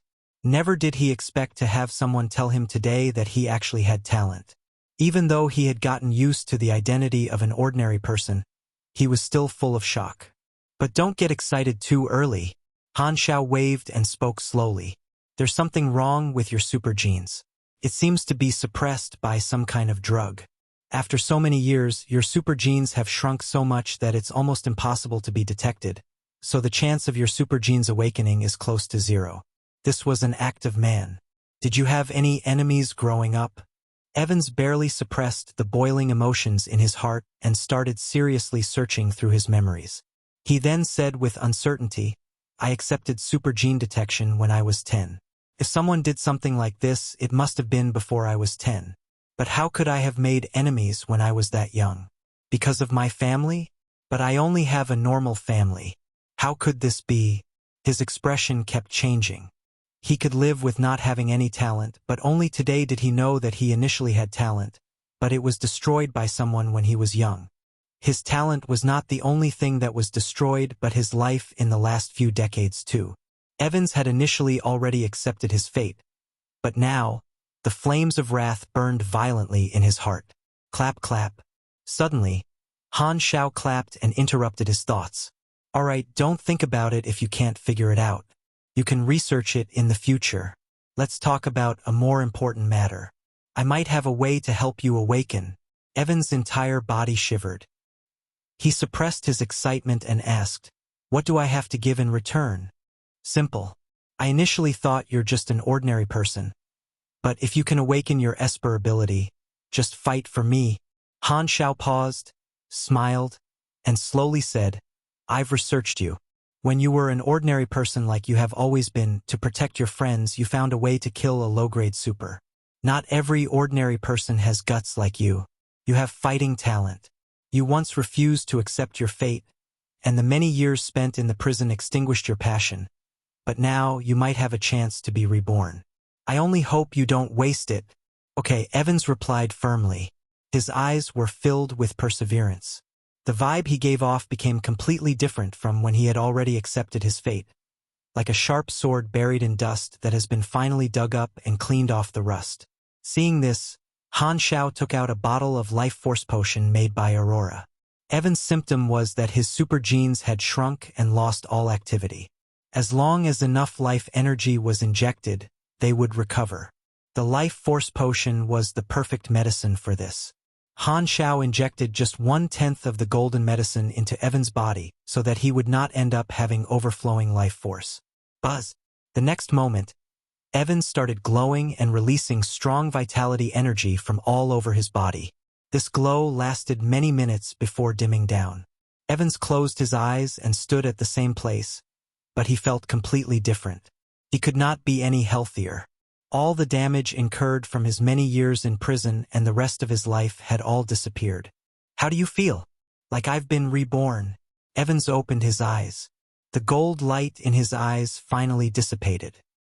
He looked at Han Xiao with appreciation in his eyes. Han Xiao nodded with satisfaction and asked, "Have you sensed your Esper ability?" Evans frowned. He carefully sensed the changes that he had undergone but was a little hesitant. It does feel different, like I have a new sensory organ. That should be my Esper ability, right? Show it to me. Han Xiao was curious. Evans nodded. He then used all his strength to try to use it, but he realized that nothing happened at all, so he doubted himself. I can't seem to be able to control it. Did my Esper ability really awaken? Anyone who had just awakened would become a grade E super, but despite being very weak, situations where Espers were not able to control their Esper ability should not happen. Han Xiao frowned. He felt that this was not a simple matter, so he poked Evans another time with a needle to look at his combat information. However, with just one glance, Han Xiao's entire body stiffened, and he stood in place. He rubbed his eyes and almost thought he was hallucinating. He looked at it for a total of more than 10 seconds before he recovered from the shock. He looked at Evans with an extremely strange expression and murmured, "No wonder. No wonder. Have you found out what my Esper ability is?" Evans asked nervously. Han Xiao took a deep breath, patted Evans' shoulder with a complicated expression, pursed his lips, and said with deep meaning in his words, "You have to be a good person." Then, he did not care about Evans' confused expression, turned his back to him and roared in his heart, "You son of a *ch. This kid's ability is also absorbing Esper abilities. Exactly the same as ES God. No wonder. Now this guy's uniqueness in my previous life all makes sense. No wonder you're ES God's archenemy. Is this the choice of Stein's gate?" He had snatched the primal chaos mysterious energy that led to Evans losing the opportunity to change his fate. So Han Xiao initially felt somewhat guilty and wanted to give him some compensation. "Now, the primal Esper abilities are not good enough for you. You are the biggest profit I've made on this trip." Chapter 1040 ES God Raising Plan and Universal Treasure Creator. Chapter 1040 ES God Raising Plan and Universal Treasure Creator. Esper ability, copy. This was ES God's core ability, but it had appeared in Evans. Han Xiao's first response was to suspect what relationship Evans had with ES God. Then he instantly made up a 2 million-word romantic novel in his mind. However, after thinking about the storyline in his previous life, he denied this possibility. The chance of this being a coincidence was higher. In the universe, Espers who awakened the same abilities were not uncommon. Abilities like controlling fire, water, force fields, and so on were basically everywhere. Therefore, another person being able to absorb Esper abilities was not impossible. However, a coincidence like this still made Han Xiao feel extremely weird. ES God had been locked in space-time amber by him just not many years ago, and now a new ES God had appeared in the outside world. Could this be reincarnation? Did there always have to be an evil lord? What a surprise! I've met an ES God at his newbie stage. Han Xiao was pleasantly surprised. Having Esper ability copy, Evans would certainly have to take the path of absorbing the Esper abilities of others. His talents were suppressed by someone, but now he would have no choice but to take away others' talents. This was all very dramatic and ironic to Han Xiao. Obviously, without a firm belief, the way this Esper ability was destined to grow would very easily make its owner fall to the dark side. Evans, however, had experienced decades as an ordinary person, tasting the bitterness of being at the lowest level of the society, so he might not be as aggressive as ES God. Nonetheless, he might have some deeply buried hatred that could explode after being suppressed for too long, and no one could know if that would happen. He's a double-edged sword, Han Shao thought. If he can be of use to me, he'll have extraordinary potential. I have to guide him to be on my side as much as I can. He feels grateful to me, so he should be very loyal. If he someday shows any sign of decadence, I'll have no choice but to kill him, so there won't be a second ES God. Though powerful, what people were afraid of was not Esper ability copy but ES God himself. In the hands of ES God, all the abilities he absorbed had beyond grade strength. Without his strength as the foundation, no matter how many Esper abilities he absorbed, it would still make no difference. Absorbing Esper abilities was a way to obtain more combat methods. They were considered as abilities and would not increase one's own levels and attributes. Therefore, in order for Evans to increase his grade, there were no shortcuts. He had to slowly train just like the other Espers. Even though he was talented enough to have highest grade Esper ability affinity physique, he would still not be able to skip the process. At the moment, Evans had only just awakened and was extremely weak, only around grade E. Although the subject of comparison was that notorious ES God. How long had ES God lived? How much combat experience did he have? God knew how long it would take for Evans to reach the level of the beyond grade A. Due to how extremely rare this Esper ability was, Han Shao wanted to plan his growing path for him so that it would not be wasted. ES God had already proved the limitations of Esper ability copy. If he absorbed too many Esper abilities, his genetic chain would be at risk of shattering. This meant that the maximum number of Esper abilities Evans could absorb would increase as his grade increased. Once that limit was exceeded, he would die. Therefore, the situation of him having thousands of Esper abilities when he was at a low grade would never happen. However, due to Evans' physique at the same level, the maximum number of Esper abilities he would be able to absorb should be more than ES God. Also, Esper ability copy did not guarantee a perfect success rate when absorbing Esper abilities. ES God had always absorbed Esper abilities from Espers whose grade was lower than his, so there were never any problems. However, when absorbing the Esper ability of someone at the same grade or even at a higher grade, the success rate would be extremely low. Therefore, in order for Evans to absorb Esper abilities from someone whose grade was higher than his, there were extremely strict requirements. For instance, the target needed to be near death or the target could be captured. Basically, it would only have a chance to succeed when the target could not resist. ES God has been collecting Esper abilities for so many years. He's a high-quality material. The Esper abilities he uses to battle are all quite powerful. Sadly, Evans won't be able to do anything through the spacetime amber. If the seal is opened, ES God will escape straight away. It's only been a few decades. No way his conscience will have shattered this easily. For safety reasons, we have to keep him locked up for at least 500 years. The amber blocked any and all energy. The outside world could not inspect the condition of ES God, and he would not bear the risk of letting ES God escape to open the seal. Han Shao put this thought behind and pondered about Evans' growth path. He soon came up with some ideas. It's not suitable for Evans to take ES God's path. He should plan what to absorb, quality over quantity, so he will benefit from it his whole life. ES God was powerful indeed, but he had absorbed way too many Esper abilities, which made his genetic chain reach the cusp of shattering. ES God had no use for the vast majority of these abilities. Instead, they suppressed his strength. Although the army at the superhealer Aurora, Han Shao did not want her to have too much contact with Evans. At most, he would let him use the life force potions. One reason ES God absorbed that many abilities was his ambition. He wanted to fuse the super high-risk Esper abilities to transform himself and break through the limit of peak beyond grade as becoming an entirely new being. Another reason was that part of ES God's ambition came from his experience. Han Shao had read about his past before. When ES God was weak, he had always been alone. He relied on himself for everything, and he could only trust himself. Therefore, he wanted to become almighty so that he would never need any friends. However, Evans had no need to do that, so he had the luxury to only absorb useful and strong Esper abilities. This might be a much more suitable path. Seeing that Black Star faced away from him and did not speak for a while, Evans became more confused as time went on.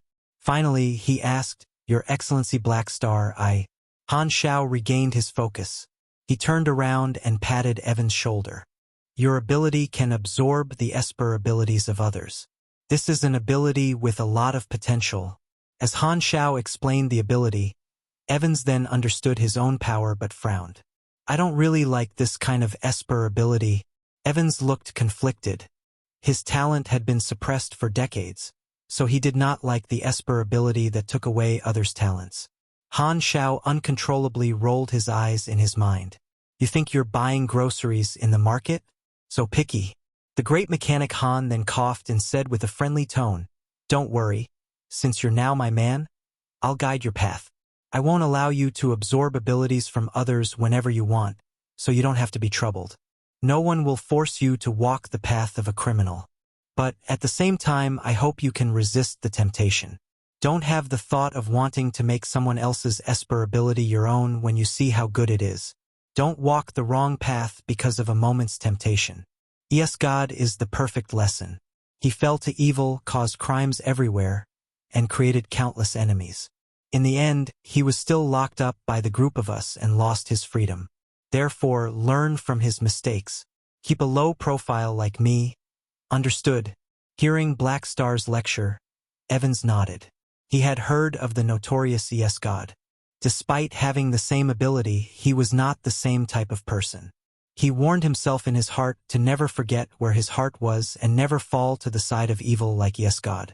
Han Shao said a few more words before telling some mechanical soldiers to lead Evans away. He was the only one left in the room.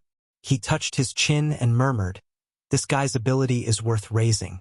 As long as he doesn't take the wrong path, he'll undoubtedly become someone strong in the future. As for how to help him obtain Esper abilities.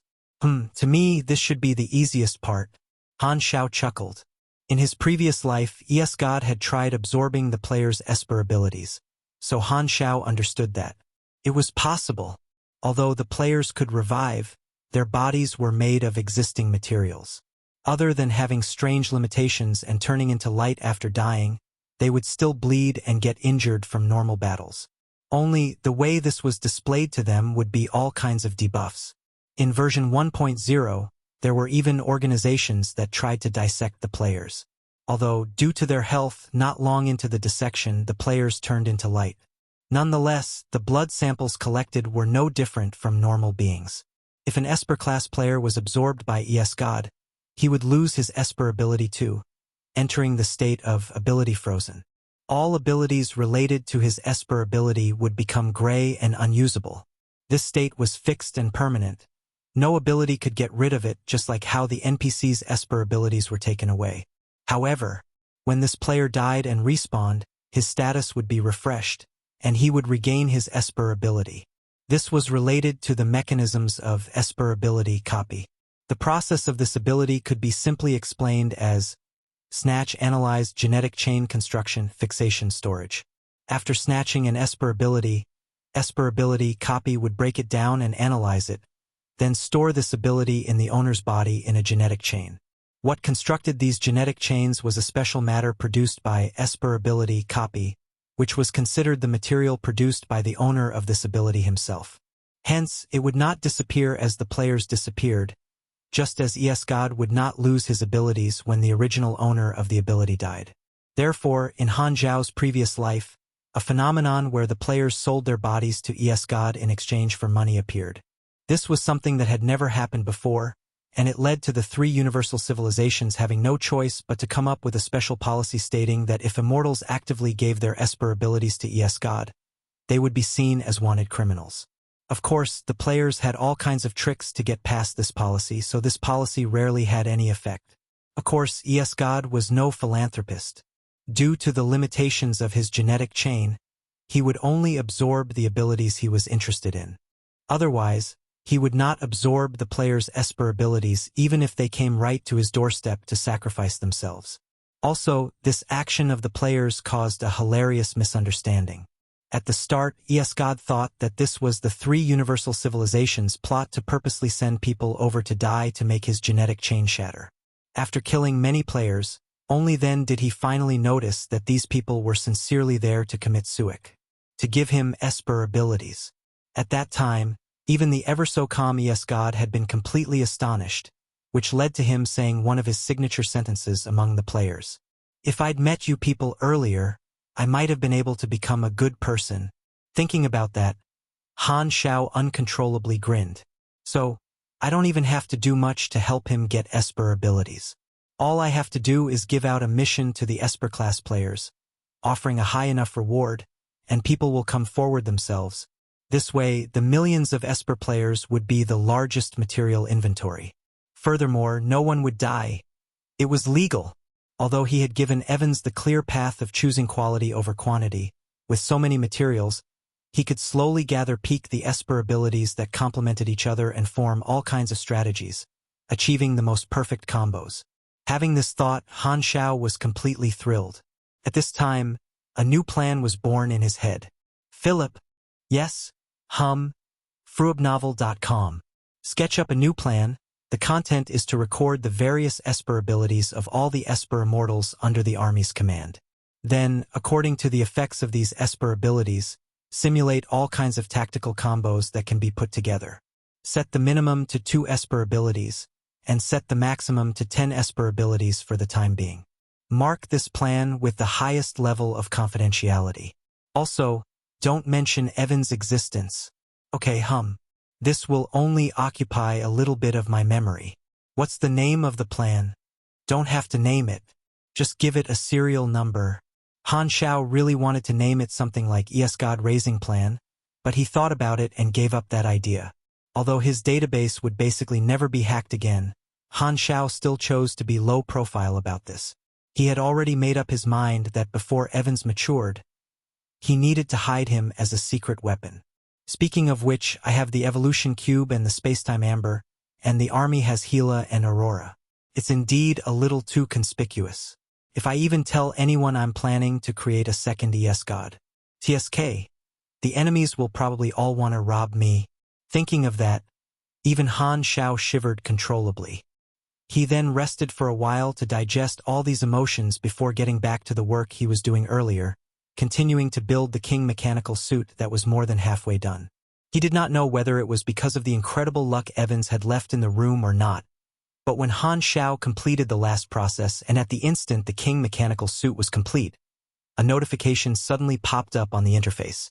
You have built a gold-grade equipment, universal treasure. You have benefited from Spirit Instrument. You have received 1 God's Trait Transformation Point. Another cannot be obtained again through the same blueprint. One of your random attributes has been decreased by 200. Randomizing complete. Minus 200 luck. You have received 200 free attribute points. You have received level 1 bonus from Spirit Instrument, plus 2.5% basic success rate of building gold equipment, plus 1.2% basic success rate of inventing gold blueprints. You have received a new talent, Universal Treasure Creator. Chapter 1041 Targeting. Chapter 1041 Targeting. You have received 1 legendary point. So, this is what the Spirit Instrument's benefits are. Han Zhao's eyes sparkled. Spirit Instrument was a class talent he obtained by default after becoming a Divine Throne mechanic, which was only effective when building universal treasures. When successful, it would give bonuses. This was his first time seeing the exact bonuses it gave, and he was pleasantly surprised. Previously, Han Shao did not if there were any other ways to obtain God's trait transformation points, but now he had found one: building universal treasures. The same blueprint would not provide multiple points, meaning even if he built another gold-grade King mechanical suit, he would not receive more God's trait transformation points. Hence, he needed to get more gold blueprints. Han Shao was curious. There were other beyond grade A mechanics who had built universal treasures throughout history, but from the intelligence provided by the dynasty, this method of obtaining God's trait transformation points was not mentioned. He had some speculations. Some beyond grade as who successfully built universal treasures probably did not fulfill the prerequisites to obtain God's trait transformation points, so they could not notice this effect. For example, Austin. As for those who knew, maybe they hid this information for their own purposes and did not report it. Or the advanced civilizations kept this a secret deliberately.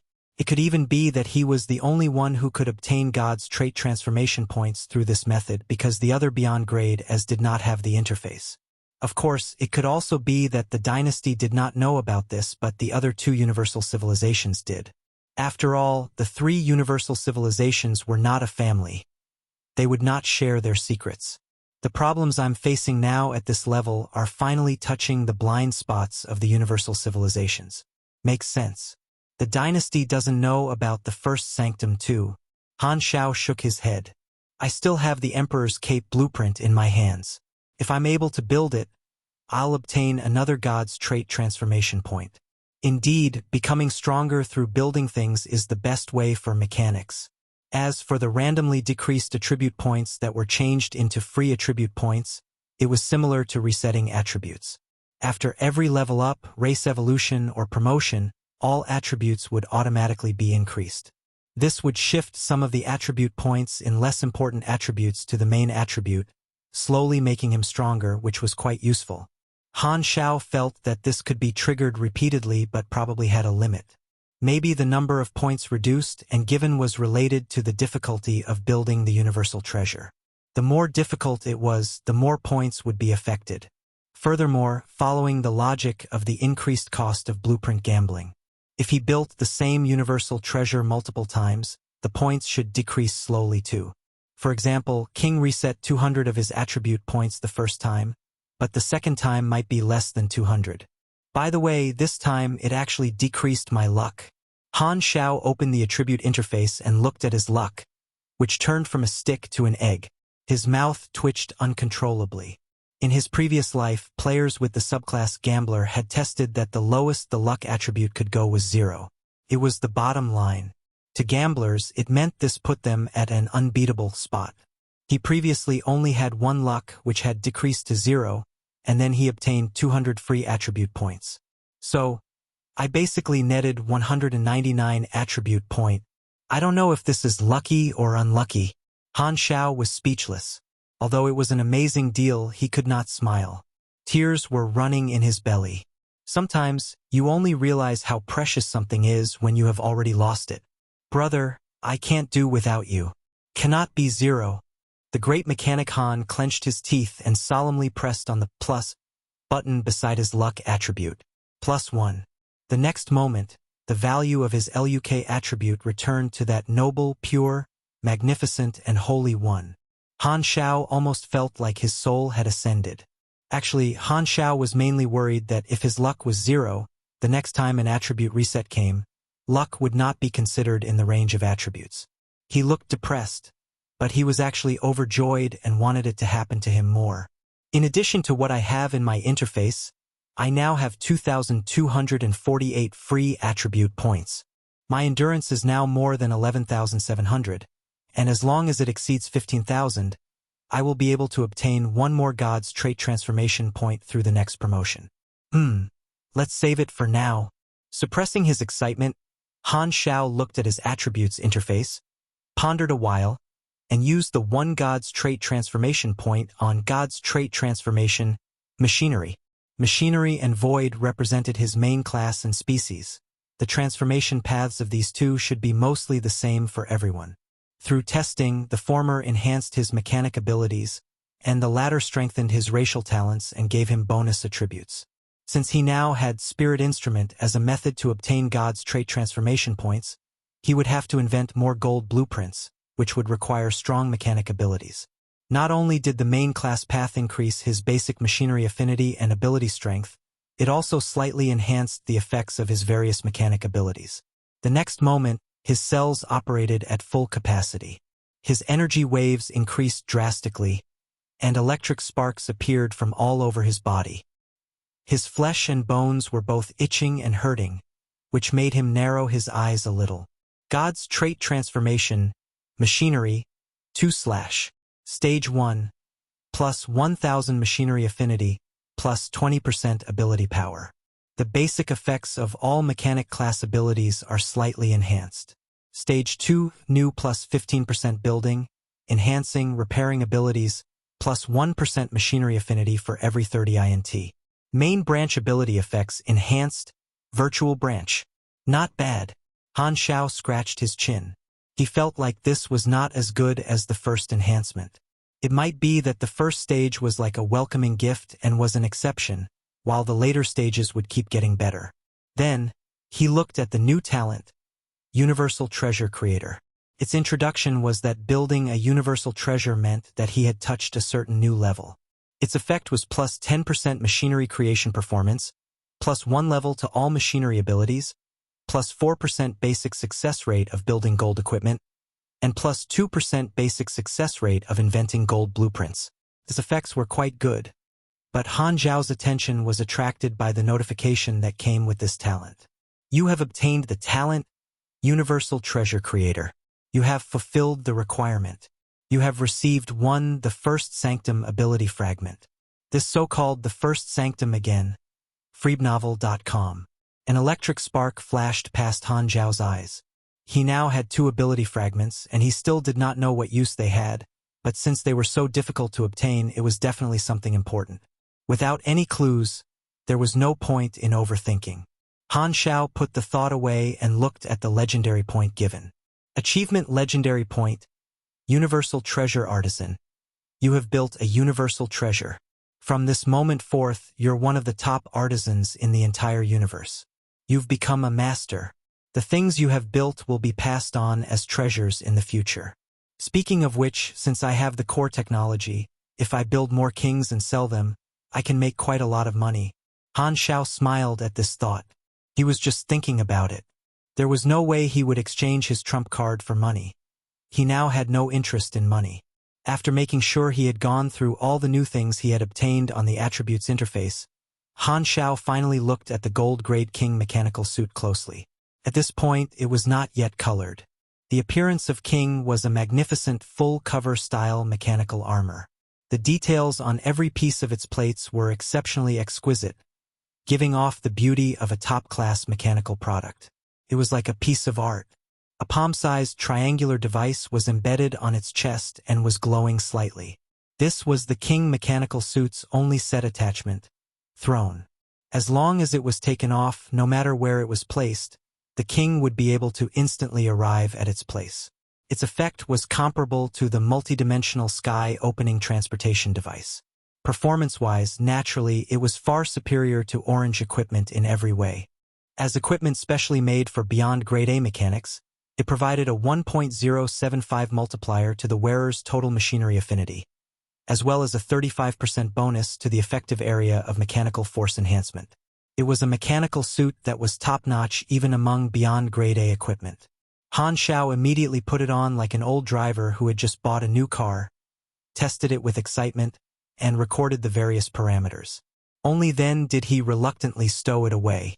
If the mechanical suit I was using last time was a home-use Volkswagen, King would be a Pagani, Koenigsegg, or a Bugatti sports car. Han Xiao was very satisfied. After organizing all his gains, he ordered the mechanical assistants to clean up the workshop while he set the divine mechanical throne to lazy sofa mode. He leaned back and opened the forums comfortably, planning to reward himself by looking at those idiotic players. In version 4.0, the player forums had made some changes and updates. It added the new Flickering world panel, which was like a world channel to the players. As more and more people arrived, the popularity of the Flickering world panel exceeded all the other panels in no time, quickly becoming the most active channel on the forums. Han Xiao flipped through the posts for a while and saw Bunhitdog's newly released video. The Black Star Army series got a new episode again. Its content was what the army had done during the version update, and its views seemed to have broken records again. He clicked in and watched it. This was not really the best episode ever, but since tons of players had joined the Black Star Army, more people came to learn about the Black Star Army's history, hence the explosive increase in the view count of even the videos posted in the past. Ever since version 1.0, Bunhitdog had been making series videos which already had many episodes by now. The new players could binge-watch from the start and learn about the complete rise of the Black Star Army. As a super faction that grew before the eyes of the players, it could give them a strong sense of immersion. Most of the foreign players who had joined the army came for the benefits and did not have any sense of belonging at all. However, learning the history of a faction could slowly build up their unity, and Bunhitdog series videos played a huge part in that, like fertilizer. Ideology construction has to be heated. They need to be given more knowledge about the Black Star Army, so that the players will feel the warmth of a home. While mumbling, Han Xiao continued to flip through the posts. Suddenly, he saw that someone had made a post to expose the Limitless Financial Group. The content was shockingly the spying mission given by Sorokin, which required players to purchase intelligence from Black Star Army players. The Limitless Financial Group actually kept this secret very well. At least Han Xiao did not know about it through other sources. Sadly, the players sold Sorokin out on the forums. It's probably more difficult for me not to know. Han Xiao's mouth contorted slightly. The player forums were a special information exchange platform. No outsider could interfere with it. However, he could browse it, which gave him an incomparable intelligence advantage that currently only he had. To him, players were a natural free intelligence network. Even if he did nothing and sat at home, the player forums would continuously provide intelligence about the other organizations. Currently, the Limitless Financial Group was the organization that was most passionate about recruiting the players other than himself. That unlucky B***starred wanted to use the players as his spies but had no idea that he was exposed by the players instead, and Han Xiao did not have to pay the price for it. The joy of having privileges has always been this simple and dull. Thinking of Sorokin's face that was clearly covered in plots and conspiracies, Han Xiao almost wanted to laugh. Might as well let the army players accept his mission, then sell some intelligence to take Sorokin's money for free. He's that rich anyway. While Han Xiao was having these wicked ideas, he suddenly saw a very popular post title, and his attention was pulled over immediately.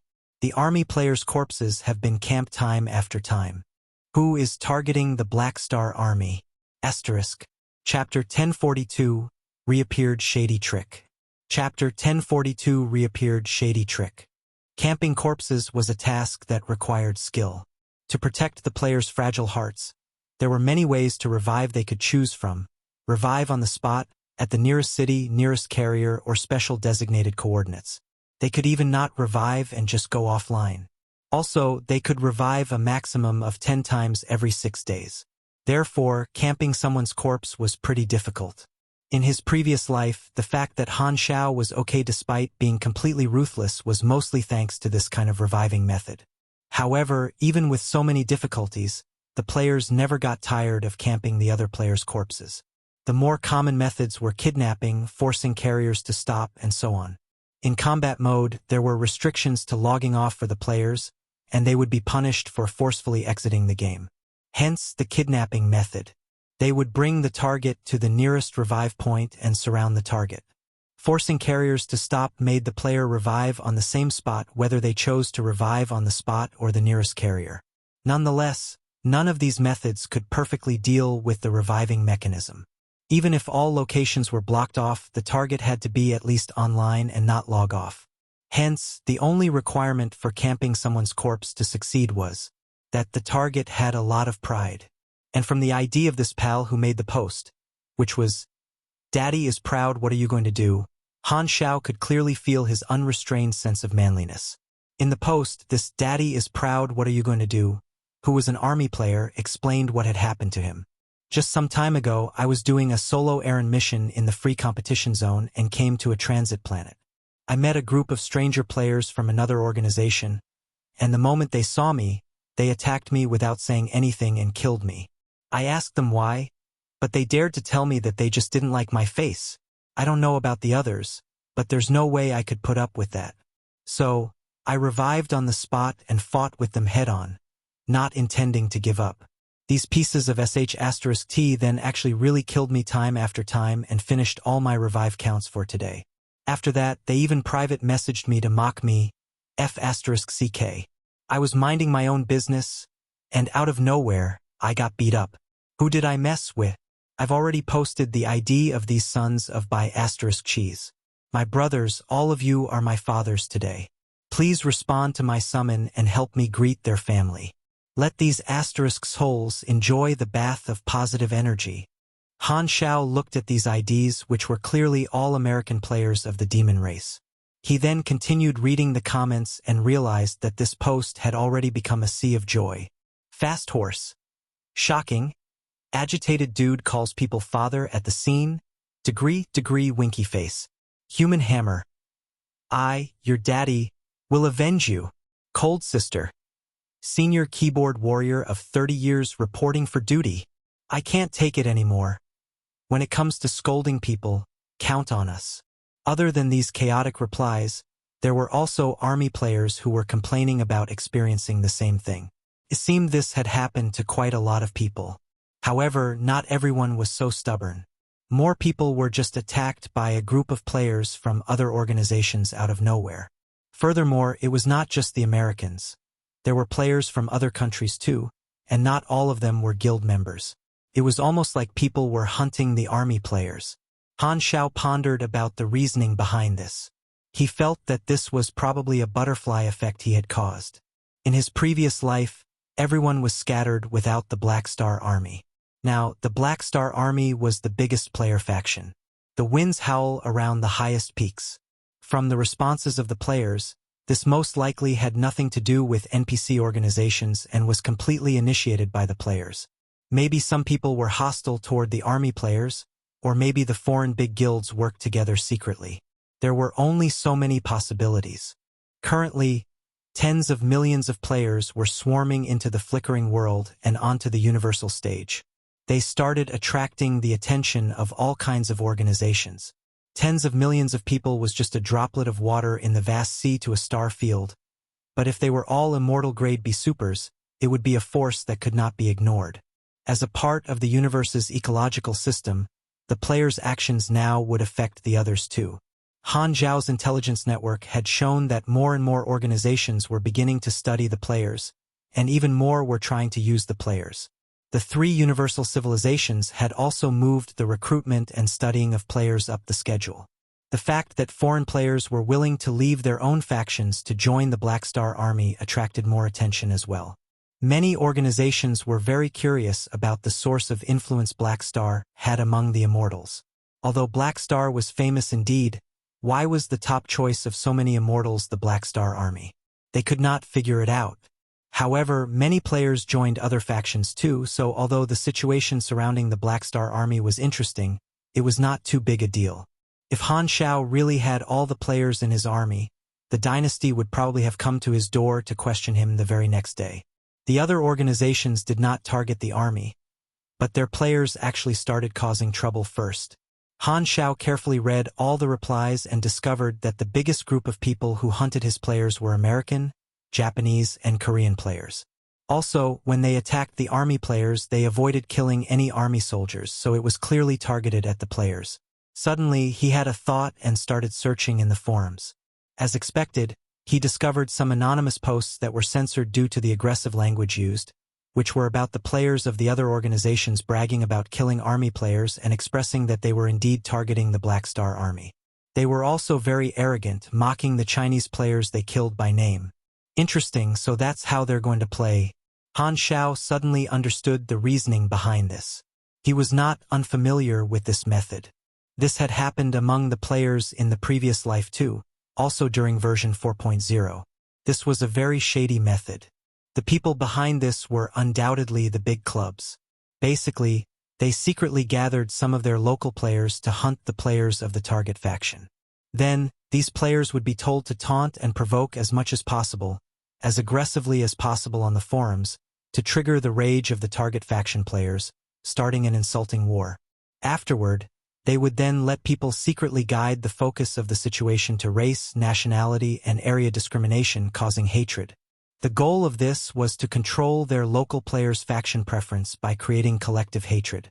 Since the players these clubs could directly control were very few compared to the normal local players, who made up the majority, someone in his previous life thought of this extremely shady and low idea to influence the normal players' preference in picking factions. For example, a faction had 1 million players, among whom there were 800,000 Chinese players and 200,000 American players. The American clubs would then start hunting the Chinese players, provoking and taunting to make the Chinese players retaliate and insult them too. They would then guide the topic into the hatred between the nations. This way, the 200,000 American players in this faction would, of course, not be happy, so they would join the internet war. The clubs would then keep fanning the flames and making the situation worse. The result would be, a lot of these 200,000 Americans would quit this faction out of their anger toward the Chinese players, and more American players would not want to join this faction.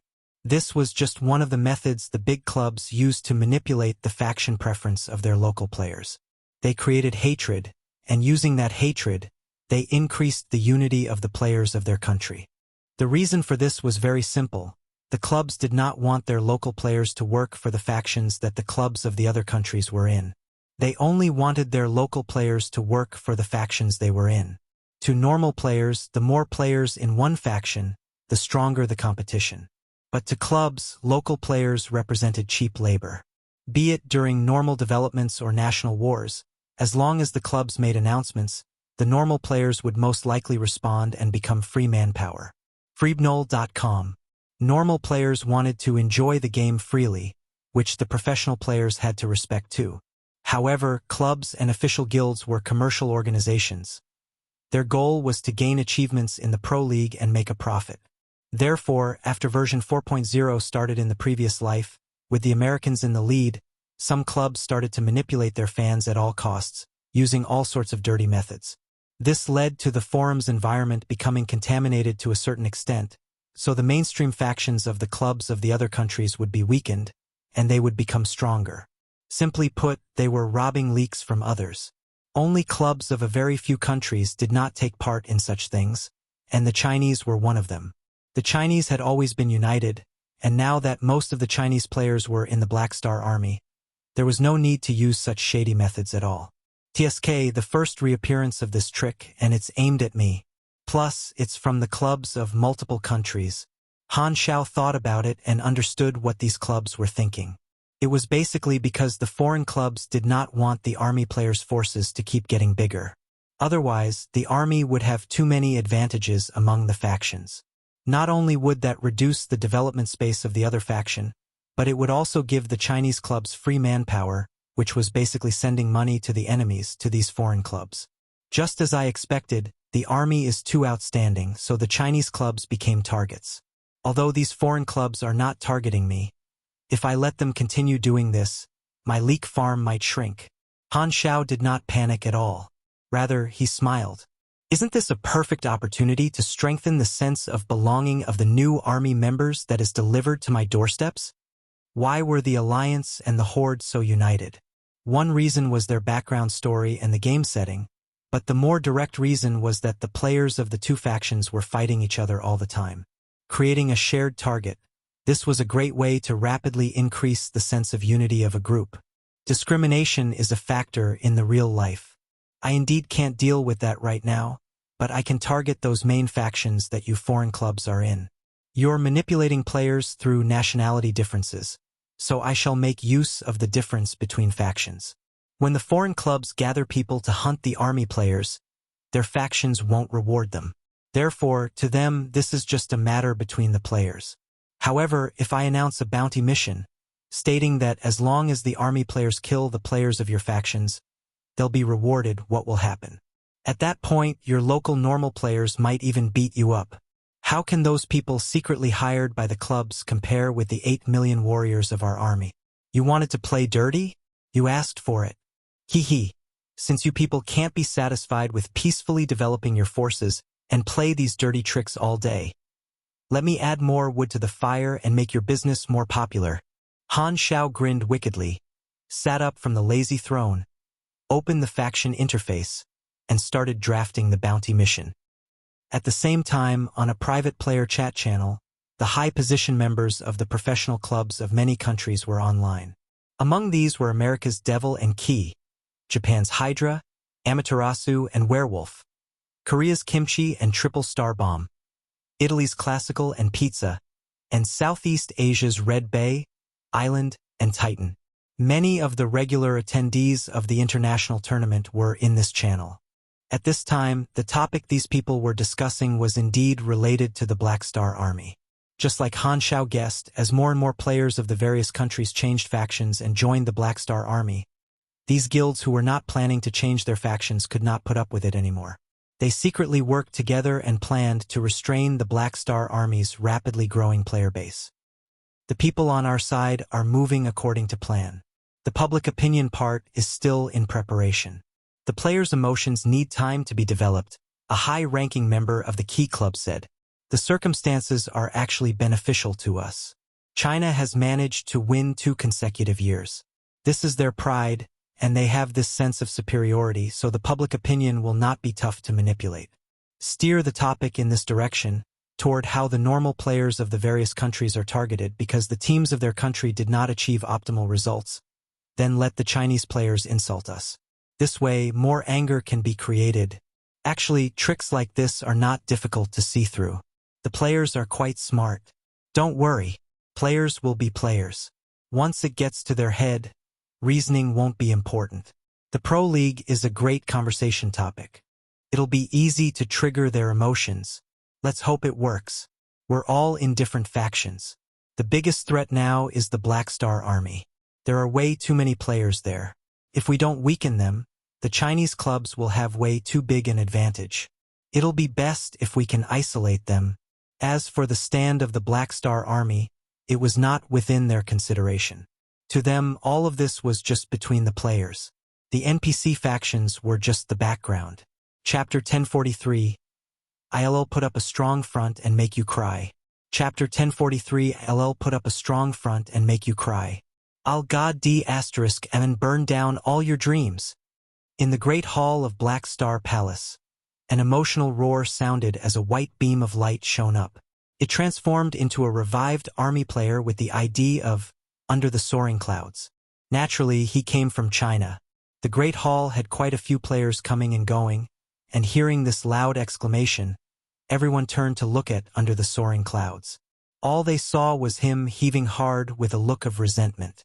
To the side, one of the veterans asked with a tone as though he expected it, "What's wrong, brother with big lungs?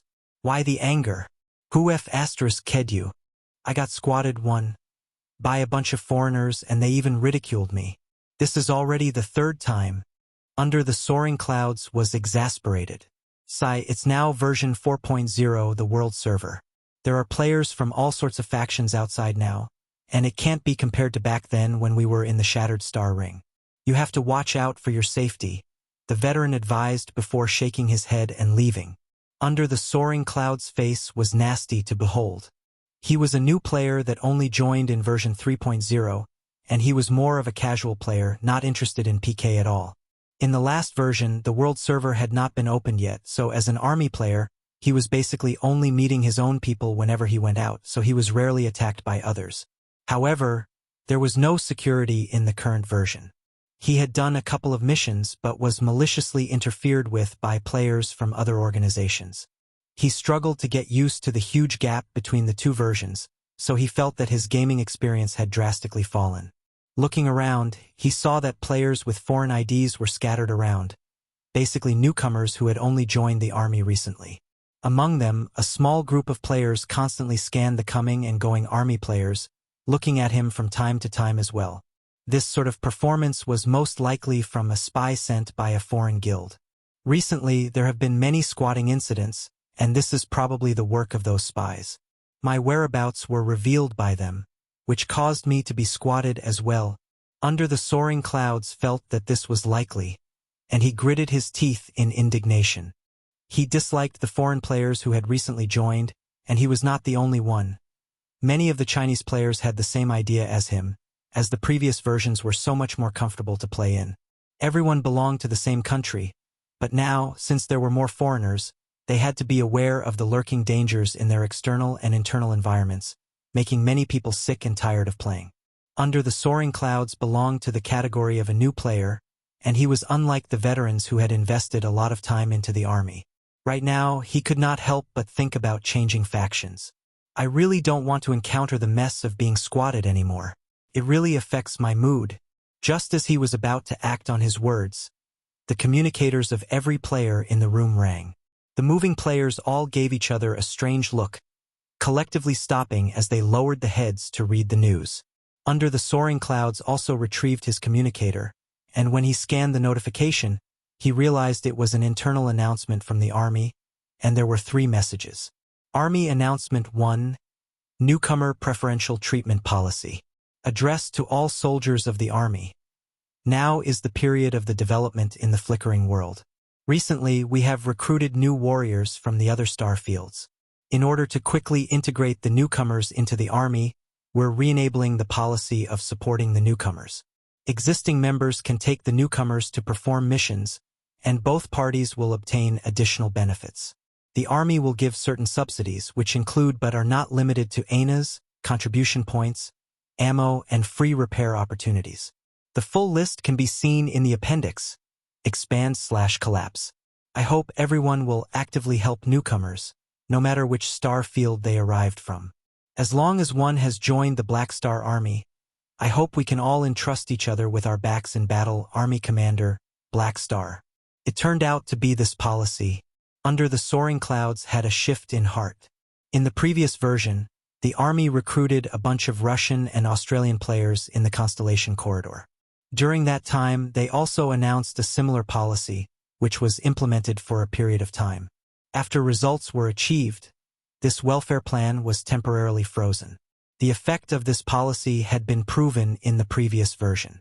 It would mobilize the enthusiasm of older players to bring in newcomers, and it also quickly narrowed the distance between them, encouraging the making of friends. This allowed the Russian and Australian players in the previous version to quickly blend into the army. Right now, the Russian and Australian players in the army were different from those new players who had only joined the army recently. They had blended in with the Chinese players for a longer period of time and got along relatively well with them. Han Xiao had thus proposed this plan again in order to quickly integrate the new players from various countries and to allow them to feel the warmth of the old players, eliminating any barriers caused by unfamiliarity. Under the soaring clouds was not surprised by this announcement, but he was a little upset. Now that many of the old players were being squatted, the army actually wanted them to even lead the newcomers. Fruibnovel.com. While the spies only accounted for a small portion of the population, he could not help but blame the entire new player group.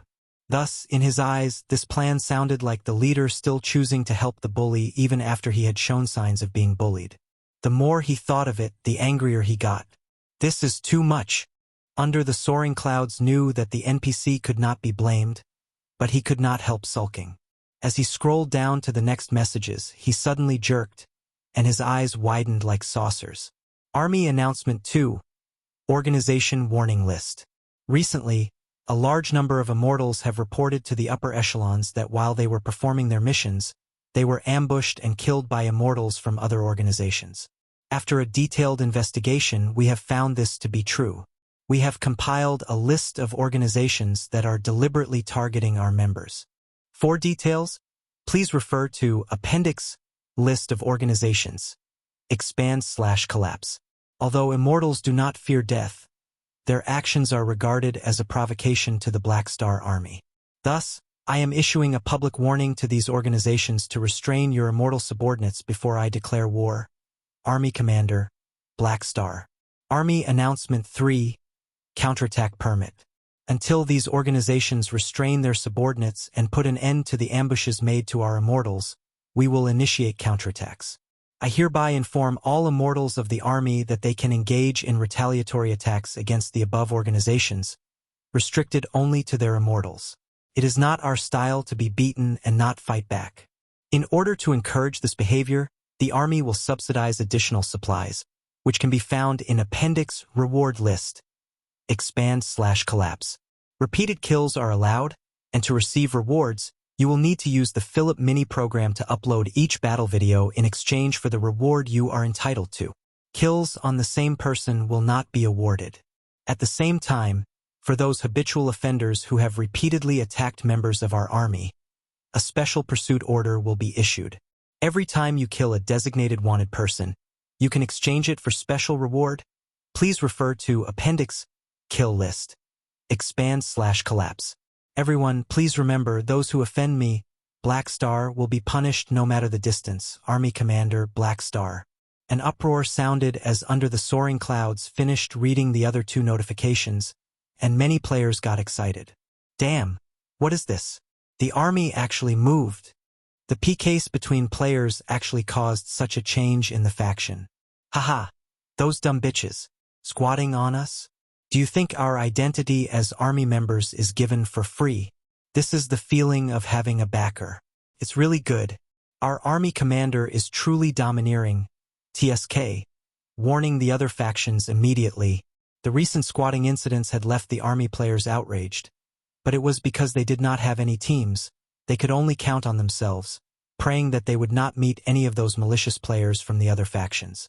But right now, the Black Star Army had directly issued a faction announcement, with very domineering wording indicating that they could retaliate against their enemies. This attitude made many of the army players extremely comfortable, especially since killing players from other factions would now give them reward. Everyone was immediately motivated. Han Shao released 3 announcements with the intention of a full-scale blow. He first used the Black Star Army to suppress people and skipped through the chain of command to warn the other factions that their people were causing trouble, making them pull those troublemakers back. The second was the permission to counterattack. All players in the army could thus be mobilized, and players in the other factions could be hunted down. Not only could they vent their frustrations and enhance their sense of identity, this would also allow the older players to fight together with the newbies to build friendships. In addition, he even dragged the players from other countries into the water, tying everyone to the same ship. In this manner, it would be much more difficult for any foreign clubs to incite discrimination between countries. They wanted to divide based on nationalities. Even their own countrymen would end up attacking them, so there was nothing to fuss about. The manpower used by the clubs to incite trouble was limited, which was only considered annoying to the army players, but if all the army players turned around to hunt down the hostile players, the foreign club players would be overwhelmed and choose to change factions, which would in turn weaken the scale of players in the faction and would help expand their own leak farms. The third announcement served to specifically fish out players that like to cause chaos, killing the chicken to warn the monkeys. This would reduce the number of players who engaged in trouble together, thus reducing the manpower available for the clubs as much as possible. Under the soaring clouds was pleasantly surprised. He turned his head, seeing those people he suspected of being spies now standing still, as though frozen stiff. Under the soaring clouds felt as though all his grievances had been vented. He felt extremely good and comfortable, and if there was a faction identity score, one would see his score have continuously rising. Haha, this is the judgment from heaven. Who will Black Star forgive? Under the soaring clouds laughed out loud, feeling extremely comfortable. A perfectly normal casual player was actually rubbing his knuckles, as though he could not wait to form a team and cut down people. From today onward, Black Star will be my big brother. Whoever tries to mess with the army, I'll show them who they're messing with. Once the 3 announcements were issued, a storm was set off among the players. The players were no strangers to this sort of mission. Was this not a faction war? The army players felt like they had been brought to a carnival, where many of them did not even bother with the normal missions any longer, calling for their friends and rushing for the clearing list, exiting the base like locusts leaving empty fields. The Black Star Army was the first organization to organize a faction war mission. In the memory of the army players, some people in the previous version had switched over to Bloodshed Land, causing the army to issue a similar killing list, but it paled in comparison to the current operation. This was a large group consisting of more than 1 million people. The players were more prone to chaos than NPCs, missions could be skipped, but how could such an interesting event be passed up? Whether it was an old player or a new player, their enthusiasm was stimulated. In particular, the new players from the various countries who had joined recently were even more enthusiastic than the Chinese players. Because many of them had jumped from such factions, they were familiar with the formations of these organizations, and they had naturally rushed faster than anyone to fight with their own people. The veterans naturally took on a few of such pathfinders in their parties. The hostile factions listed by Han Shao were those organizations that the clubs worked for. They came from different star fields and did not have a particularly strong background, let alone being in the Flickering world where Black Star reigned supreme. Thus, facing the warning of the Black Star Army, most of them were bewildered. What are you warning us about? We didn't provoke you guys at all. But after a short check, they discovered the truth and almost had a stroke. They obviously had no intention of targeting the Black Star Army, but some of the Immortals under them had acted spontaneously and caused trouble, resulting in them being wronged. It was literally the scenario of sitting at home, but a pot descended from the sky to strike at their head. Most of the organizations immediately responded to Black Star Army's warning and hurriedly stated to Han Xiao that those were not their intentions. It was only some crazy subordinates who had acted without permission. They had no intention of becoming an enemy of the army, and their weak hearts could not withstand such a surprise. Internally, these organizations started to strictly restrict the movement of their immortals, ensuring that without their orders, they were not allowed to provoke anyone, lest they suffered from dire consequences. They also punished those troublemakers and instigators. Reflected in the player interface, those players experienced a decrease in contribution points and favorability. However, there were a small portion of organizations with a rather unique way of thinking. Considering the special reputation Black Star Army had among the Immortals, they came to a startling conclusion. Spies!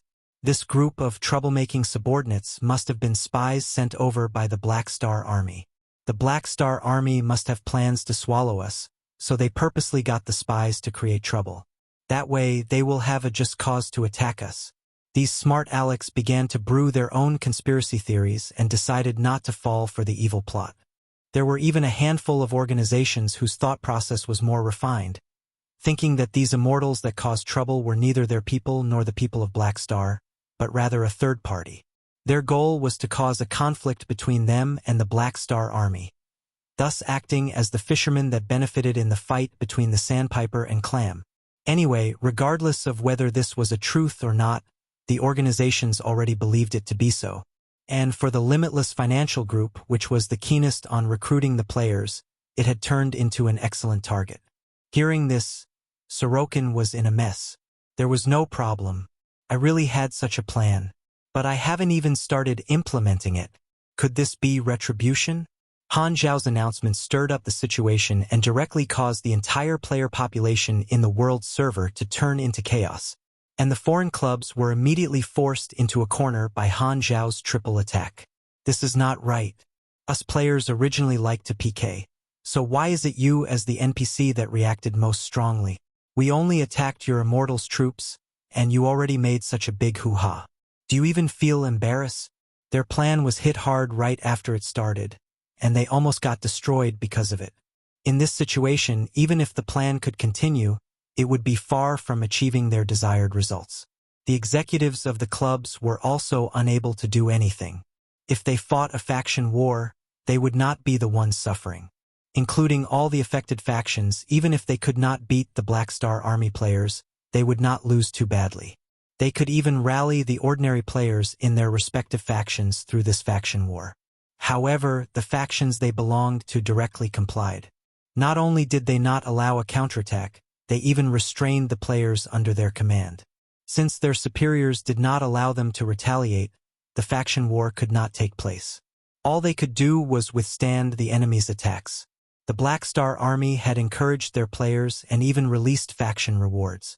Not only did their organizations not have rewards, but they even held them back. The contrast was just too jarring. They all knew that if they were bullied like this, the casual players in their faction would be disappointed, maybe even jumping over to the Black Star Army since they could not beat them. The benefits of staying in a strong faction were just too much. However, it was not these clubs that had the worst. It was the casuals. Faced with such a situation, many of them were caught totally unawares. I just got out of bed, without even brushing my teeth. And you're telling me that I've been marked by hundreds of thousands of players. What are you trying to do? Just as these players were tearing up in confusion and desperation, Gila, who was situated in the Emerald Star Cluster, suddenly received a special communication request. It came from the Arcane Church, from the Pope himself. One squatted is gaming slang where the pikers spawn camp the corpse. Asterisk. Chapter 1044, Exposing One's Fangs. Chapter 1044, Exposing 1-inch S-Fangs. At the frontline exploration base of the Black Star Army in the Emerald Star Cluster. In the bright, empty training room, Gila was levitating in midair, her eyes closed and breathing slow. A red brilliance surrounded her body, and the energy fluctuations she emitted made the high-collared cloak of the Crimson Snake uniform flutter like dancing black and red clouds. In front of her floated a deep red ball of concentrated death energy, and suspended in the middle was a faint golden glow. Golden blood vessel-like threads radiated from that glow, spreading throughout the ball. At this moment, Gila's brows suddenly frowned, and the energy ball in front of her boiled as though a violent chemical reaction had occurred. It exploded, the death energy reverberating across the room. "We failed again, sis." Aurora's annoyed voice sounded in Gila's mind. "It's okay. It's not your fault." Gila shook her head. With the qualitative change in one's Esper ability's strength, control, and other characteristics, the Esper would be able to bring out and develop more uses for this ability.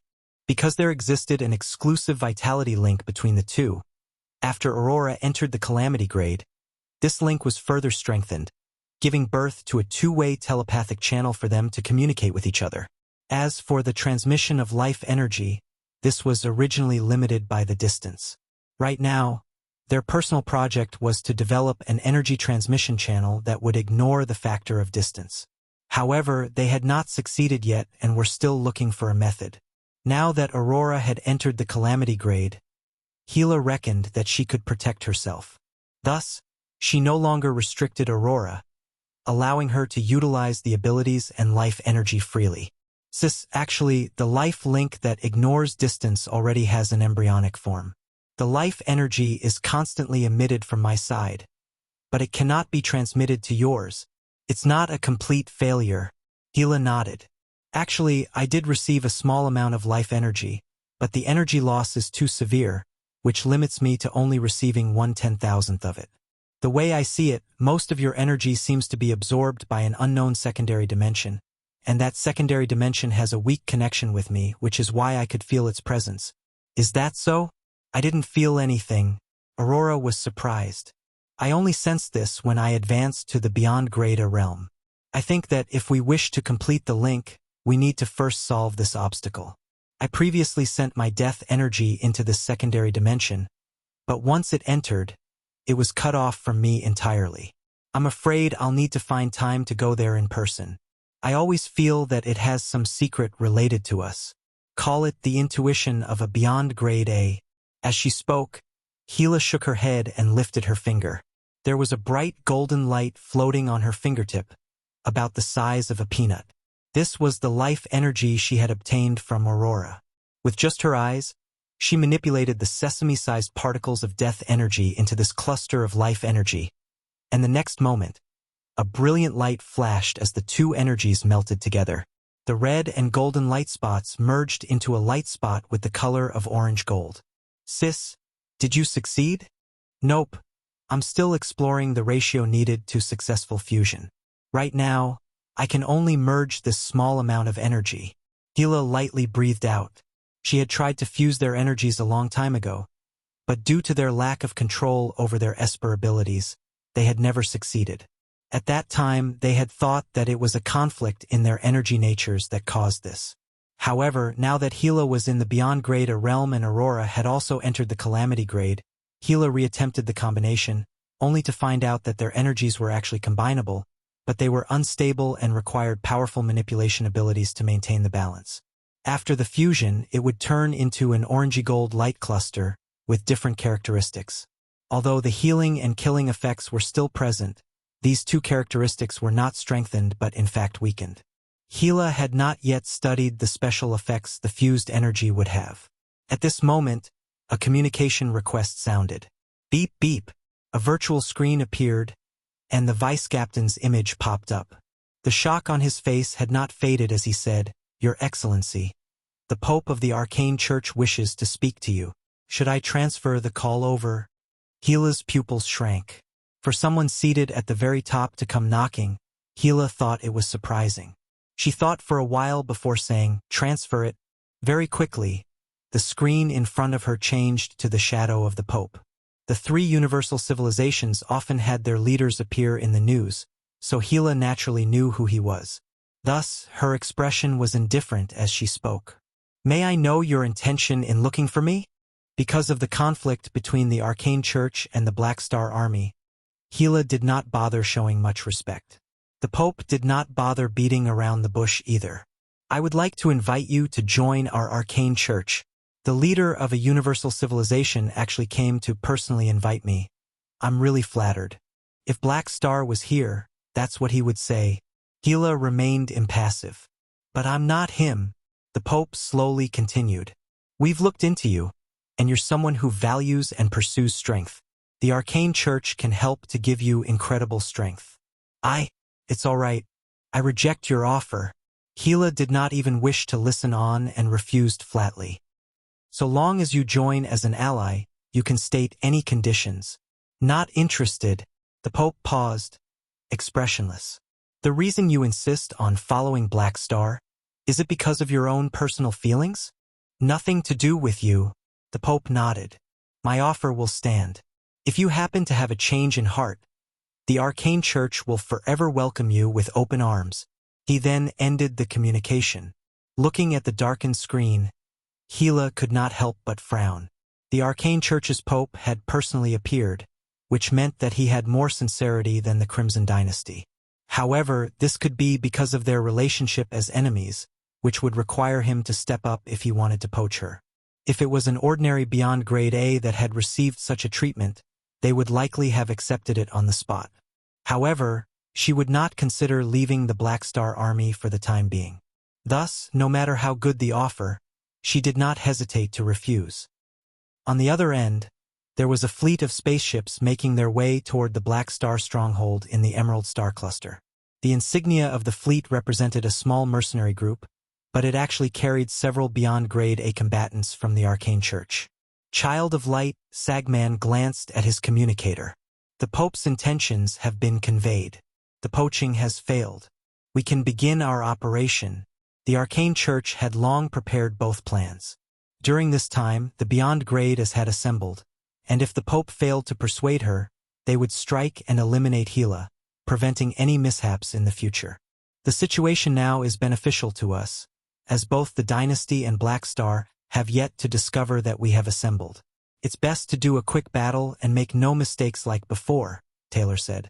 In the past, it would have taken the Beyond Grade as a long time to gather because of the different star fields, so any action would have been discovered a long time ago. However, because a large number of them were in the Flickering world, they were close to each other, facilitating their actions. Before their enemy discovered them, they could take action whilst they were unaware. It's best to shift Gila away from the stronghold. Otherwise, the allies of the Dynasty can quickly support her through the Stargate. Then we'll leave this job to you, Tolian. You go provoke Gila and draw her out. The further the better, Sagman said. Tolian paused for a while, his heart unwilling. In the end, he gritted his teeth and said, Let me try. Well, if Gila does not accept the challenge, we will first destroy the stronghold Stargate. It's a pity that Sun Hunter will not be able to participate in that activity. Taylor, you're a mage with more flexible means. Destroying the Stargate will be left to you and me. Sagman hesitated, before continuing in a deep tone. As for the Lord's avatar of Black Star that will be beside Gila, at this moment, the doppelganger of Kasui, which had always been silent, said, I'll hold him off. The Arcane Church had brought out enough benefits to allow Kasui to participate in this operation. However, he did not like the act of besieging others or bullying newcomers, so he merely sent a doppelganger over as insurance. All right, we have no guarantee of beating Black Star's avatar. Only you will be able to suppress him. Sagman nodded.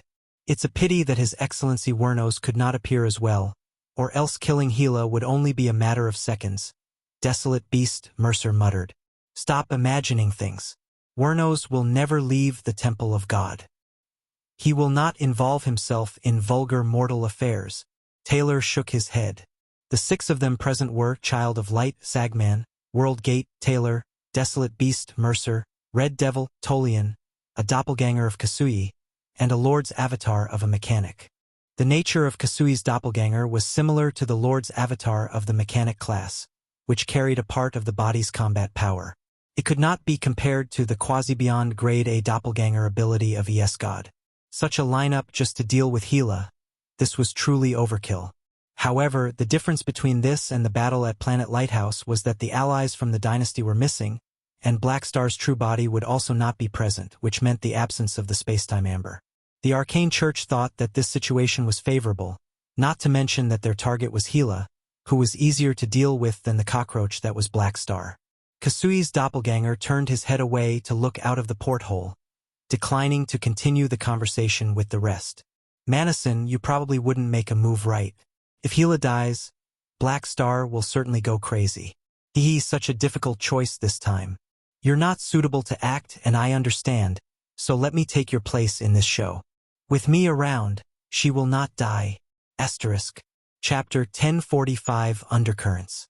1045 Undercurrents. The Federation of Light's territory in the free competition zone was in another star cluster. A fleet was hovering in space, with the total number of battleships amounting to 2 million. Among them, the largest flagship was the Eternal Light. 2 humongous mechanical rings circled around the entire fleet, one horizontally positioned and one vertically positioned, perpendicular to each other. These 2 mechanical rings, which were larger than the Stargate itself, were the strategic universal treasure of the Federation of Light, the multidimensional sky-opening transportation device. The components of the mechanical rings were intricate, and a large number of mechanical ships were being connected to each section of the ring for debugging and maintenance work. On the bridge of the flagship, the gathered beyond Grade A members of the Federation of Light stood in a row, looking at the scene outside. FreeWebNov.co. To actually utilize such strategic equipment, it seems like the Federation's upper echelons really value the action this time. A muscular green-skinned man sighed. On his head was a purple runic turban that glittered constantly. This person was Woomra, with the moniker Energy Soul. He was a pugilist based in the Federation and was adept at energy-based attacks. As a beyond Grade A descendant race, he possessed unique racial talents that gave him superior skills. Standing with his hands behind his back, he gave off the bearing of a grandmaster. This matter concerns the unlocking of the 10,000 Deity Scepter seal, so it is worth them investing the huge resources to activate the multidimensional sky-opening transportation device. Hades said, the Arcane Church will definitely make some sort of move. When they begin to stall Black Star's avatar, we'll activate the teleporter to appear directly in the battlefield. That's right, the commander explained. We also have another multidimensional sky-opening transportation device in the fleet, so once we grab Gila, we'll be able to teleport back, and the operation will be a success. The Federation of Light was different from the Arcane Church. Their objective was to capture Gila so as to force Black Star to unseal the 10,000 Deity Scepter. Because of their multidimensional sky-opening transportation device, they had a natural advantage in allowing them the ability to escape the battle once they obtained their target. The multidimensional sky-opening transportation device was able to send someone away but could not bring them back, so the fleet equipped itself with a second set of teleporters, along with a self-destruct device. Once the teleportation was completed, it would destroy itself, preventing others from taking it and studying the technology. If they could unseal the 10,000 Deity Scepter, paying the cost of a multidimensional sky-opening transportation device was acceptable to the Federation. While expensive to build, a universal civilization did not lack money, and it was not difficult to build them if one had the relevant technology. They had quite a number of multidimensional sky-opening transportation devices lying in their warehouse, acting as a deterrent to other civilizations. It's easier said than done. While the fleet has brought along another set of teleporters, it takes a lot of time for it to be arranged and charged, and there will definitely be disturbances during this period, one of them in a mechanical suit said. His name was Jackernitz, a beyond grade, a mechanical pugilist of the Federation of Light. Thus, the reason we're bringing this fleet along. There are a lot of unmanned ships within this fleet which will speed up the deployment of the transmitter, and it will help to protect the transmitter from interference. There's also the mechanical army of Her Excellency Morniza to aid us, enough to allow us to retreat, Hades replied. Yep, a machine by the side nodded. This was her lord's avatar, and she also brought along a mechanical troop, which was the best candidate to block off the enemy's path.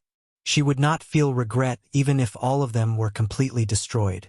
Don't forget, Black Star is a virtual mechanic and can invade our fleet's controls.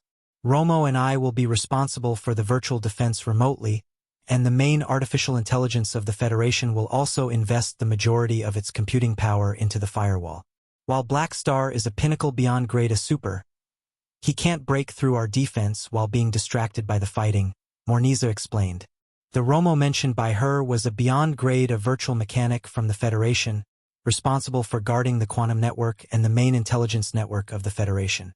He was not participating in this operation, but he would provide some form of remote assistance. It's a pity that the Mechanic Emperor is not planning to take part in this operation. If he were in charge, we would not have to be afraid of the virtual intrusion of Black Star at all. Hades sighed. At this moment, Sieran, who was standing with his arms crossed in the center of all the people, snorted before indifferently speaking. Humph, Manison refuses to come, and Ulu is also in the central galaxy, so I have to lead this team. I don't care about the rest, just leave Black Star to me. If there's anyone from the Arcane Church who tries to stop us, I'll deal with the strongest too. Star Shatterer Sieran, a pinnacle level beyond grade A pugilist, was the head of the Federation team for this operation, and he was also a member of the Ancient Ones. On the other side, a multifaceted crystal was suspended in midair, its body shining with a deep blue color. It sent out mental fluctuations. The task of capturing Gila can be left to me. This was a crystal life form called Crystal Soul. It was a beyond grade A psychic. The Federation was sending 7 beyond grade as this time: Energy Soul Wumra, Lone Ranger Jackernitz, Mechanic Empress Morniza, Hades, Crystal Soul, Star Shatterer Sieran, and Defender Romo, who was providing remote assistance. This lineup was stronger, with one additional participant compared to the Arcane Church. In the Geru star cluster within the Flickering world, Sorokin stood at one of the branch offices of the Limitless Financial Group, overlooking the dense comet trails in space. These were the trajectories left by the spaceships coming and leaving the area. This place was an interstellar transit station, located in the territory of the Black Star Army. Not far away was one of the Stargate transportation hubs, so it was very prosperous and led to the surroundings of Black Star Palace. Sorokin squinted and muttered to himself, a good show should begin soon. As the middleman who was responsible for the sending of messages to the Federation and the Church, he knew how they would act when Gila's data was given to them. There was a high probability of both civilizations taking action. As he admired the scenery, he began to hypothesize the possible scenarios. The Federation has the multidimensional sky-opening transportation device, which gives them the initiative. It is likely they will lurk behind and move later, waiting for the Arcane Church to first make a move. The Mechanic Emperor is likely not participating in this operation, so it is likely that Sieran will be the one at the helm. As for the Church's side, whether it's Kasui or Sun Hunter that's leading, they will most likely be paddling and not really moving for real.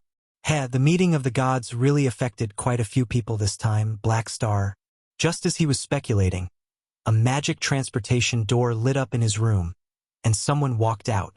The person stood behind Sorokin and waved his hand, casually destroying the door. Feeling the magical fluctuations, Sorokin turned around, and a superficial smile surfaced. Your Excellency, Traveler. The person was a humanoid creature, with a gray complexion and no nose.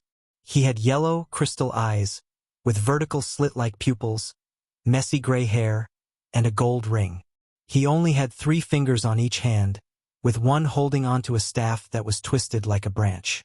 He wore a gold headband with a brown hooded robe. The Traveler, a beyond grade A mage, spent most of his time traveling around the secondary dimensions, and he did not appear in the outside world often. On the surface, he was a neutral beyond grade A, but he actually maintained a secret relationship with multiple superstar cluster-level civilizations. He was also present during the meeting of the gods, albeit remaining taciturn and almost non-existent. The Superstar Cluster Alliance has employed me to aid you. The Traveler looked at Sorokin with interest. This is interesting. What sort of deal have you reached with them, to actually have them send me to challenge Black Star? There are some matters that are currently happening, and if my predictions are correct, the Federation and the Church will appear in the next few days to attack Gila. During that time, I hope you will be able to go to Black Star Palace and announce that you wish to challenge Black Star. Sorokin blandly smiled. He had secretly contacted the Star Cluster Alliance and revealed some bits of news, reaching a new deal to interfere in the process. So what you mean is, that's right. Go up for a challenge, and if Black Star spars with you, he will have to split his attention, which will cause the strength of his consciousness to drop, reducing the aid he can provide Gila. If he does not agree to the spar, it will mean that his true body is not in the camp, which means you will fight against Ames. I heard that he has a close relationship with Ames, which will leave him torn as to whom he should help first. No matter what, he will be restricted. Traveler quietly listened before speaking up. You seem to be very clear that this operation will be a success. What benefits will you obtain? Gila's existence is a threat, and I believe the majority of Beyond Grade as do not wish to see such a character growing. Sorokin laughed. Furthermore, even if she joins an alliance, she will definitely choose the Crimson Dynasty. Thus, this poses a danger to the other two universal civilizations. It doesn't just stop there, right? Traveler refuted. You even dragged the superstar clusters into the mess. You definitely have bigger objectives. Haha. Alright, there's no harm in telling you. Sorokin narrowed his eyes. Do you think the other two are kicking up such a big fuss over such one Gila? No, Gila is merely a catalyst. The bigger reason is the meeting of the gods that took place not long ago. Oh! Traveler's eyes flickered. Think about it, the Federation and the Church sending their Beyond Grade as to do such a thing. Once they succeed, how will Black Star respond?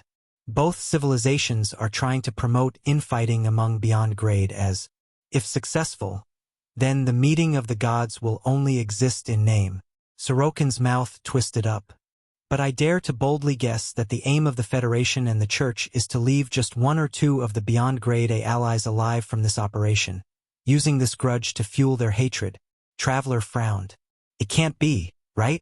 The situation isn't that bad. Who knows? Throughout my long lifespan, I've awoken to a fact that you should never believe you're irreplaceable to the universal civilizations. Traveler stared at him before slowly saying, Then, what about you? You're also a member of the Beyond Grade as, but you're not on the same front as them. Aren't you the same?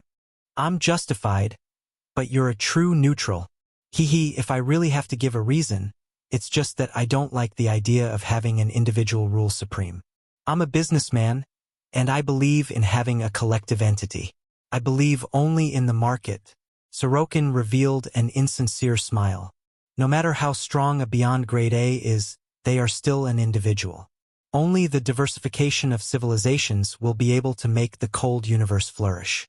Civilization is the cornerstone of society itself, the protagonist of the universe. Individuals outside these specifications are merely dispensable parts of our interstellar society. Getting rid of them might even make the world more peaceful and prosperous. The Beyond Grade as have too many privileges. If you do not know how to be satisfied with what you have, you will reach out to places that you should not touch, causing new turmoil in the universe. I don't want to see this, so the fewer Beyond Grade as in the universe, the better. Traveler was a little surprised. I always thought you only knew how to make money. To think you had such a side. You can think of me as a warden, responsible for the balance of the universe. Sorokin turned around, and after a momentary pause, he added another sentence. Of course, money still has to be earned. Somewhere in the Emerald Star Cluster, Han Xiao was hiding in the mechanical workshop within his spaceship. Primal Chaos Mysterious Energy Carrier, Test Number 17, a silver and red mechanical carrier stood on the test bench. The Primal Chaos Mysterious Energy cylindrical container was fixed on top of the mechanical body by 4 mechanical arms, connecting both the container and carrier with dense transmission wires. Philip sat on Han Zhao's shoulder, reporting, the carrier has completed the self-diagnostics. Status is excellent.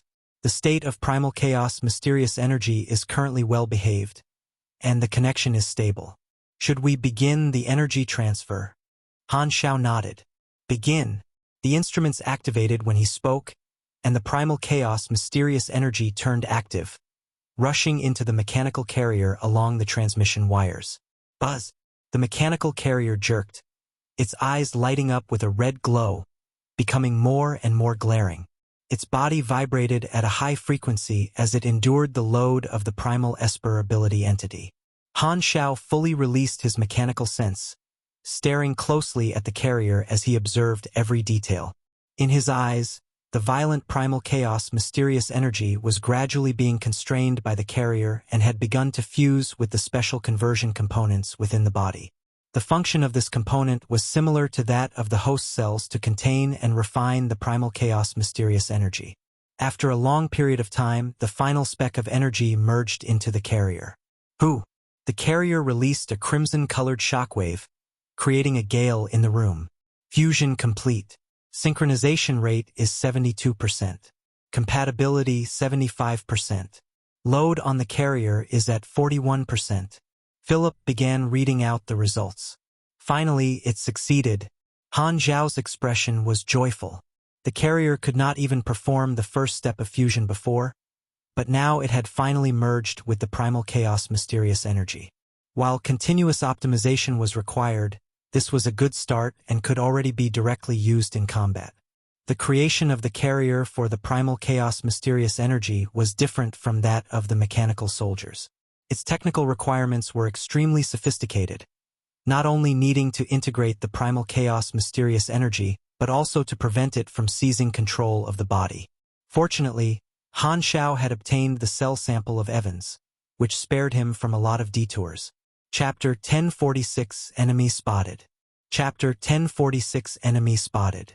The mechanical carrier played a similar role as a host, accommodating the primal chaos mysterious energy and using its own psionic core to exert a force in order to drive the primal chaos abilities. It did not need to start from scratch like ordinary human hosts and could directly exert a strong combat power. The combat power was wholly dependent on the performance of the carrier, as well as its fusion rate with the primal chaos mysterious energy. In simple terms, this situation was similar to that of ES God. An inherently strong host would allow the primal chaos mysterious energy to burst forth with its fullest strength. However, the primal chaos mysterious energy's main purpose was to provide energy similar to a tool. It would be constrained within the carrier, and it would be the carrier itself or the artificial intelligence Sparta that controlled the body to fight instead. Because this carrier was only the first prototype, there was still a lot of room for improvement, so Han Zhao did not turn it into an apostle weapon immediately. This model will be named Mysterious Energy Host, First Generation. I'll come out with a new code name when it becomes an apostle weapon. Han Zhao was quite satisfied. He had a lot of skills that could increase the upper limit of his mechanical skills, so he still had vacancies to create apostle weapons.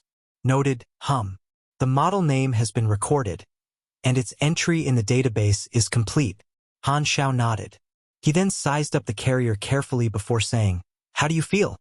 The next moment, a mental fluctuation was released, and the primal chaos mysterious energy said, "It's a little too cozy and uncomfortable. Give me a better carrier in the future. Relax, the model has already been created, and optimization will be a simple process." Han Zhao waved his hand casually. Replace this carrier with a mechanical life form so that there will at least be someone to converse with me. Right now, I feel like I'm trapped within a prison. The primal chaos mysterious energy was grumbling non-stop. Han Zhao suddenly recalled something and interrupted. "Oh yes. Do you think it's possible if I were to split you into 8 equal pieces to create a team of mysterious energy hosts?" "Don't even think about it." The primal chaos mysterious energy immediately lashed out.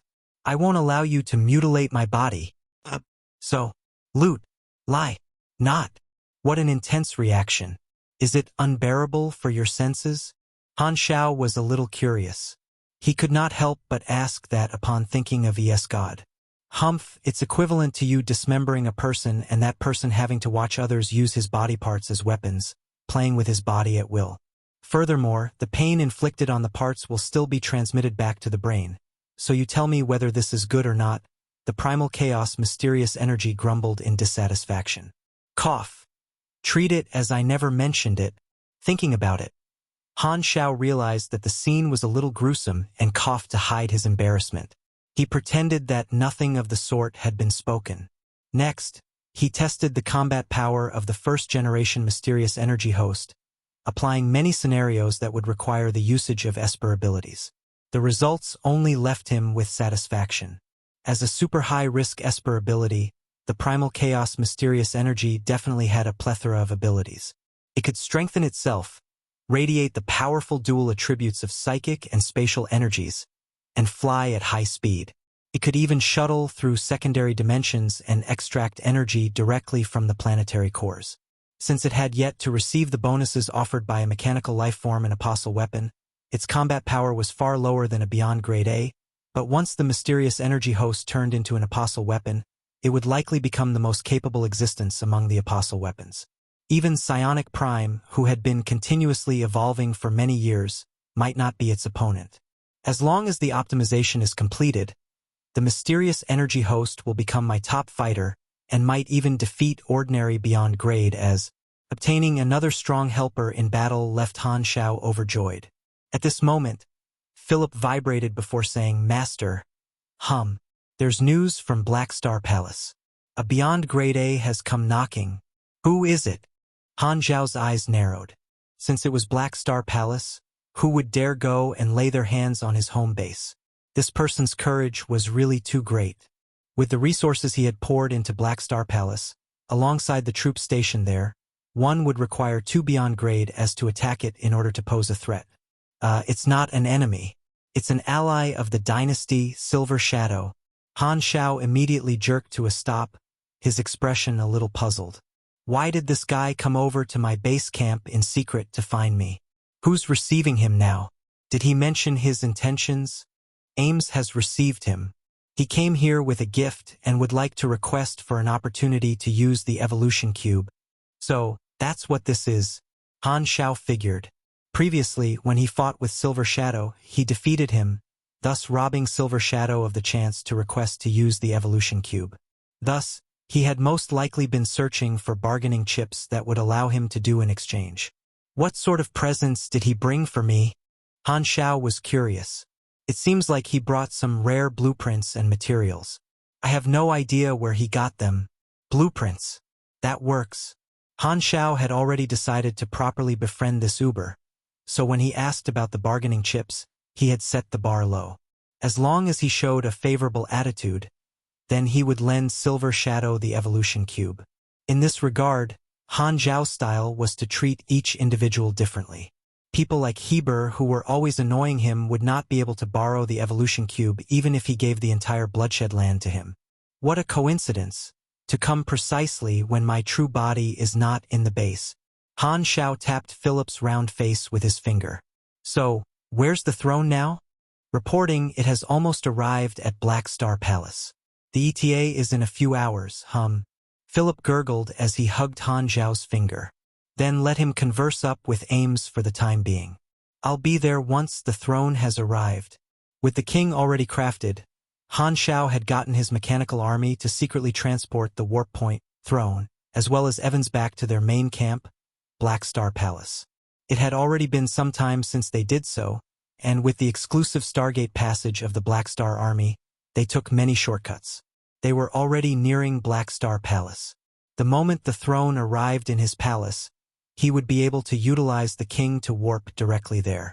As long as he did not stay longer than 3 minutes, he would be able to reactivate the charge and return to his original position before the cooldown began. At the same time, in the Army Commander's reception room in Black Star Palace, Silver Shadow placed both hands on his knees, sitting up straight, appearing cautious and polite. And opposite him, Ames was seated on the main seat, one hand supporting her chin, while the other telekinetically brought 3 wine glasses to the table. She smiled. No need to be polite. Let's have something to drink first. By the side, Phaidon smiled lightly. Your Excellency Silver Shadow, the Army Commander has just gone to inspect the territories and will be back in a few hours. Please wait for a moment. All right. Silver Shadow nodded before lifting the glass and emptying it. Ames sized up Silver Shadow's gleaming body with some interest. I heard from Black Star that you have good strength, and he's very optimistic about your potential. Thank you. I'm also deeply respectful of His Excellency Black Star. Silver Shadow hesitated for a while before continuing. Actually, I have a question to ask. What is it? Ames lightly smiled as she lifted the glass to sip at her wine. Black Star is not here, but why is it you that is welcoming me? Silver Shadow was a little hesitant as he spoke. In his opinion, while the Black Star Army and Floating Dragon Island were allies, there was no need for them to replace each other to meet other beyond grade as. After all, the officers of the army were present, and the Dragon Emperor should be a guest. However, it seemed like she was treating this place like her house. Unless the rumors were true that Black Star and the Dragon Emperor had that sort of relationship? How is that surprising? Ames raised a brow. Black Star told me to come over to meet him, but he ended up going away, so of course I'm the one to welcome the beyond grade guests instead. Hearing this, Silver Shadow felt that there were a lot of hidden meanings within such a natural tone. Ha! The rumors were indeed true. He had actually felt it strange at the start. Why would Ames come all the way from afar to visit Black Star Palace? But now it was all clear. If they really had such a relationship, it was no big deal for Black Star to call the Dragon Emperor over to spend some long and sleepless nights together. Thinking about this made Silver Shadow subconsciously display an even more respectful attitude. While he was someone who did not enjoy small talk, he tried his best to accommodate Ames' requests. After all, he had a request to ask of Black Star, and since a family member had come out to greet him, it would be rude for him to snub them. At the same time, in the Emerald Star Cluster, a spaceship flew over from the distance, slowly approaching the entrance of the Black Star Army's stronghold.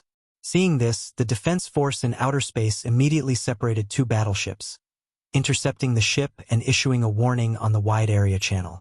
Visitor, please stop advancing and identify yourself. After the message was sent, the strange spaceship slowly switched off, hovering in outer space. But the next moment, a tyrannical energy fluctuation burst out, and all energy detection radars in the entire stronghold instantly rang, sending out endless warning alarms. Boom! Alert! Alert! High energy fluctuations detected. The model is being matched. Match found. The source is determined to be an energy release from a beyond grade A. Swoosh! A commotion erupted throughout the stronghold, and the fleet in outer space immediately gathered. The cannons on the ground also raised their muzzles toward the air, locking onto the spaceship, and a large number of battleships rose into the air. The stronghold instantly entered a state of combat. The next moment, the figure of Tolian appeared on the wide area channel, laughing arrogantly as his entire body blazed with demon fire. Ahahaha! Gila! I'm here to get my revenge. Last time, I was beaten by you, but today, I shall wash away my humiliation. Do you dare fight me once more? As he spoke, his beyond grade A aura slammed against the stronghold. In the training room, Gila suddenly opened her eyes, her gaze cold. The warning from Han Shao a while ago reappeared on her mind, which made her more cautious in dealing with matters. Seeing that the defeated person had actually come looking for another battle with her, she thought to herself, what a fraud. Does he really take me for a fighting idiot? At this moment, the vice commander contacted her. Your Excellency Gila, he's challenging you. What should we do? Gila had an indifferent expression, blandly replying, what does the army manual say about how to deal with an enemy that's close to the stronghold? Do I still need to teach you? Just because the other party is a beyond grade A, you suddenly do not know what to do. What's the use of having you around? The vice commander shrank his neck. I understand.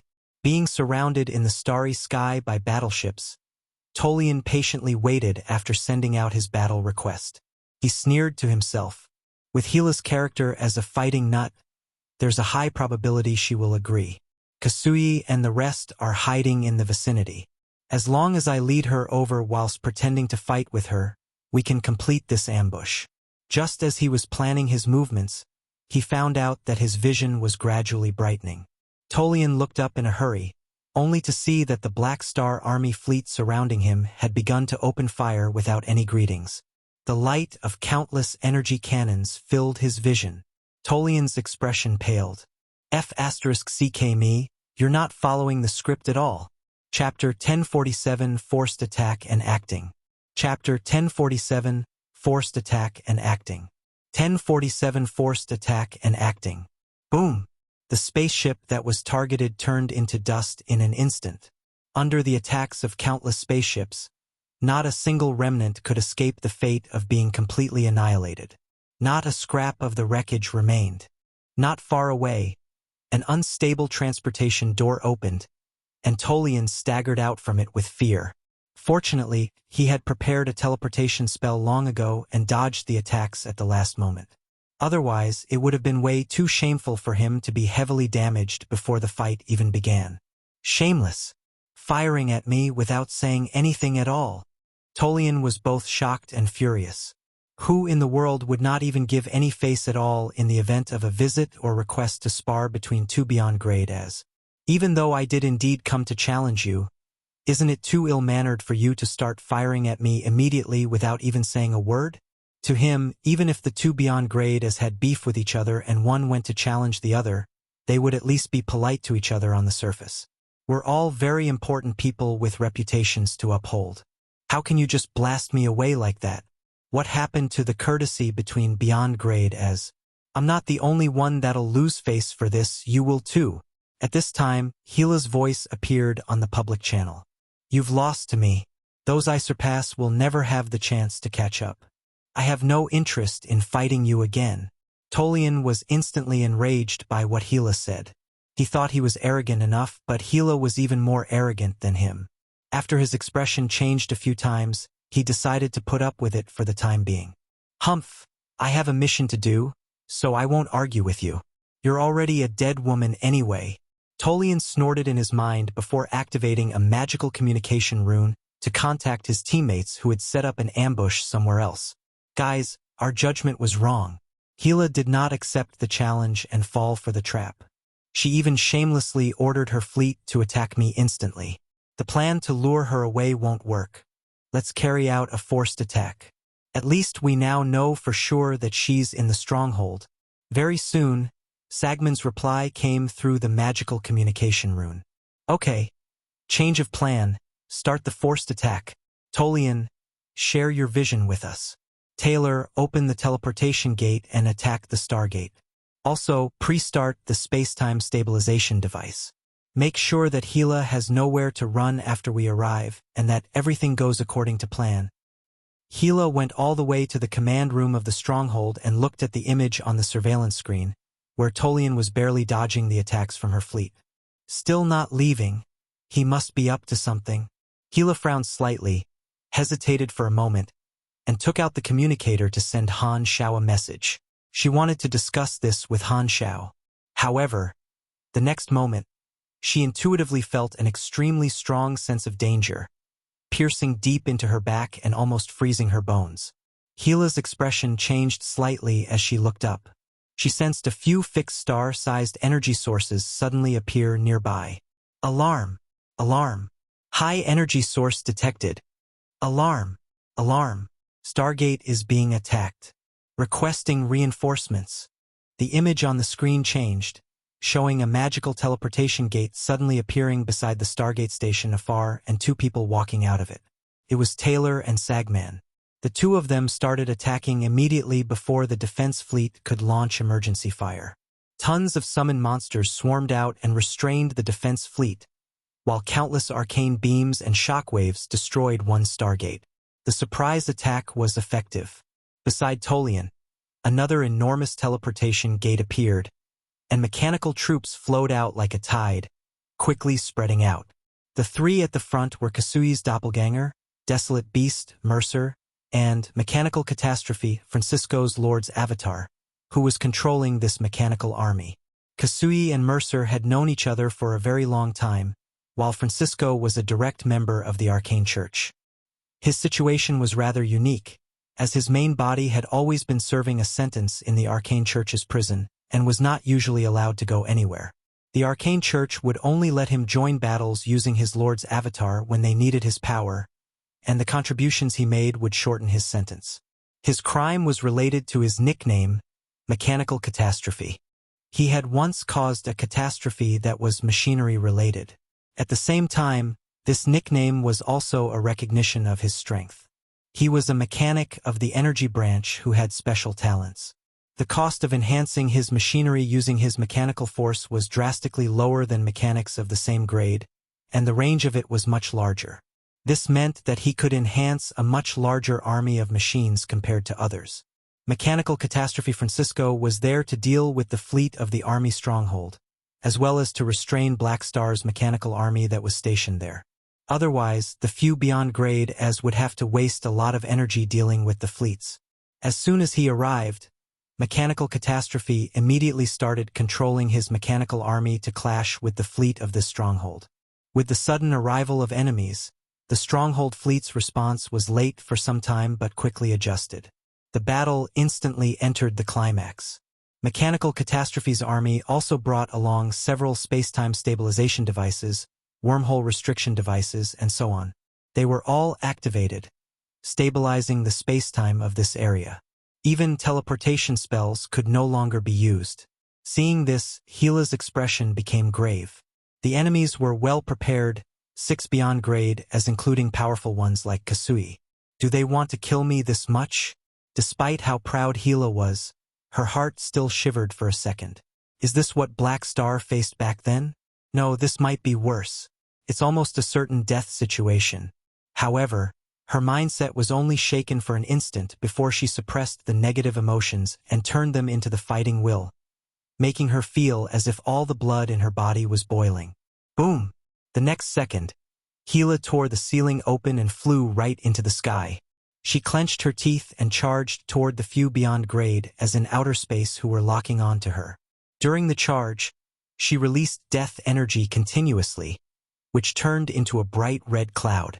Seeing this, Red Devil, Desolate Beast, and Mechanical Catastrophe's Lord's Avatar dove down at the same time, quickly got past the defense fleet that was restrained, and clashed with Gila. freewebnovel.com. Boom! A circle of red shockwaves exploded. The scarlet cloud formed by death energy dissipated, and the red meteor fell toward the ground at an even greater speed than before. Boom! After crashing large areas of bases and leaving a rift-like trail behind, Gila was finally able to stop herself. Her surroundings were filled with dust. Ahem! Gila helped herself up with a fierce look in her eyes, casually wiped away the blood dripping from her nose, and stared at the 3 people in the sky. Clearly, she could not fight the 3 of them head-on and was blasted away immediately. At this time, a black tide rose into the sky not far from the stronghold and quickly approached. It was the mechanical army Han Xiao had placed there, and at the front was his lord's avatar. However, the next instant, an ethereal voice appeared in everyone's mind. Black Star, your opponent is me. With a flash of light, Kasui's doppelganger stood in the path of Han Xiao's mechanical army. He raised one hand and flipped it so that his palm was facing down. Boom! All the mechanical troops were instantly pressed onto the ground. Only the Lord's avatar was still standing, surrounded by bright mechanical force, barely hanging on. Although these are machines and mental attacks that I'm best at won't be effective, I'm quite good at psychic control too, Kasui's doppelganger said with a calm tone. He raised his hand and pushed forward. A psychic wall appeared across thousands of miles and charged forward. All the buildings and machinery in its path were pushed away and pressed against it. Some of the mechanical troops tried to attack the invisible psychic wall, but it was as if Kasui's energy was infinite. Even though cracks kept showing up on the wall under the attacks, he easily patched them up in no time. The advance of the psychic wall seemed unstoppable. It wiped away a large area of the planet's surface like an eraser. Countless pieces of debris from buildings and machines were pushed away from the planet's surface and into outer space. Other than the Lord's avatar and some highly mobile mechanical soldiers that backed away, the rest of the mechanical army were all pushed off the planet and away from the battlefield, only able to form a formation again in the cosmic space. At the same time, Kasui's avatar followed them over and stopped in front of Han Xiao. Such powerful psychic powers. Han Xiao's Lord's avatar's eyes sparkled. I can absorb energy from the void dimension, so my psychic energy is infinite.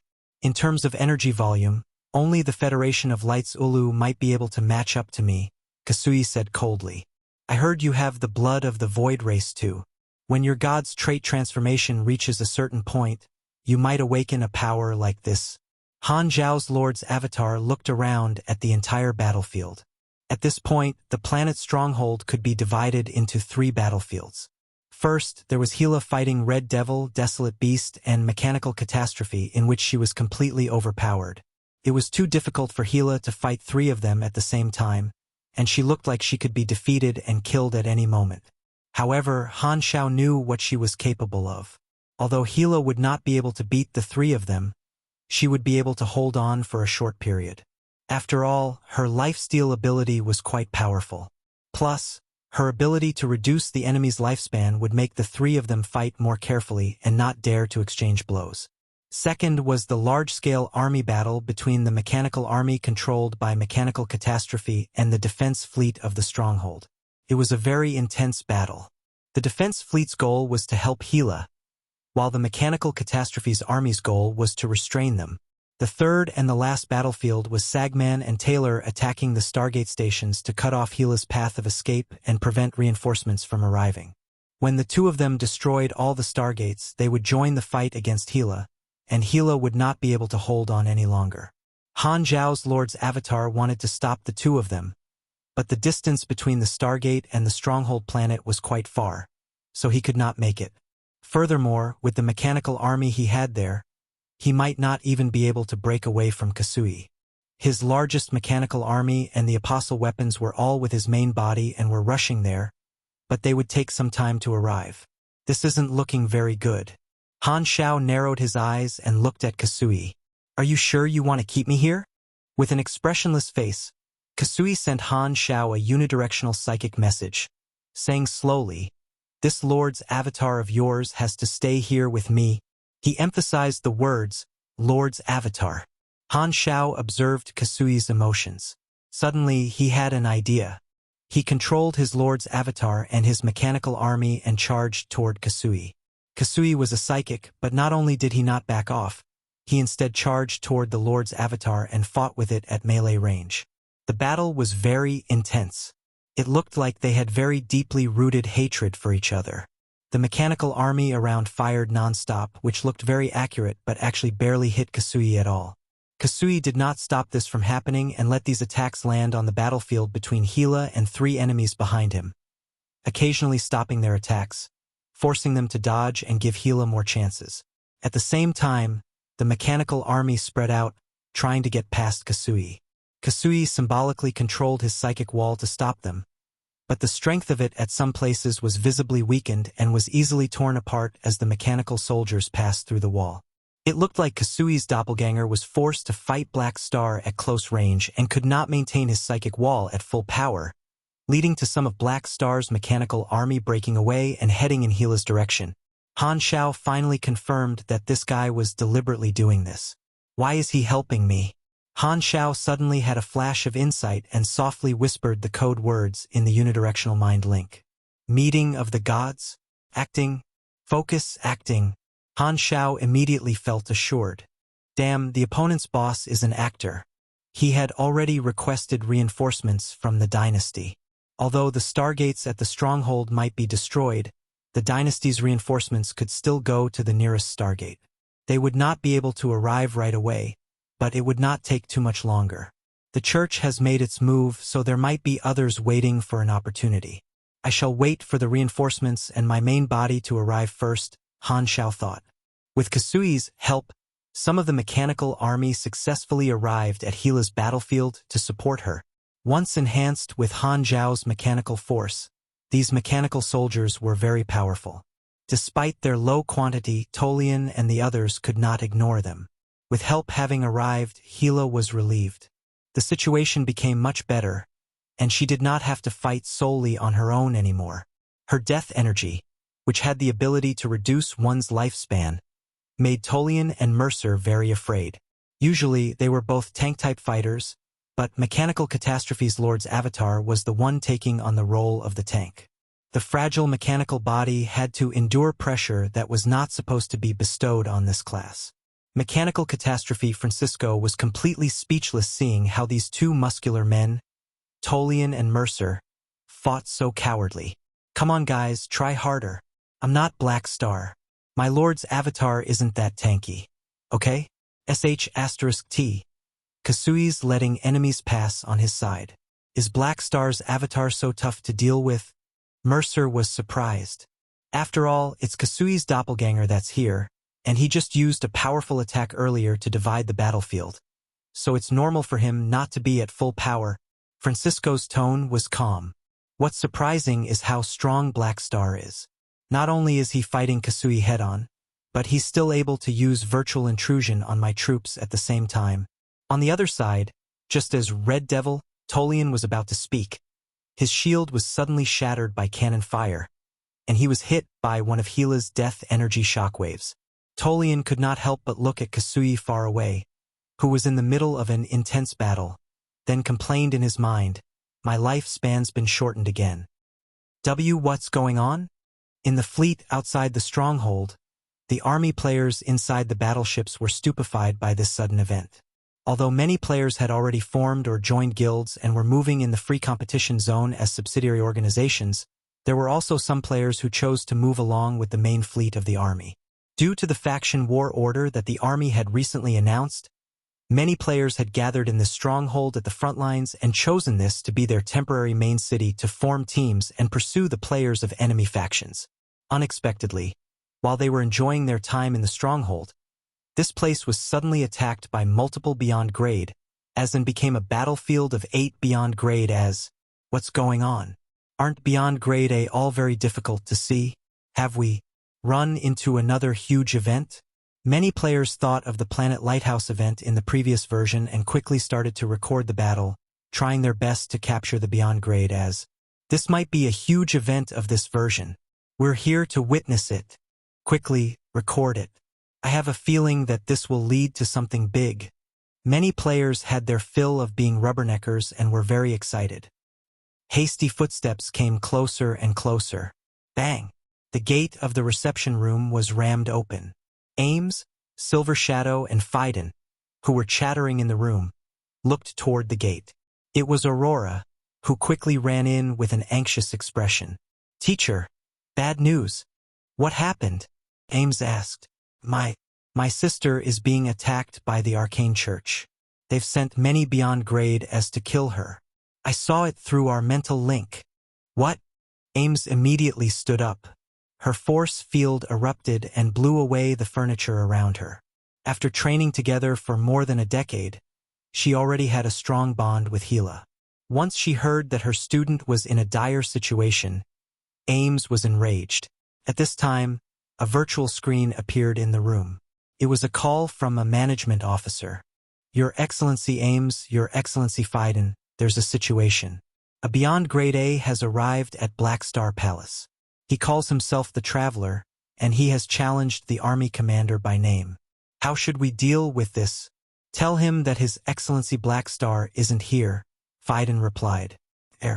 He said that if Black Star isn't here, he'll fight his lord's avatar. Tell him, Black Star is very busy now and has no time to fight him. Your Excellency Phaidon, he said that he won't waste this trip here. If he can't fight Black Star, he can challenge Her Excellency Dragon Emperor too. He's refusing to leave. He's a mage, so it'll be very difficult to chase him away without using special means. Phaidon frowned and was about to reply. Ames patted his shoulder, interrupting him, and frowned. This person did not come with friendly intentions. He probably has some ulterior motives, which might be related to what's happening to Gila. I'll test him. Tell him that I'll accept the challenge. Hearing this, Silver Shadow, who had been silent, felt that this was a great opportunity to gain a favor. If he helped Black Star's family, he would probably benefit a ton from it. He approached and said, Your Excellency Ames, how about I take the challenge? How can we let our guest help us in matters like this? Phaidon, take Silver Shadow to the watchtower to observe the battle. Ames waved and rejected him. She then turned around and walked out of the room with large strides, her skirt swaying like a black flower. Her tall back disappeared from everyone's sights, only leaving her voice behind. Don't worry, I'm not that easy to deal with. Chapter 1048 Movements. Chapter 1048 Movements. 1048 Movements. Outside Black Star Palace, Traveler crossed his legs in midair with his staff floating in front of him. He looked at the heavily guarded Black Star Palace from afar, and before him was the highly alert defense fleet. Seeing this, Traveler's eyes narrowed slightly. I've come at the right time. According to the information provided by the Superstar Cluster Alliance, Black Star was someone who loved accepting challenges. Yet, he was not coming out, not even sending out his Lord's avatar to fight him. This meant that Sorokin's information was right. Gila was being attacked at this very moment, and Black Star had to protect her with his Lord's avatar.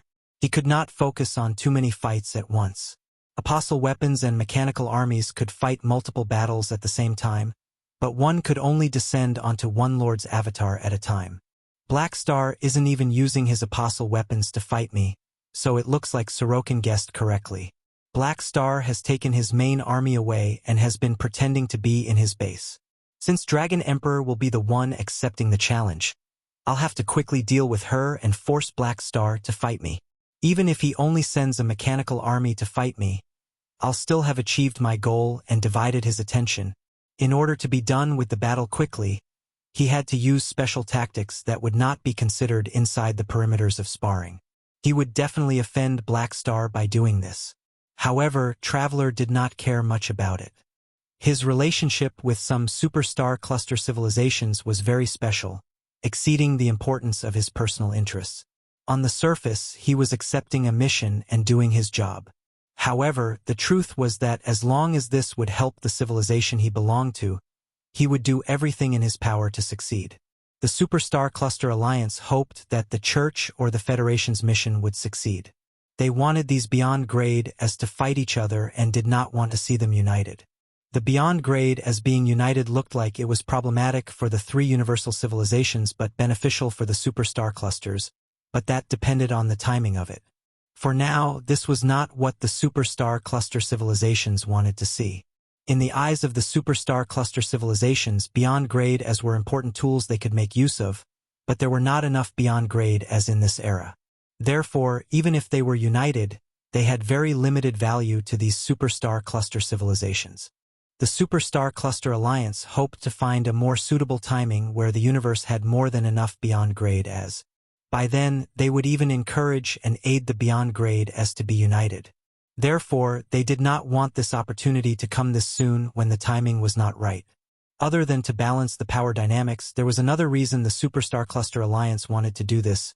They were worried that if the Beyond Grade as became united too early, it would force the three universal civilizations to carry out another elimination, another tragedy of the pinnacles. If and when that happened, the three universal civilizations would definitely deal with the outsiders first. Therefore, the allies of the Superstar Cluster Alliance would be massacred with an excuse once again, and they would be the ones suffering from it. Traveler silently waited for a while. Finally, Ames flew out from the base. "You want to challenge Black Star? What's your motive?" Ames narrowed her eyes. "It's nothing but respect for the strong. I want to challenge those standing at the peak. There's no motive to speak of." Traveler remained calm. "You're related to what's happening to Gila, aren't you?" "I don't understand what you're talking about." Traveler shook his head. "Humph. Chat **T. A green light flashed past Ames' eyes, and a force field erupted from her body, grabbing onto numerous satellite tiles to bash onto Traveler. Traveler remained calm and held his staff with both hands. Fog-like magic energy splashed out and turned into rune arrays of different sizes, fusing together and forming an enormous rune shield that looked as complex and exquisite as the mechanical parts of a mechanical watch, blocking the path of the satellite tiles. Kacha! Multiple satellites clashed onto the rune shield, creating cracks, but could not go further. At the same time, Ames extended her arm forward from afar, aimed at Traveler and pulled heavily. A powerful force of absorption suddenly appeared and pulled Traveler toward her. While being dragged through midair, energy sprayed out from Traveler's body as he stabilized himself. He then cast a string of powerful spells instantly. Multidimensional energy turned into spells that quickly dashed past where Ames was standing but missed. With a space ripple, she had already changed her location using Void Hyperdrive and approached Traveler's back. She raised her brows, glared at Traveler's back, and shot a shockwave from between her brows. The next second, Traveler's body was fixed in midair, and he could not move. Force field, gaze of the dragon. The moment she locked the enemy's movements, Ames's long leg whipped horizontally, sending out a wave of force field right toward Traveler's back. Force field energy that was sent out from her own body was the most powerful, and she had condensed this wave of force field into a thin line, rendering it dangerously sharp. It looked like she used her leg to launch a blade shockwave. Force field. Sweeping blade. Swoosh. The blade force field slashed right across and actually cut Traveler in two. However, the next moment, the two halves of Traveler suddenly shrank and turned into mojo puppets, while further away, a small puppet that looked to be made of clay appeared out of nowhere and quickly shape-shifted into Traveler. Puppet replacement spell. A simple little trick, Traveler said calmly. Ames, however, was slightly frowning. She had known Austin for a very long time and had some knowledge about magic. The puppet replacement spell was a little-known spell of the alchemy and curse branch, but it had a massive side effect.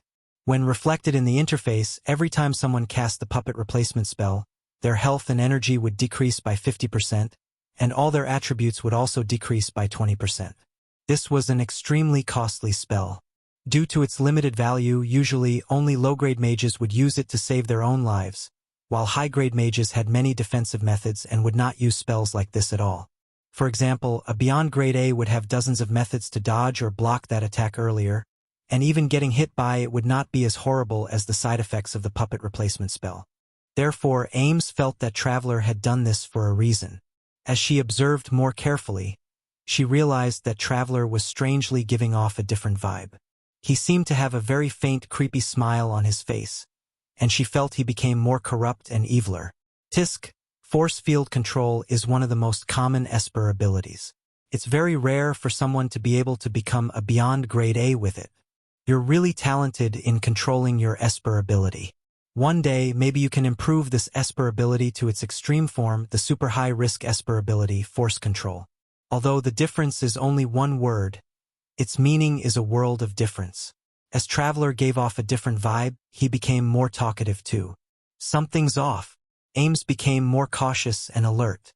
She clenched her fist, shattering a corner of a satellite tile, and then controlled the broken pieces to fly out like a meteor rain. Force Field. Dragon's Breath Shooting Star Fist.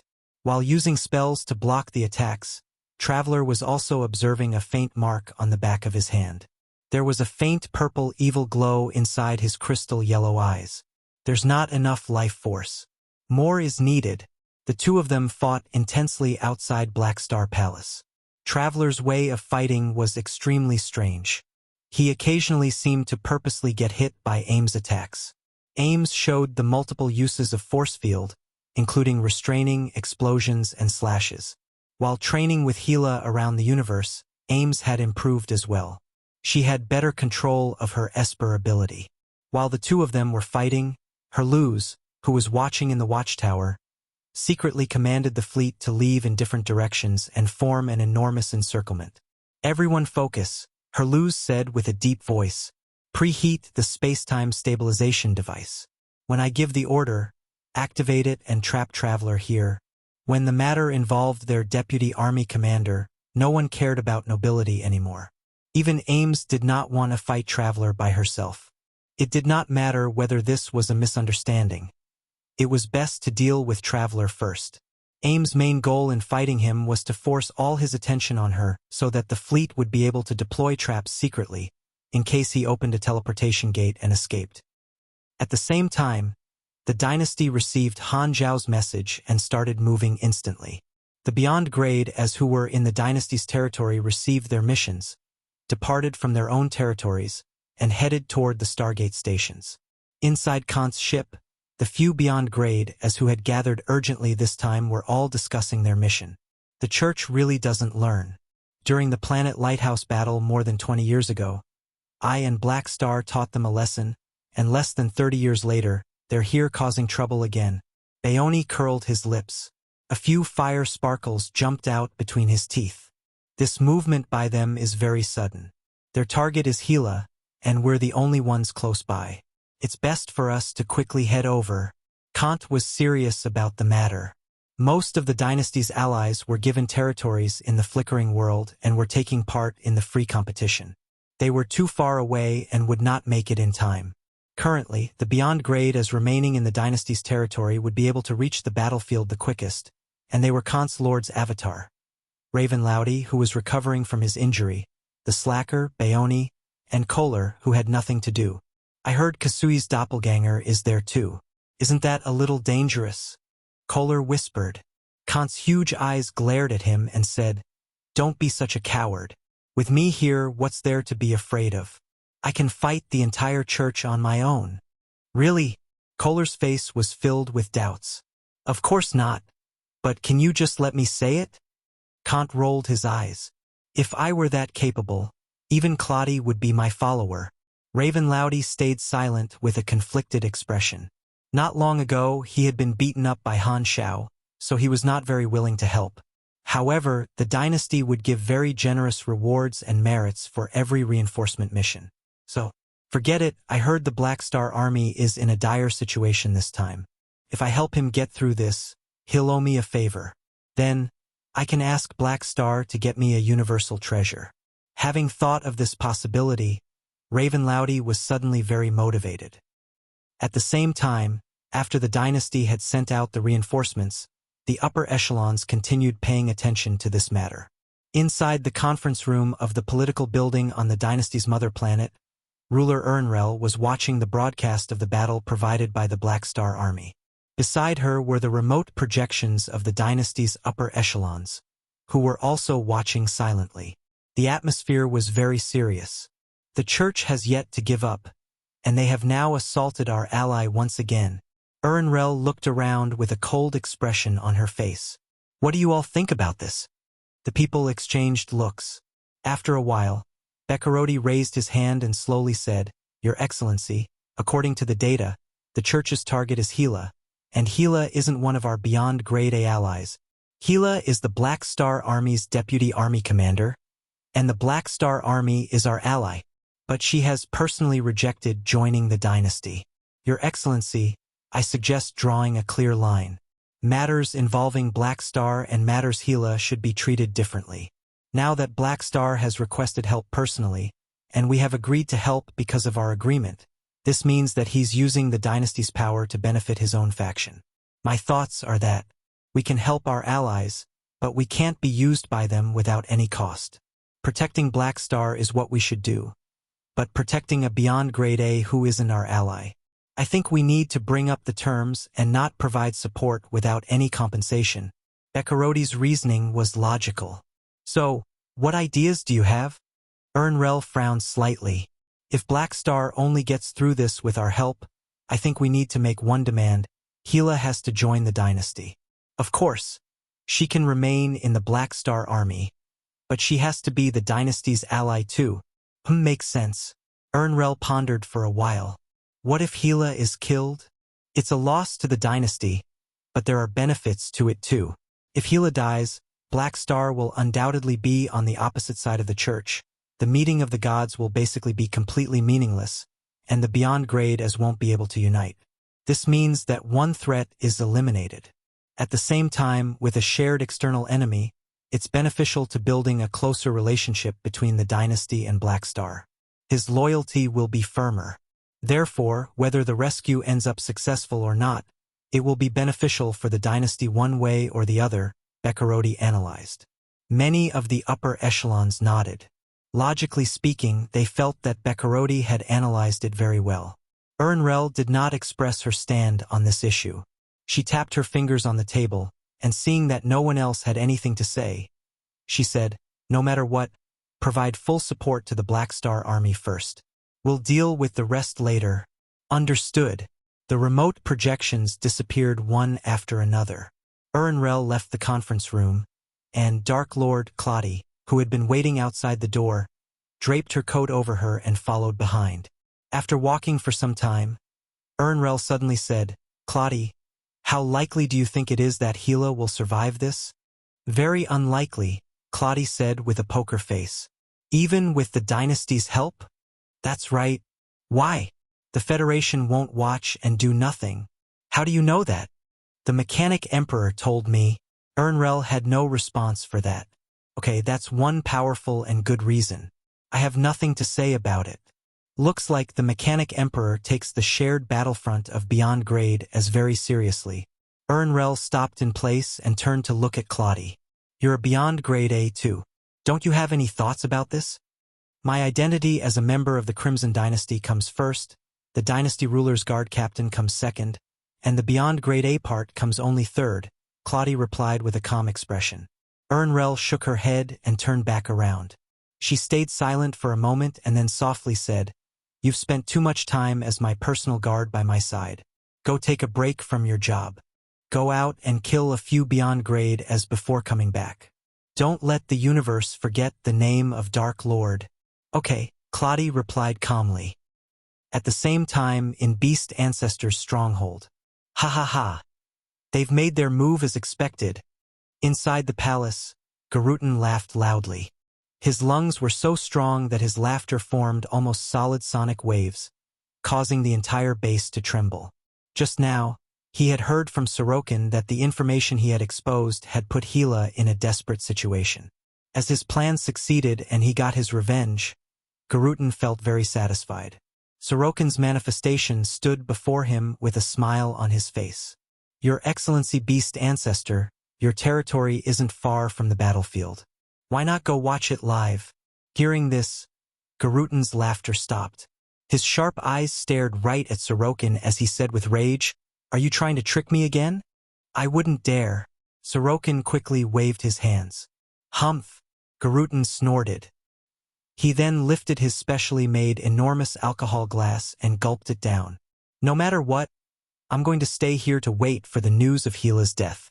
I'm not going anywhere. Don't worry. I'm not trying to convince you to join the battle.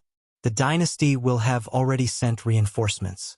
If the dynasty's reinforcements arrive, Gila might be able to escape her doom. Therefore, rather than staying here and doing nothing, it's better to secretly provide some help. Freebnovel.com. What kind of bright idea do you have then? Hee, according to my estimates, the Church will prioritize destroying the Stargate stations when attacking Black Star's stronghold, activate space-time stabilization devices, and eliminate Gila's path of retreat. Therefore, if the Dynasty reinforcements want to come, they can only use the nearby Stargate. Your Excellency Beast Ancestor, if the nearby Stargate stations are turned off or destroyed, the Dynasty's reinforcements will have to take a detour. This way, Gila will have to remain alone for an even longer time, and the possibility of the plan succeeding will increase drastically. A flash of light appeared in Garutan's eyes. He put down the glass and said, What you're saying does make sense. Sorokin smiled faintly.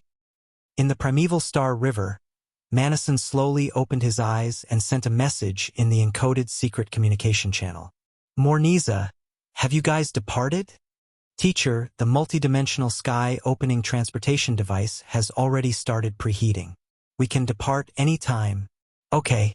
Manison nodded, swapped the channel, and spoke to his apostle weapon team. Keep your eyes on Beast Ancestor. He might make a move. No matter what he wants to do, stop him. Understood. After a few more orders, Manison closed his eyes again and softly murmured, Black Star. That's all the help I'll give you today. Don't disappoint me. Chapter 1049 Cultural Talon. Chapter 1049 Cultural Talon. Boom! Like a crimson tsunami, the death energy swept across the ground and clashed with an energy shield, creating countless electrical sparks.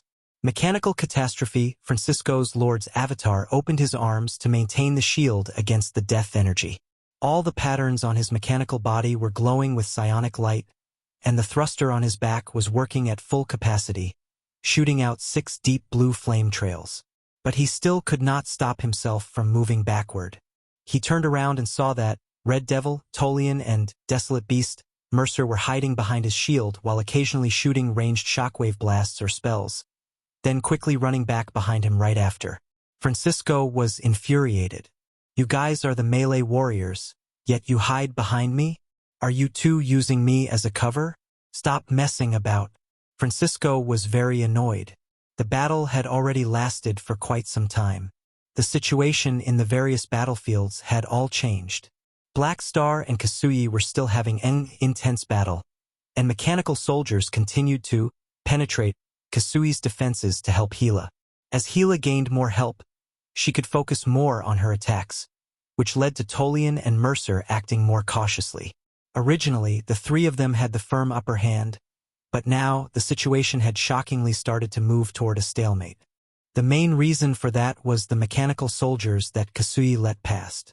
They were enhanced by Black Star's mechanical force, so they were quite powerful and made the battlefield very chaotic. The fleet battlefield in outer space was not looking too good as well. The mechanical army controlled by Francisco was being attacked by Han Zhao's virtual intrusion, so mechanical soldiers were turning into traitors here and there, fighting their ex-teammates. This led to part of the fleet being able to provide help to Gila using ranged attacks, further diverting the energy of Mechanical Catastrophe and the other two. Mechanical Catastrophe Francisco had to be the one dealing the damage, taking the damage, restraining the fleet, and even guarding his army on the virtual field all at the same time. My life is so difficult. I can't even serve my sentence in peace. Only Sagman's side could give him some comfort, as they were almost done destroying all the stargates. When the two of them are done, they'll be able to come over and help. Then, the stalemate will be broken, and Gila will be completely overpowered, doomed to die, Francisco thought. He knew that the Arcane Church had given Taylor a special trump card secretly that would be able to restrict Gila's movements. According to the plan, when the five of them gathered, they would use it to launch a lethal attack on Gila. This trump card was a few one-time use magic scrolls that stored extremely powerful church special forbidden spells, fused with the powers of divine spells. Among them, the strongest was Forbidden Spell, Wailing Nun's Embrace. This forbidden spell normally needed multiple people to use it together and took a long time to activate, but it could be activated instantly when stored in a magic scroll. The Arcane Church once had a stage where their mages were blooming, so there were many beyond grade A forbidden spell scrolls that got passed down. This scroll had been created by 4 beyond grade A mages. One of them was even a peak beyond grade A mage, so the strength of this spell was extremely high. Only Taylor, Sagman, and Francisco knew about these scrolls. The rest had no idea, even Kasui. The Arcane Church knew Kasui's personality very well, that he was not willing to bully a new beyond grade A with so many teammates. If he knew that the church planned to use this kind of one-time mass destructive weapon, it might lead to something unpredictable. Therefore, the church did not tell him about it, and their request to Kasui was only to stop Black Star's Lord's avatar. As for why only Taylor, Sagman, and Francisco knew, it was because the three of them were the most trustworthy and shameless, so they would work together the best. Anyway, once they activated the scrolls, the other teammates would follow up with more attacks as well. On the other side, Crimson Snake had already turned into combat mode and shrouded Gila's face. She swiftly moved around the battlefield, shooting out death energy while trying to hide her anxiety. She understood her situation. Although she could last some time against the 3 enemies with the help of the mechanical army, she knew that this stalemate would be broken very soon. As soon as Sagman and Taylor joined the battle, she would not be able to last for sure. If I don't do anything, it'll just be a slow death. Although Han Xiao had sent a message to her earlier saying that his main body was on the way, due to her personality, Gila did not expect to rely on others in times of despair. Instead, she would do her best to save herself. The reinforcements have yet to arrive. My means of retreat has been cut off, and there are 2 other powerful enemies who will soon join the battle. In order to survive, I have to hold on while facing the attacks of 5 of them. That's a desperate situation even with the help of the mechanical army and the fleet. I'll have to rely on myself one way or another. What other trump cards do I have here? Gila remained calm and quickly thought about how to resolve this situation. Ideas were born and filtered out one after another. Very soon, there was only one idea left in her mind. I'll have to do my best to try this. Gila clenched her teeth. An enormous beam penetrated the last Stargate station. Debris flew everywhere, and shockwaves from the explosion made the shields of the defense fleet nearby flicker. The Stargate stations have been destroyed. Let's go. Sagman did not hesitate. He quickly turned into a mass of bright, golden light, which shrouded Taylor, and instantly sped up, turning into a stream of light and leaving the battlefield, heading right toward Gila. As they knew that the space-time stabilization device would be activated, They knew that summoning-type spells would be affected too. Taylor had made preparations in advance. He had prepared a ton of summoning scrolls, which he started tearing open right after the teleportation gate appeared, forming an army of summoned creatures. Taylor himself, however, swapped from summoning style to artillery style to adapt to the environment. He was good at summoning spells, but that did not mean he did not learn other types of spells. He was just not as good at those in comparison. A Beyond Grade A would have multiple combat styles. This was especially true among mages, who were known for their versatility. No matter what style they were good at usually, they could all switch to a different style when needed. With Kasui holding back, a small number of mechanical soldiers were also let past, trying to stop the two of them. However, Sagman was extremely mobile in light form. He made countless turns to avoid fighting the mechanical soldiers head-on, showing how experienced he was. Luckily, Taylor was a Beyond Grade A as well, or he would have been vomiting his guts out. Frubnov.com. Sagman's Esper ability was related to light energy, so his turning speed was extremely fast. He went in a huge circle to get rid of the mechanical troops and entered Gila's battlefield, floating in midair above the planet. "You guys are finally here. Quickly, help!" Francisco was done with his teammates and was exhilarated to see help arrive. Sagman and Taylor exchanged looks and saw what each other meant. Create an opportunity to use the forbidden spell scrolls. The two of them joined the battle without saying anything. Light energy shockwaves and magic spells were thrown out like they were free, exploding everywhere. Boom! The sound of explosions never stopped. Mechanical soldiers were being destroyed one after another. Gila was in a dire situation once again, so much so that she had to stop all her attacks and focus on defending herself. After the two of them joined the battle, it became completely one-sided. At the same time, Han Zhao's Lord's avatar scanned through the difficult situation Gila was in. He then said in the chat window with Kasui exclusively, "Gila won't be able to fight against 5 of them. Stop blocking me and let me pass. How do you want to act that out?" Kasui replied, "Give me a powerful hit, throwing my Lord's avatar and part of my mechanical army over. The church wants me to stall you. I can't possibly throw you into that battlefield. Plus, if you join that battle, I'll have to follow too, and then I'll have to fight Gila as well. She'll be in an even more dangerous situation." Kasui shook his head slightly. The acting was one thing, but he did not want to offend the church. No matter how much he was holding back, there was no way he could make it this obvious. "How about you use a large attack when you're in a dire situation, and that stops your teammates' attacks? Just say it's collateral damage. I have complete control over my psychic power. There's zero chance something like that would happen. Then, might as well let me destroy this doppelganger of yours. That's the easiest way. No, not mentioning whether your Lord's avatar has the ability to defeat my doppelganger. I have to stay here to prevent accidents. That old man, Mechanic Emperor, said the Federation wants to make a move. I'll have to act like I'm fighting with them for Gila to keep some of them busy." Han Xiao did not even know what to say. What's the courtesy of an actor? You're so passionate about your job that even the church would be touched. Know this, know that, what should we do then? The Federation might appear at any moment. When they do, I'll turn to fight them, and her situation won't be so dangerous. If Gila can still hold on for now, it's best to wait for the change that's certainly going to come, Kasui said. I'll have to think about it, Han Xiao pondered. While these two actors were going through their script together, a change suddenly happened. Swoosh! Under the non-stop attacks of 5 enemies, Gila finally showed a flaw. Mechanical Catastrophe Francisco captured the opportunity, clapped his hands, and released an extremely condensed plasma electromagnetic field that passed through the gaps between the death energy. Buzz! Electric sparkles appeared all over Gila's body, and her movements showed even more flaws. Sagman and Francisco then continued throwing out more powerful controlling abilities to restrain her. Weird. Ever since we joined the battle, she seemed less focused. This doubt flashed through Sagman's mind. Before he had time to think about it carefully, he yelled at Taylor in the mind communication channel, "Use the scrolls." Ready long ago. Taylor tore open a white magical scroll with black words. The scroll then suddenly glowed extremely brightly. Swoosh!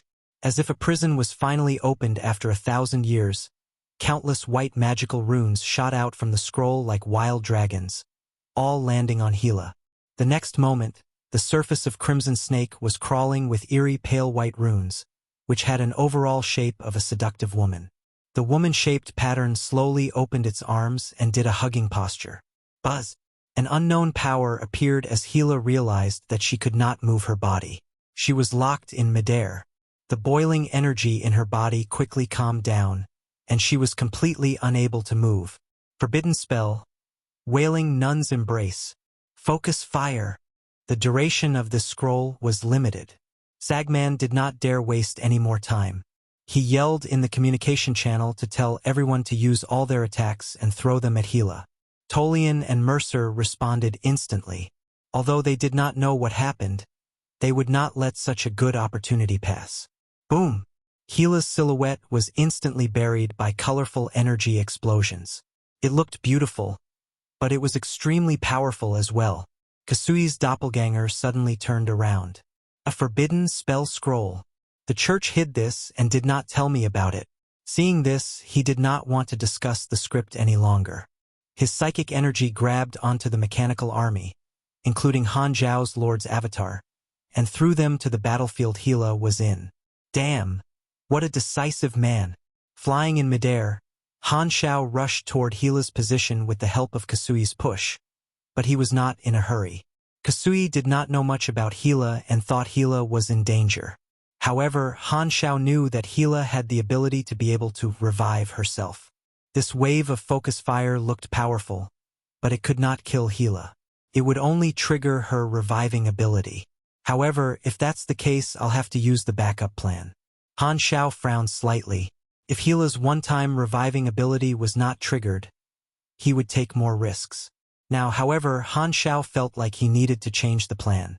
However, before he arrived at the battlefield, a powerful life force energy erupted in Gila's location. Woo! The gold life energy shot into the sky like a fountain. The liveliness of this energy startled everyone. Sagman and the other four suddenly realized, although they had been dealing heavy damage to Gila all this time, those injuries seemed to have recovered within seconds. With the effect of the forbidden spell ending, Gila escaped. Crimson Snake was already worn out, showing large portions of her sky that was covered in opened wounds with visible flesh. However, with vital energy regenerating her body, those open wounds closed in the blink of an eye, not even leaving any scars, turning back to her smooth skin. Sagman and the others' eyes widened as they were astounded. Impossible! Such a powerful regenerative ability. Why does she have this kind of power? Also, why does this look familiar? The next moment, everyone turned around and looked at Han Zhao's Lord's avatar with a shocked expression. Isn't this Black Star's ability? Why does Gila have it too? In terms of the similarities between the two of them, could this be the people of Planet Aquamarine's cultural talent? This time, Kasui's voice appeared. Black Star, are you people of the planet Aquamarine all unkillable? That's really not true. We don't have that kind of talent. Han Zhao smiled awkwardly. If his main body was there instead of his Lord's avatar, he would probably have taken a very deep breath. What Gila did was successfully building a vital link with Aurora. How else could so much vital energy erupt out of nowhere? Being able to obtain a new ability during battle, sis, are you a protagonist-type character too? That doesn't make sense. You're supposed to be on the evil side. With this vital link activated, Gila became drastically stronger. Her basic combat capability did not increase, but she basically had an extremely powerful healer with her at all times. As long as Aurora still had stamina, Gila's regeneration ability would be terrifying. Han Zhao's heart was hurting so badly, he almost wanted to report this to the officials. I thought I was powerful enough, but I never expected you to cheat. If Gila had this external software in his previous life, Han Zhao could not even imagine what would have happened. Sadly, before Gila's cheat finished installing in his previous life, the Germinal organization's leader had already destroyed it. Again, Gila's will to fight was boiling. Currently, Aurora was already able to fight along her side in this way, which helped her escape lethal danger. Gila's mindset was different from before. She did not reject Aurora using her abilities to help her. Beyond grade as needed more vital energy to regenerate, but Aurora was now a calamity grade as well, so she was more than able to be Gila's healer. Hearing Gila's yelling, Sagman and the other four were hesitant as to whether they should continue fighting Gila. Han Shao, however, stopped in midair and did not continue approaching. Kasui was watching from afar as well. Everyone stopped doing what they were doing and exchanged looks. The situation became awkward. However, everyone suddenly felt something and looked over in that direction. Buzz. Not far from the stronghold, a Federation of Light fleet penetrated the limitations of the space-time stabilization device and suddenly appeared on the battlefield. At the front of the fleet, 7 beyond grade as stood in a row, looking at everyone there. Kasui looked up and said calmly, "They're here." Chapter 1050, Oscar winner. Chapter 1050, Oscar winner. At Black Star Palace, the battle between Ames and Traveler was reaching the climax.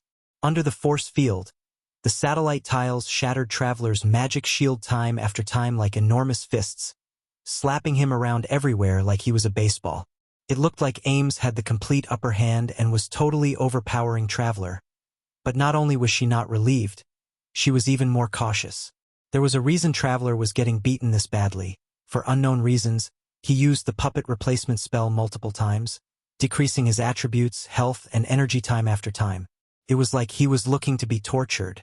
At the same time, that uncomfortable evil vibe he was giving off gradually became stronger too. "I can't keep doing this." Ames looked at the base far away and nodded.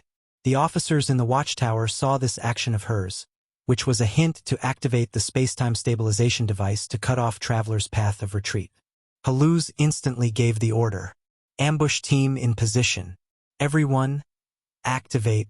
Before he finished, the situation suddenly changed. A purple and green energy wave as thick as flowing liquid erupted from Traveler's body. It had suction cups and looked like the tentacles of an octopus. It also looked like a boiling and bubbling potion that kept expanding. The energy condensed into almost solidified translucent green and purple energy tentacles. Instead of saying that Traveler released them, it was more like these energy tentacles tore Traveler's body open and forced their way out.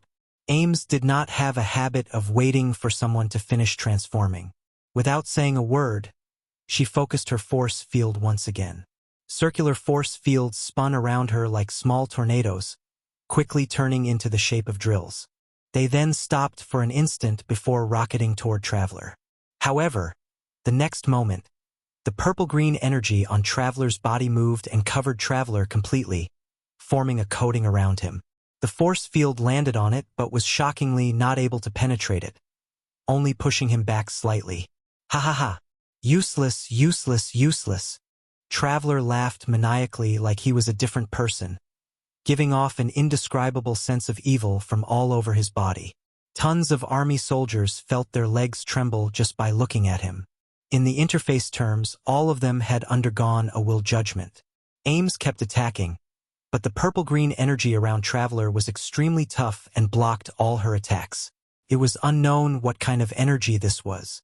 At this time, Traveler suddenly held both his hands up, and a strong sense of passion appeared in his eyes. "This powerful person here is the sacrifice I, your husband, have given to you. Answer my call, my lovely wife." Boom! The energy around his body suddenly bloomed and spread out like it was infinite, painting the black cosmic space purple and green. The properties of this area changed in this instant. Alert! Alert! Space-time coefficient is fluctuating drastically. The wave peak has exceeded the reality safety line. Space-time stabilization device overloading.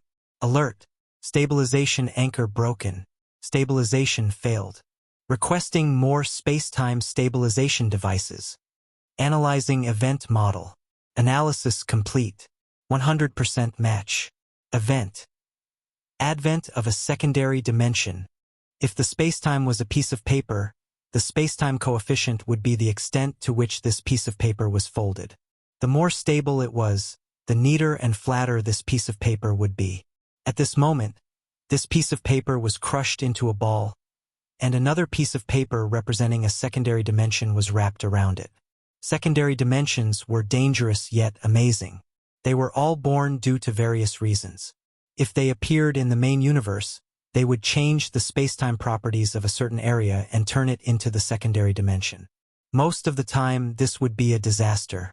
Han Xiao had once seen an item called the Shadow Lantern in the Dynasty. Its core was the fragment of the Shadow Dimension, and it could summon the Shadow Dimension. What Traveler was doing now was similar to that.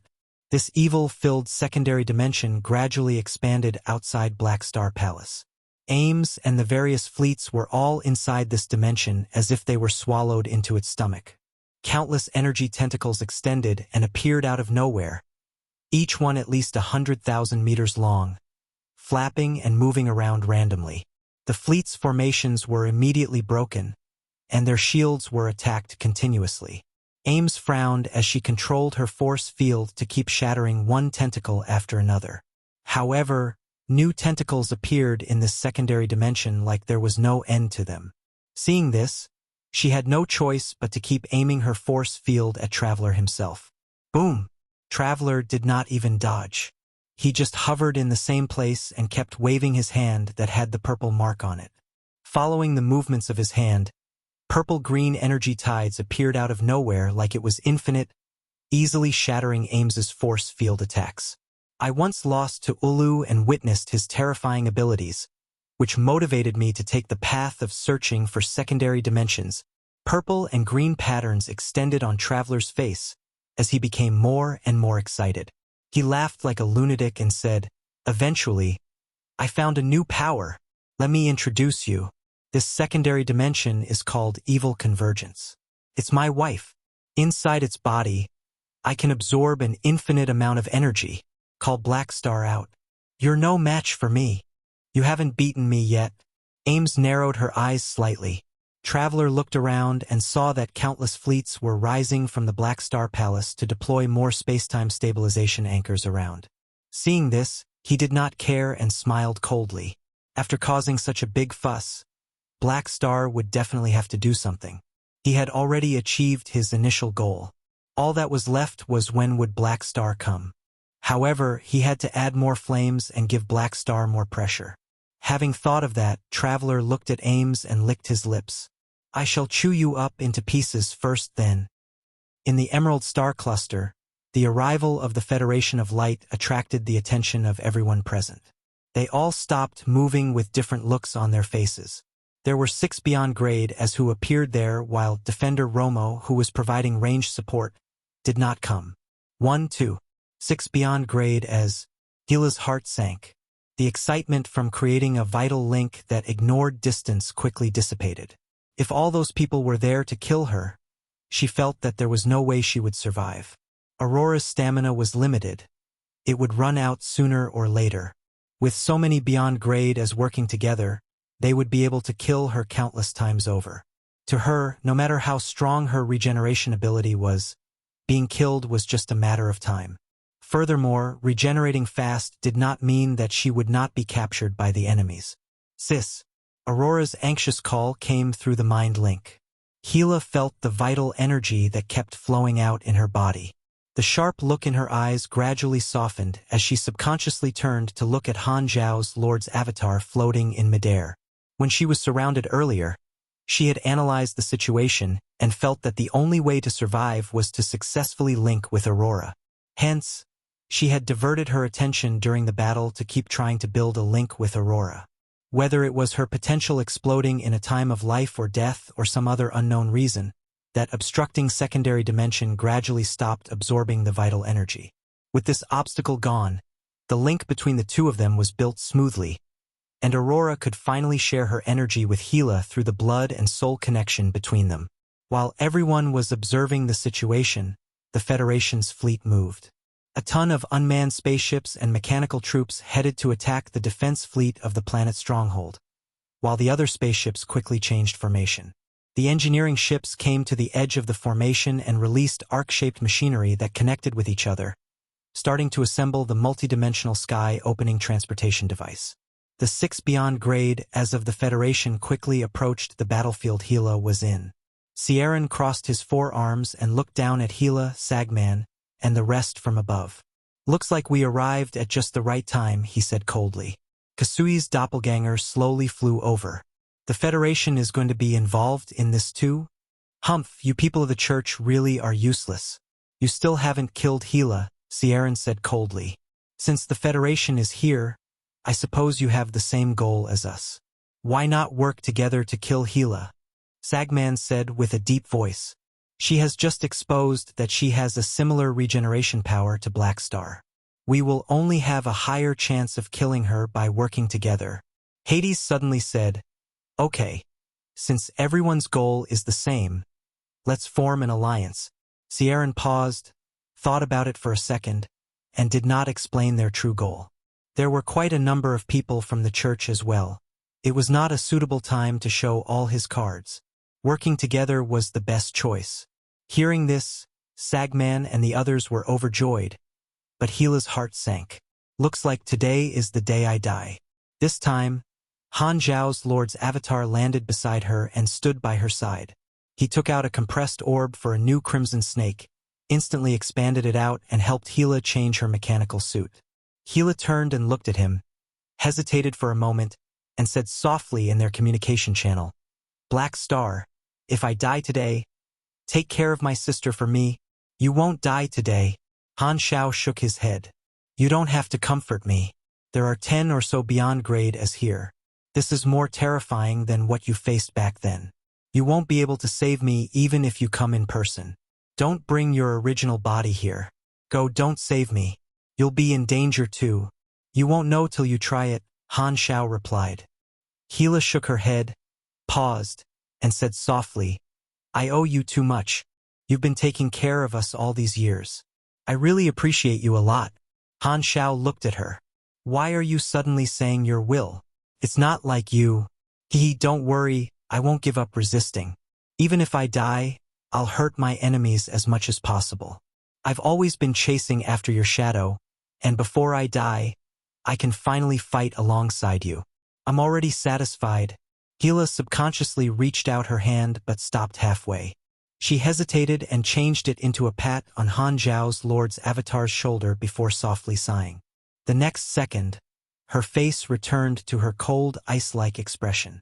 Energy erupted from her body as she charged fearsomely toward the beyond grade as before her.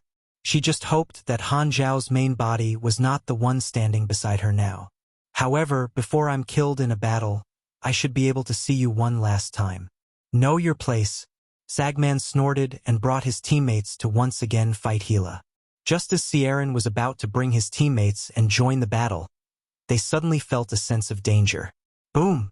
An extremely powerful psychic energy wave swept over them.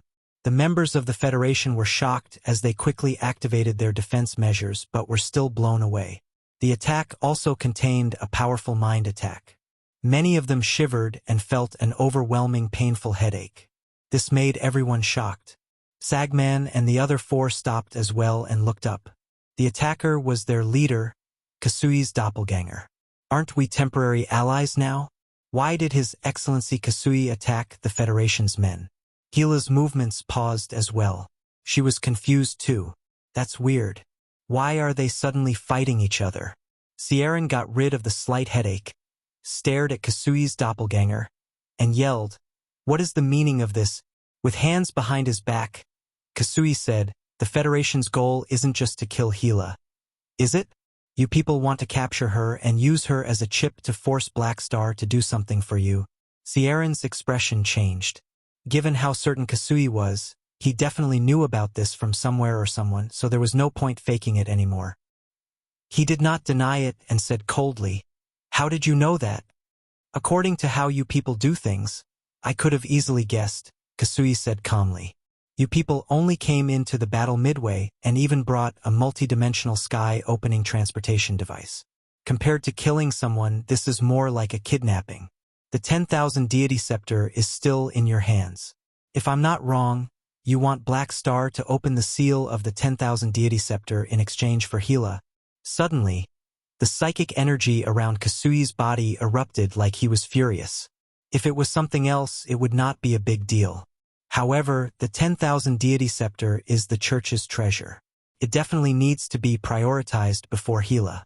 Even if I must give up my mission today, I'll stop you people from kidnapping Gila. The 10,000 deity scepter can't be used by the Federation no matter what. Feeling Kasui's skyrocketing presence, Han Xiao was astonished. Damn, are you an Oscar winner? How are you able to act this well? Even if what he did now was reported to the upper echelons of the church, they would only compliment him for doing a good job. Han Xiao suddenly thought that maybe this was not acting but his real thoughts. What a pro. This was the highest level of acting. Even the actor himself believed it. If you don't receive the tiny gold man, it's definitely rigged. We've reached the end of today's episode. Thank you for traversing the boundless landscapes of fantasy with us. If today's story has sparked joy within you, please remember to hit the like button, share our journey with others, and subscribe to Lord of the Stories for an ever-expanding collection of mystical escapades. Until we meet again to turn the page to a new adventure, hold the tales dear in your heart and let the embers of magic warmly glow in your spirit. Farewell, intrepid explorers of the narrative unknown.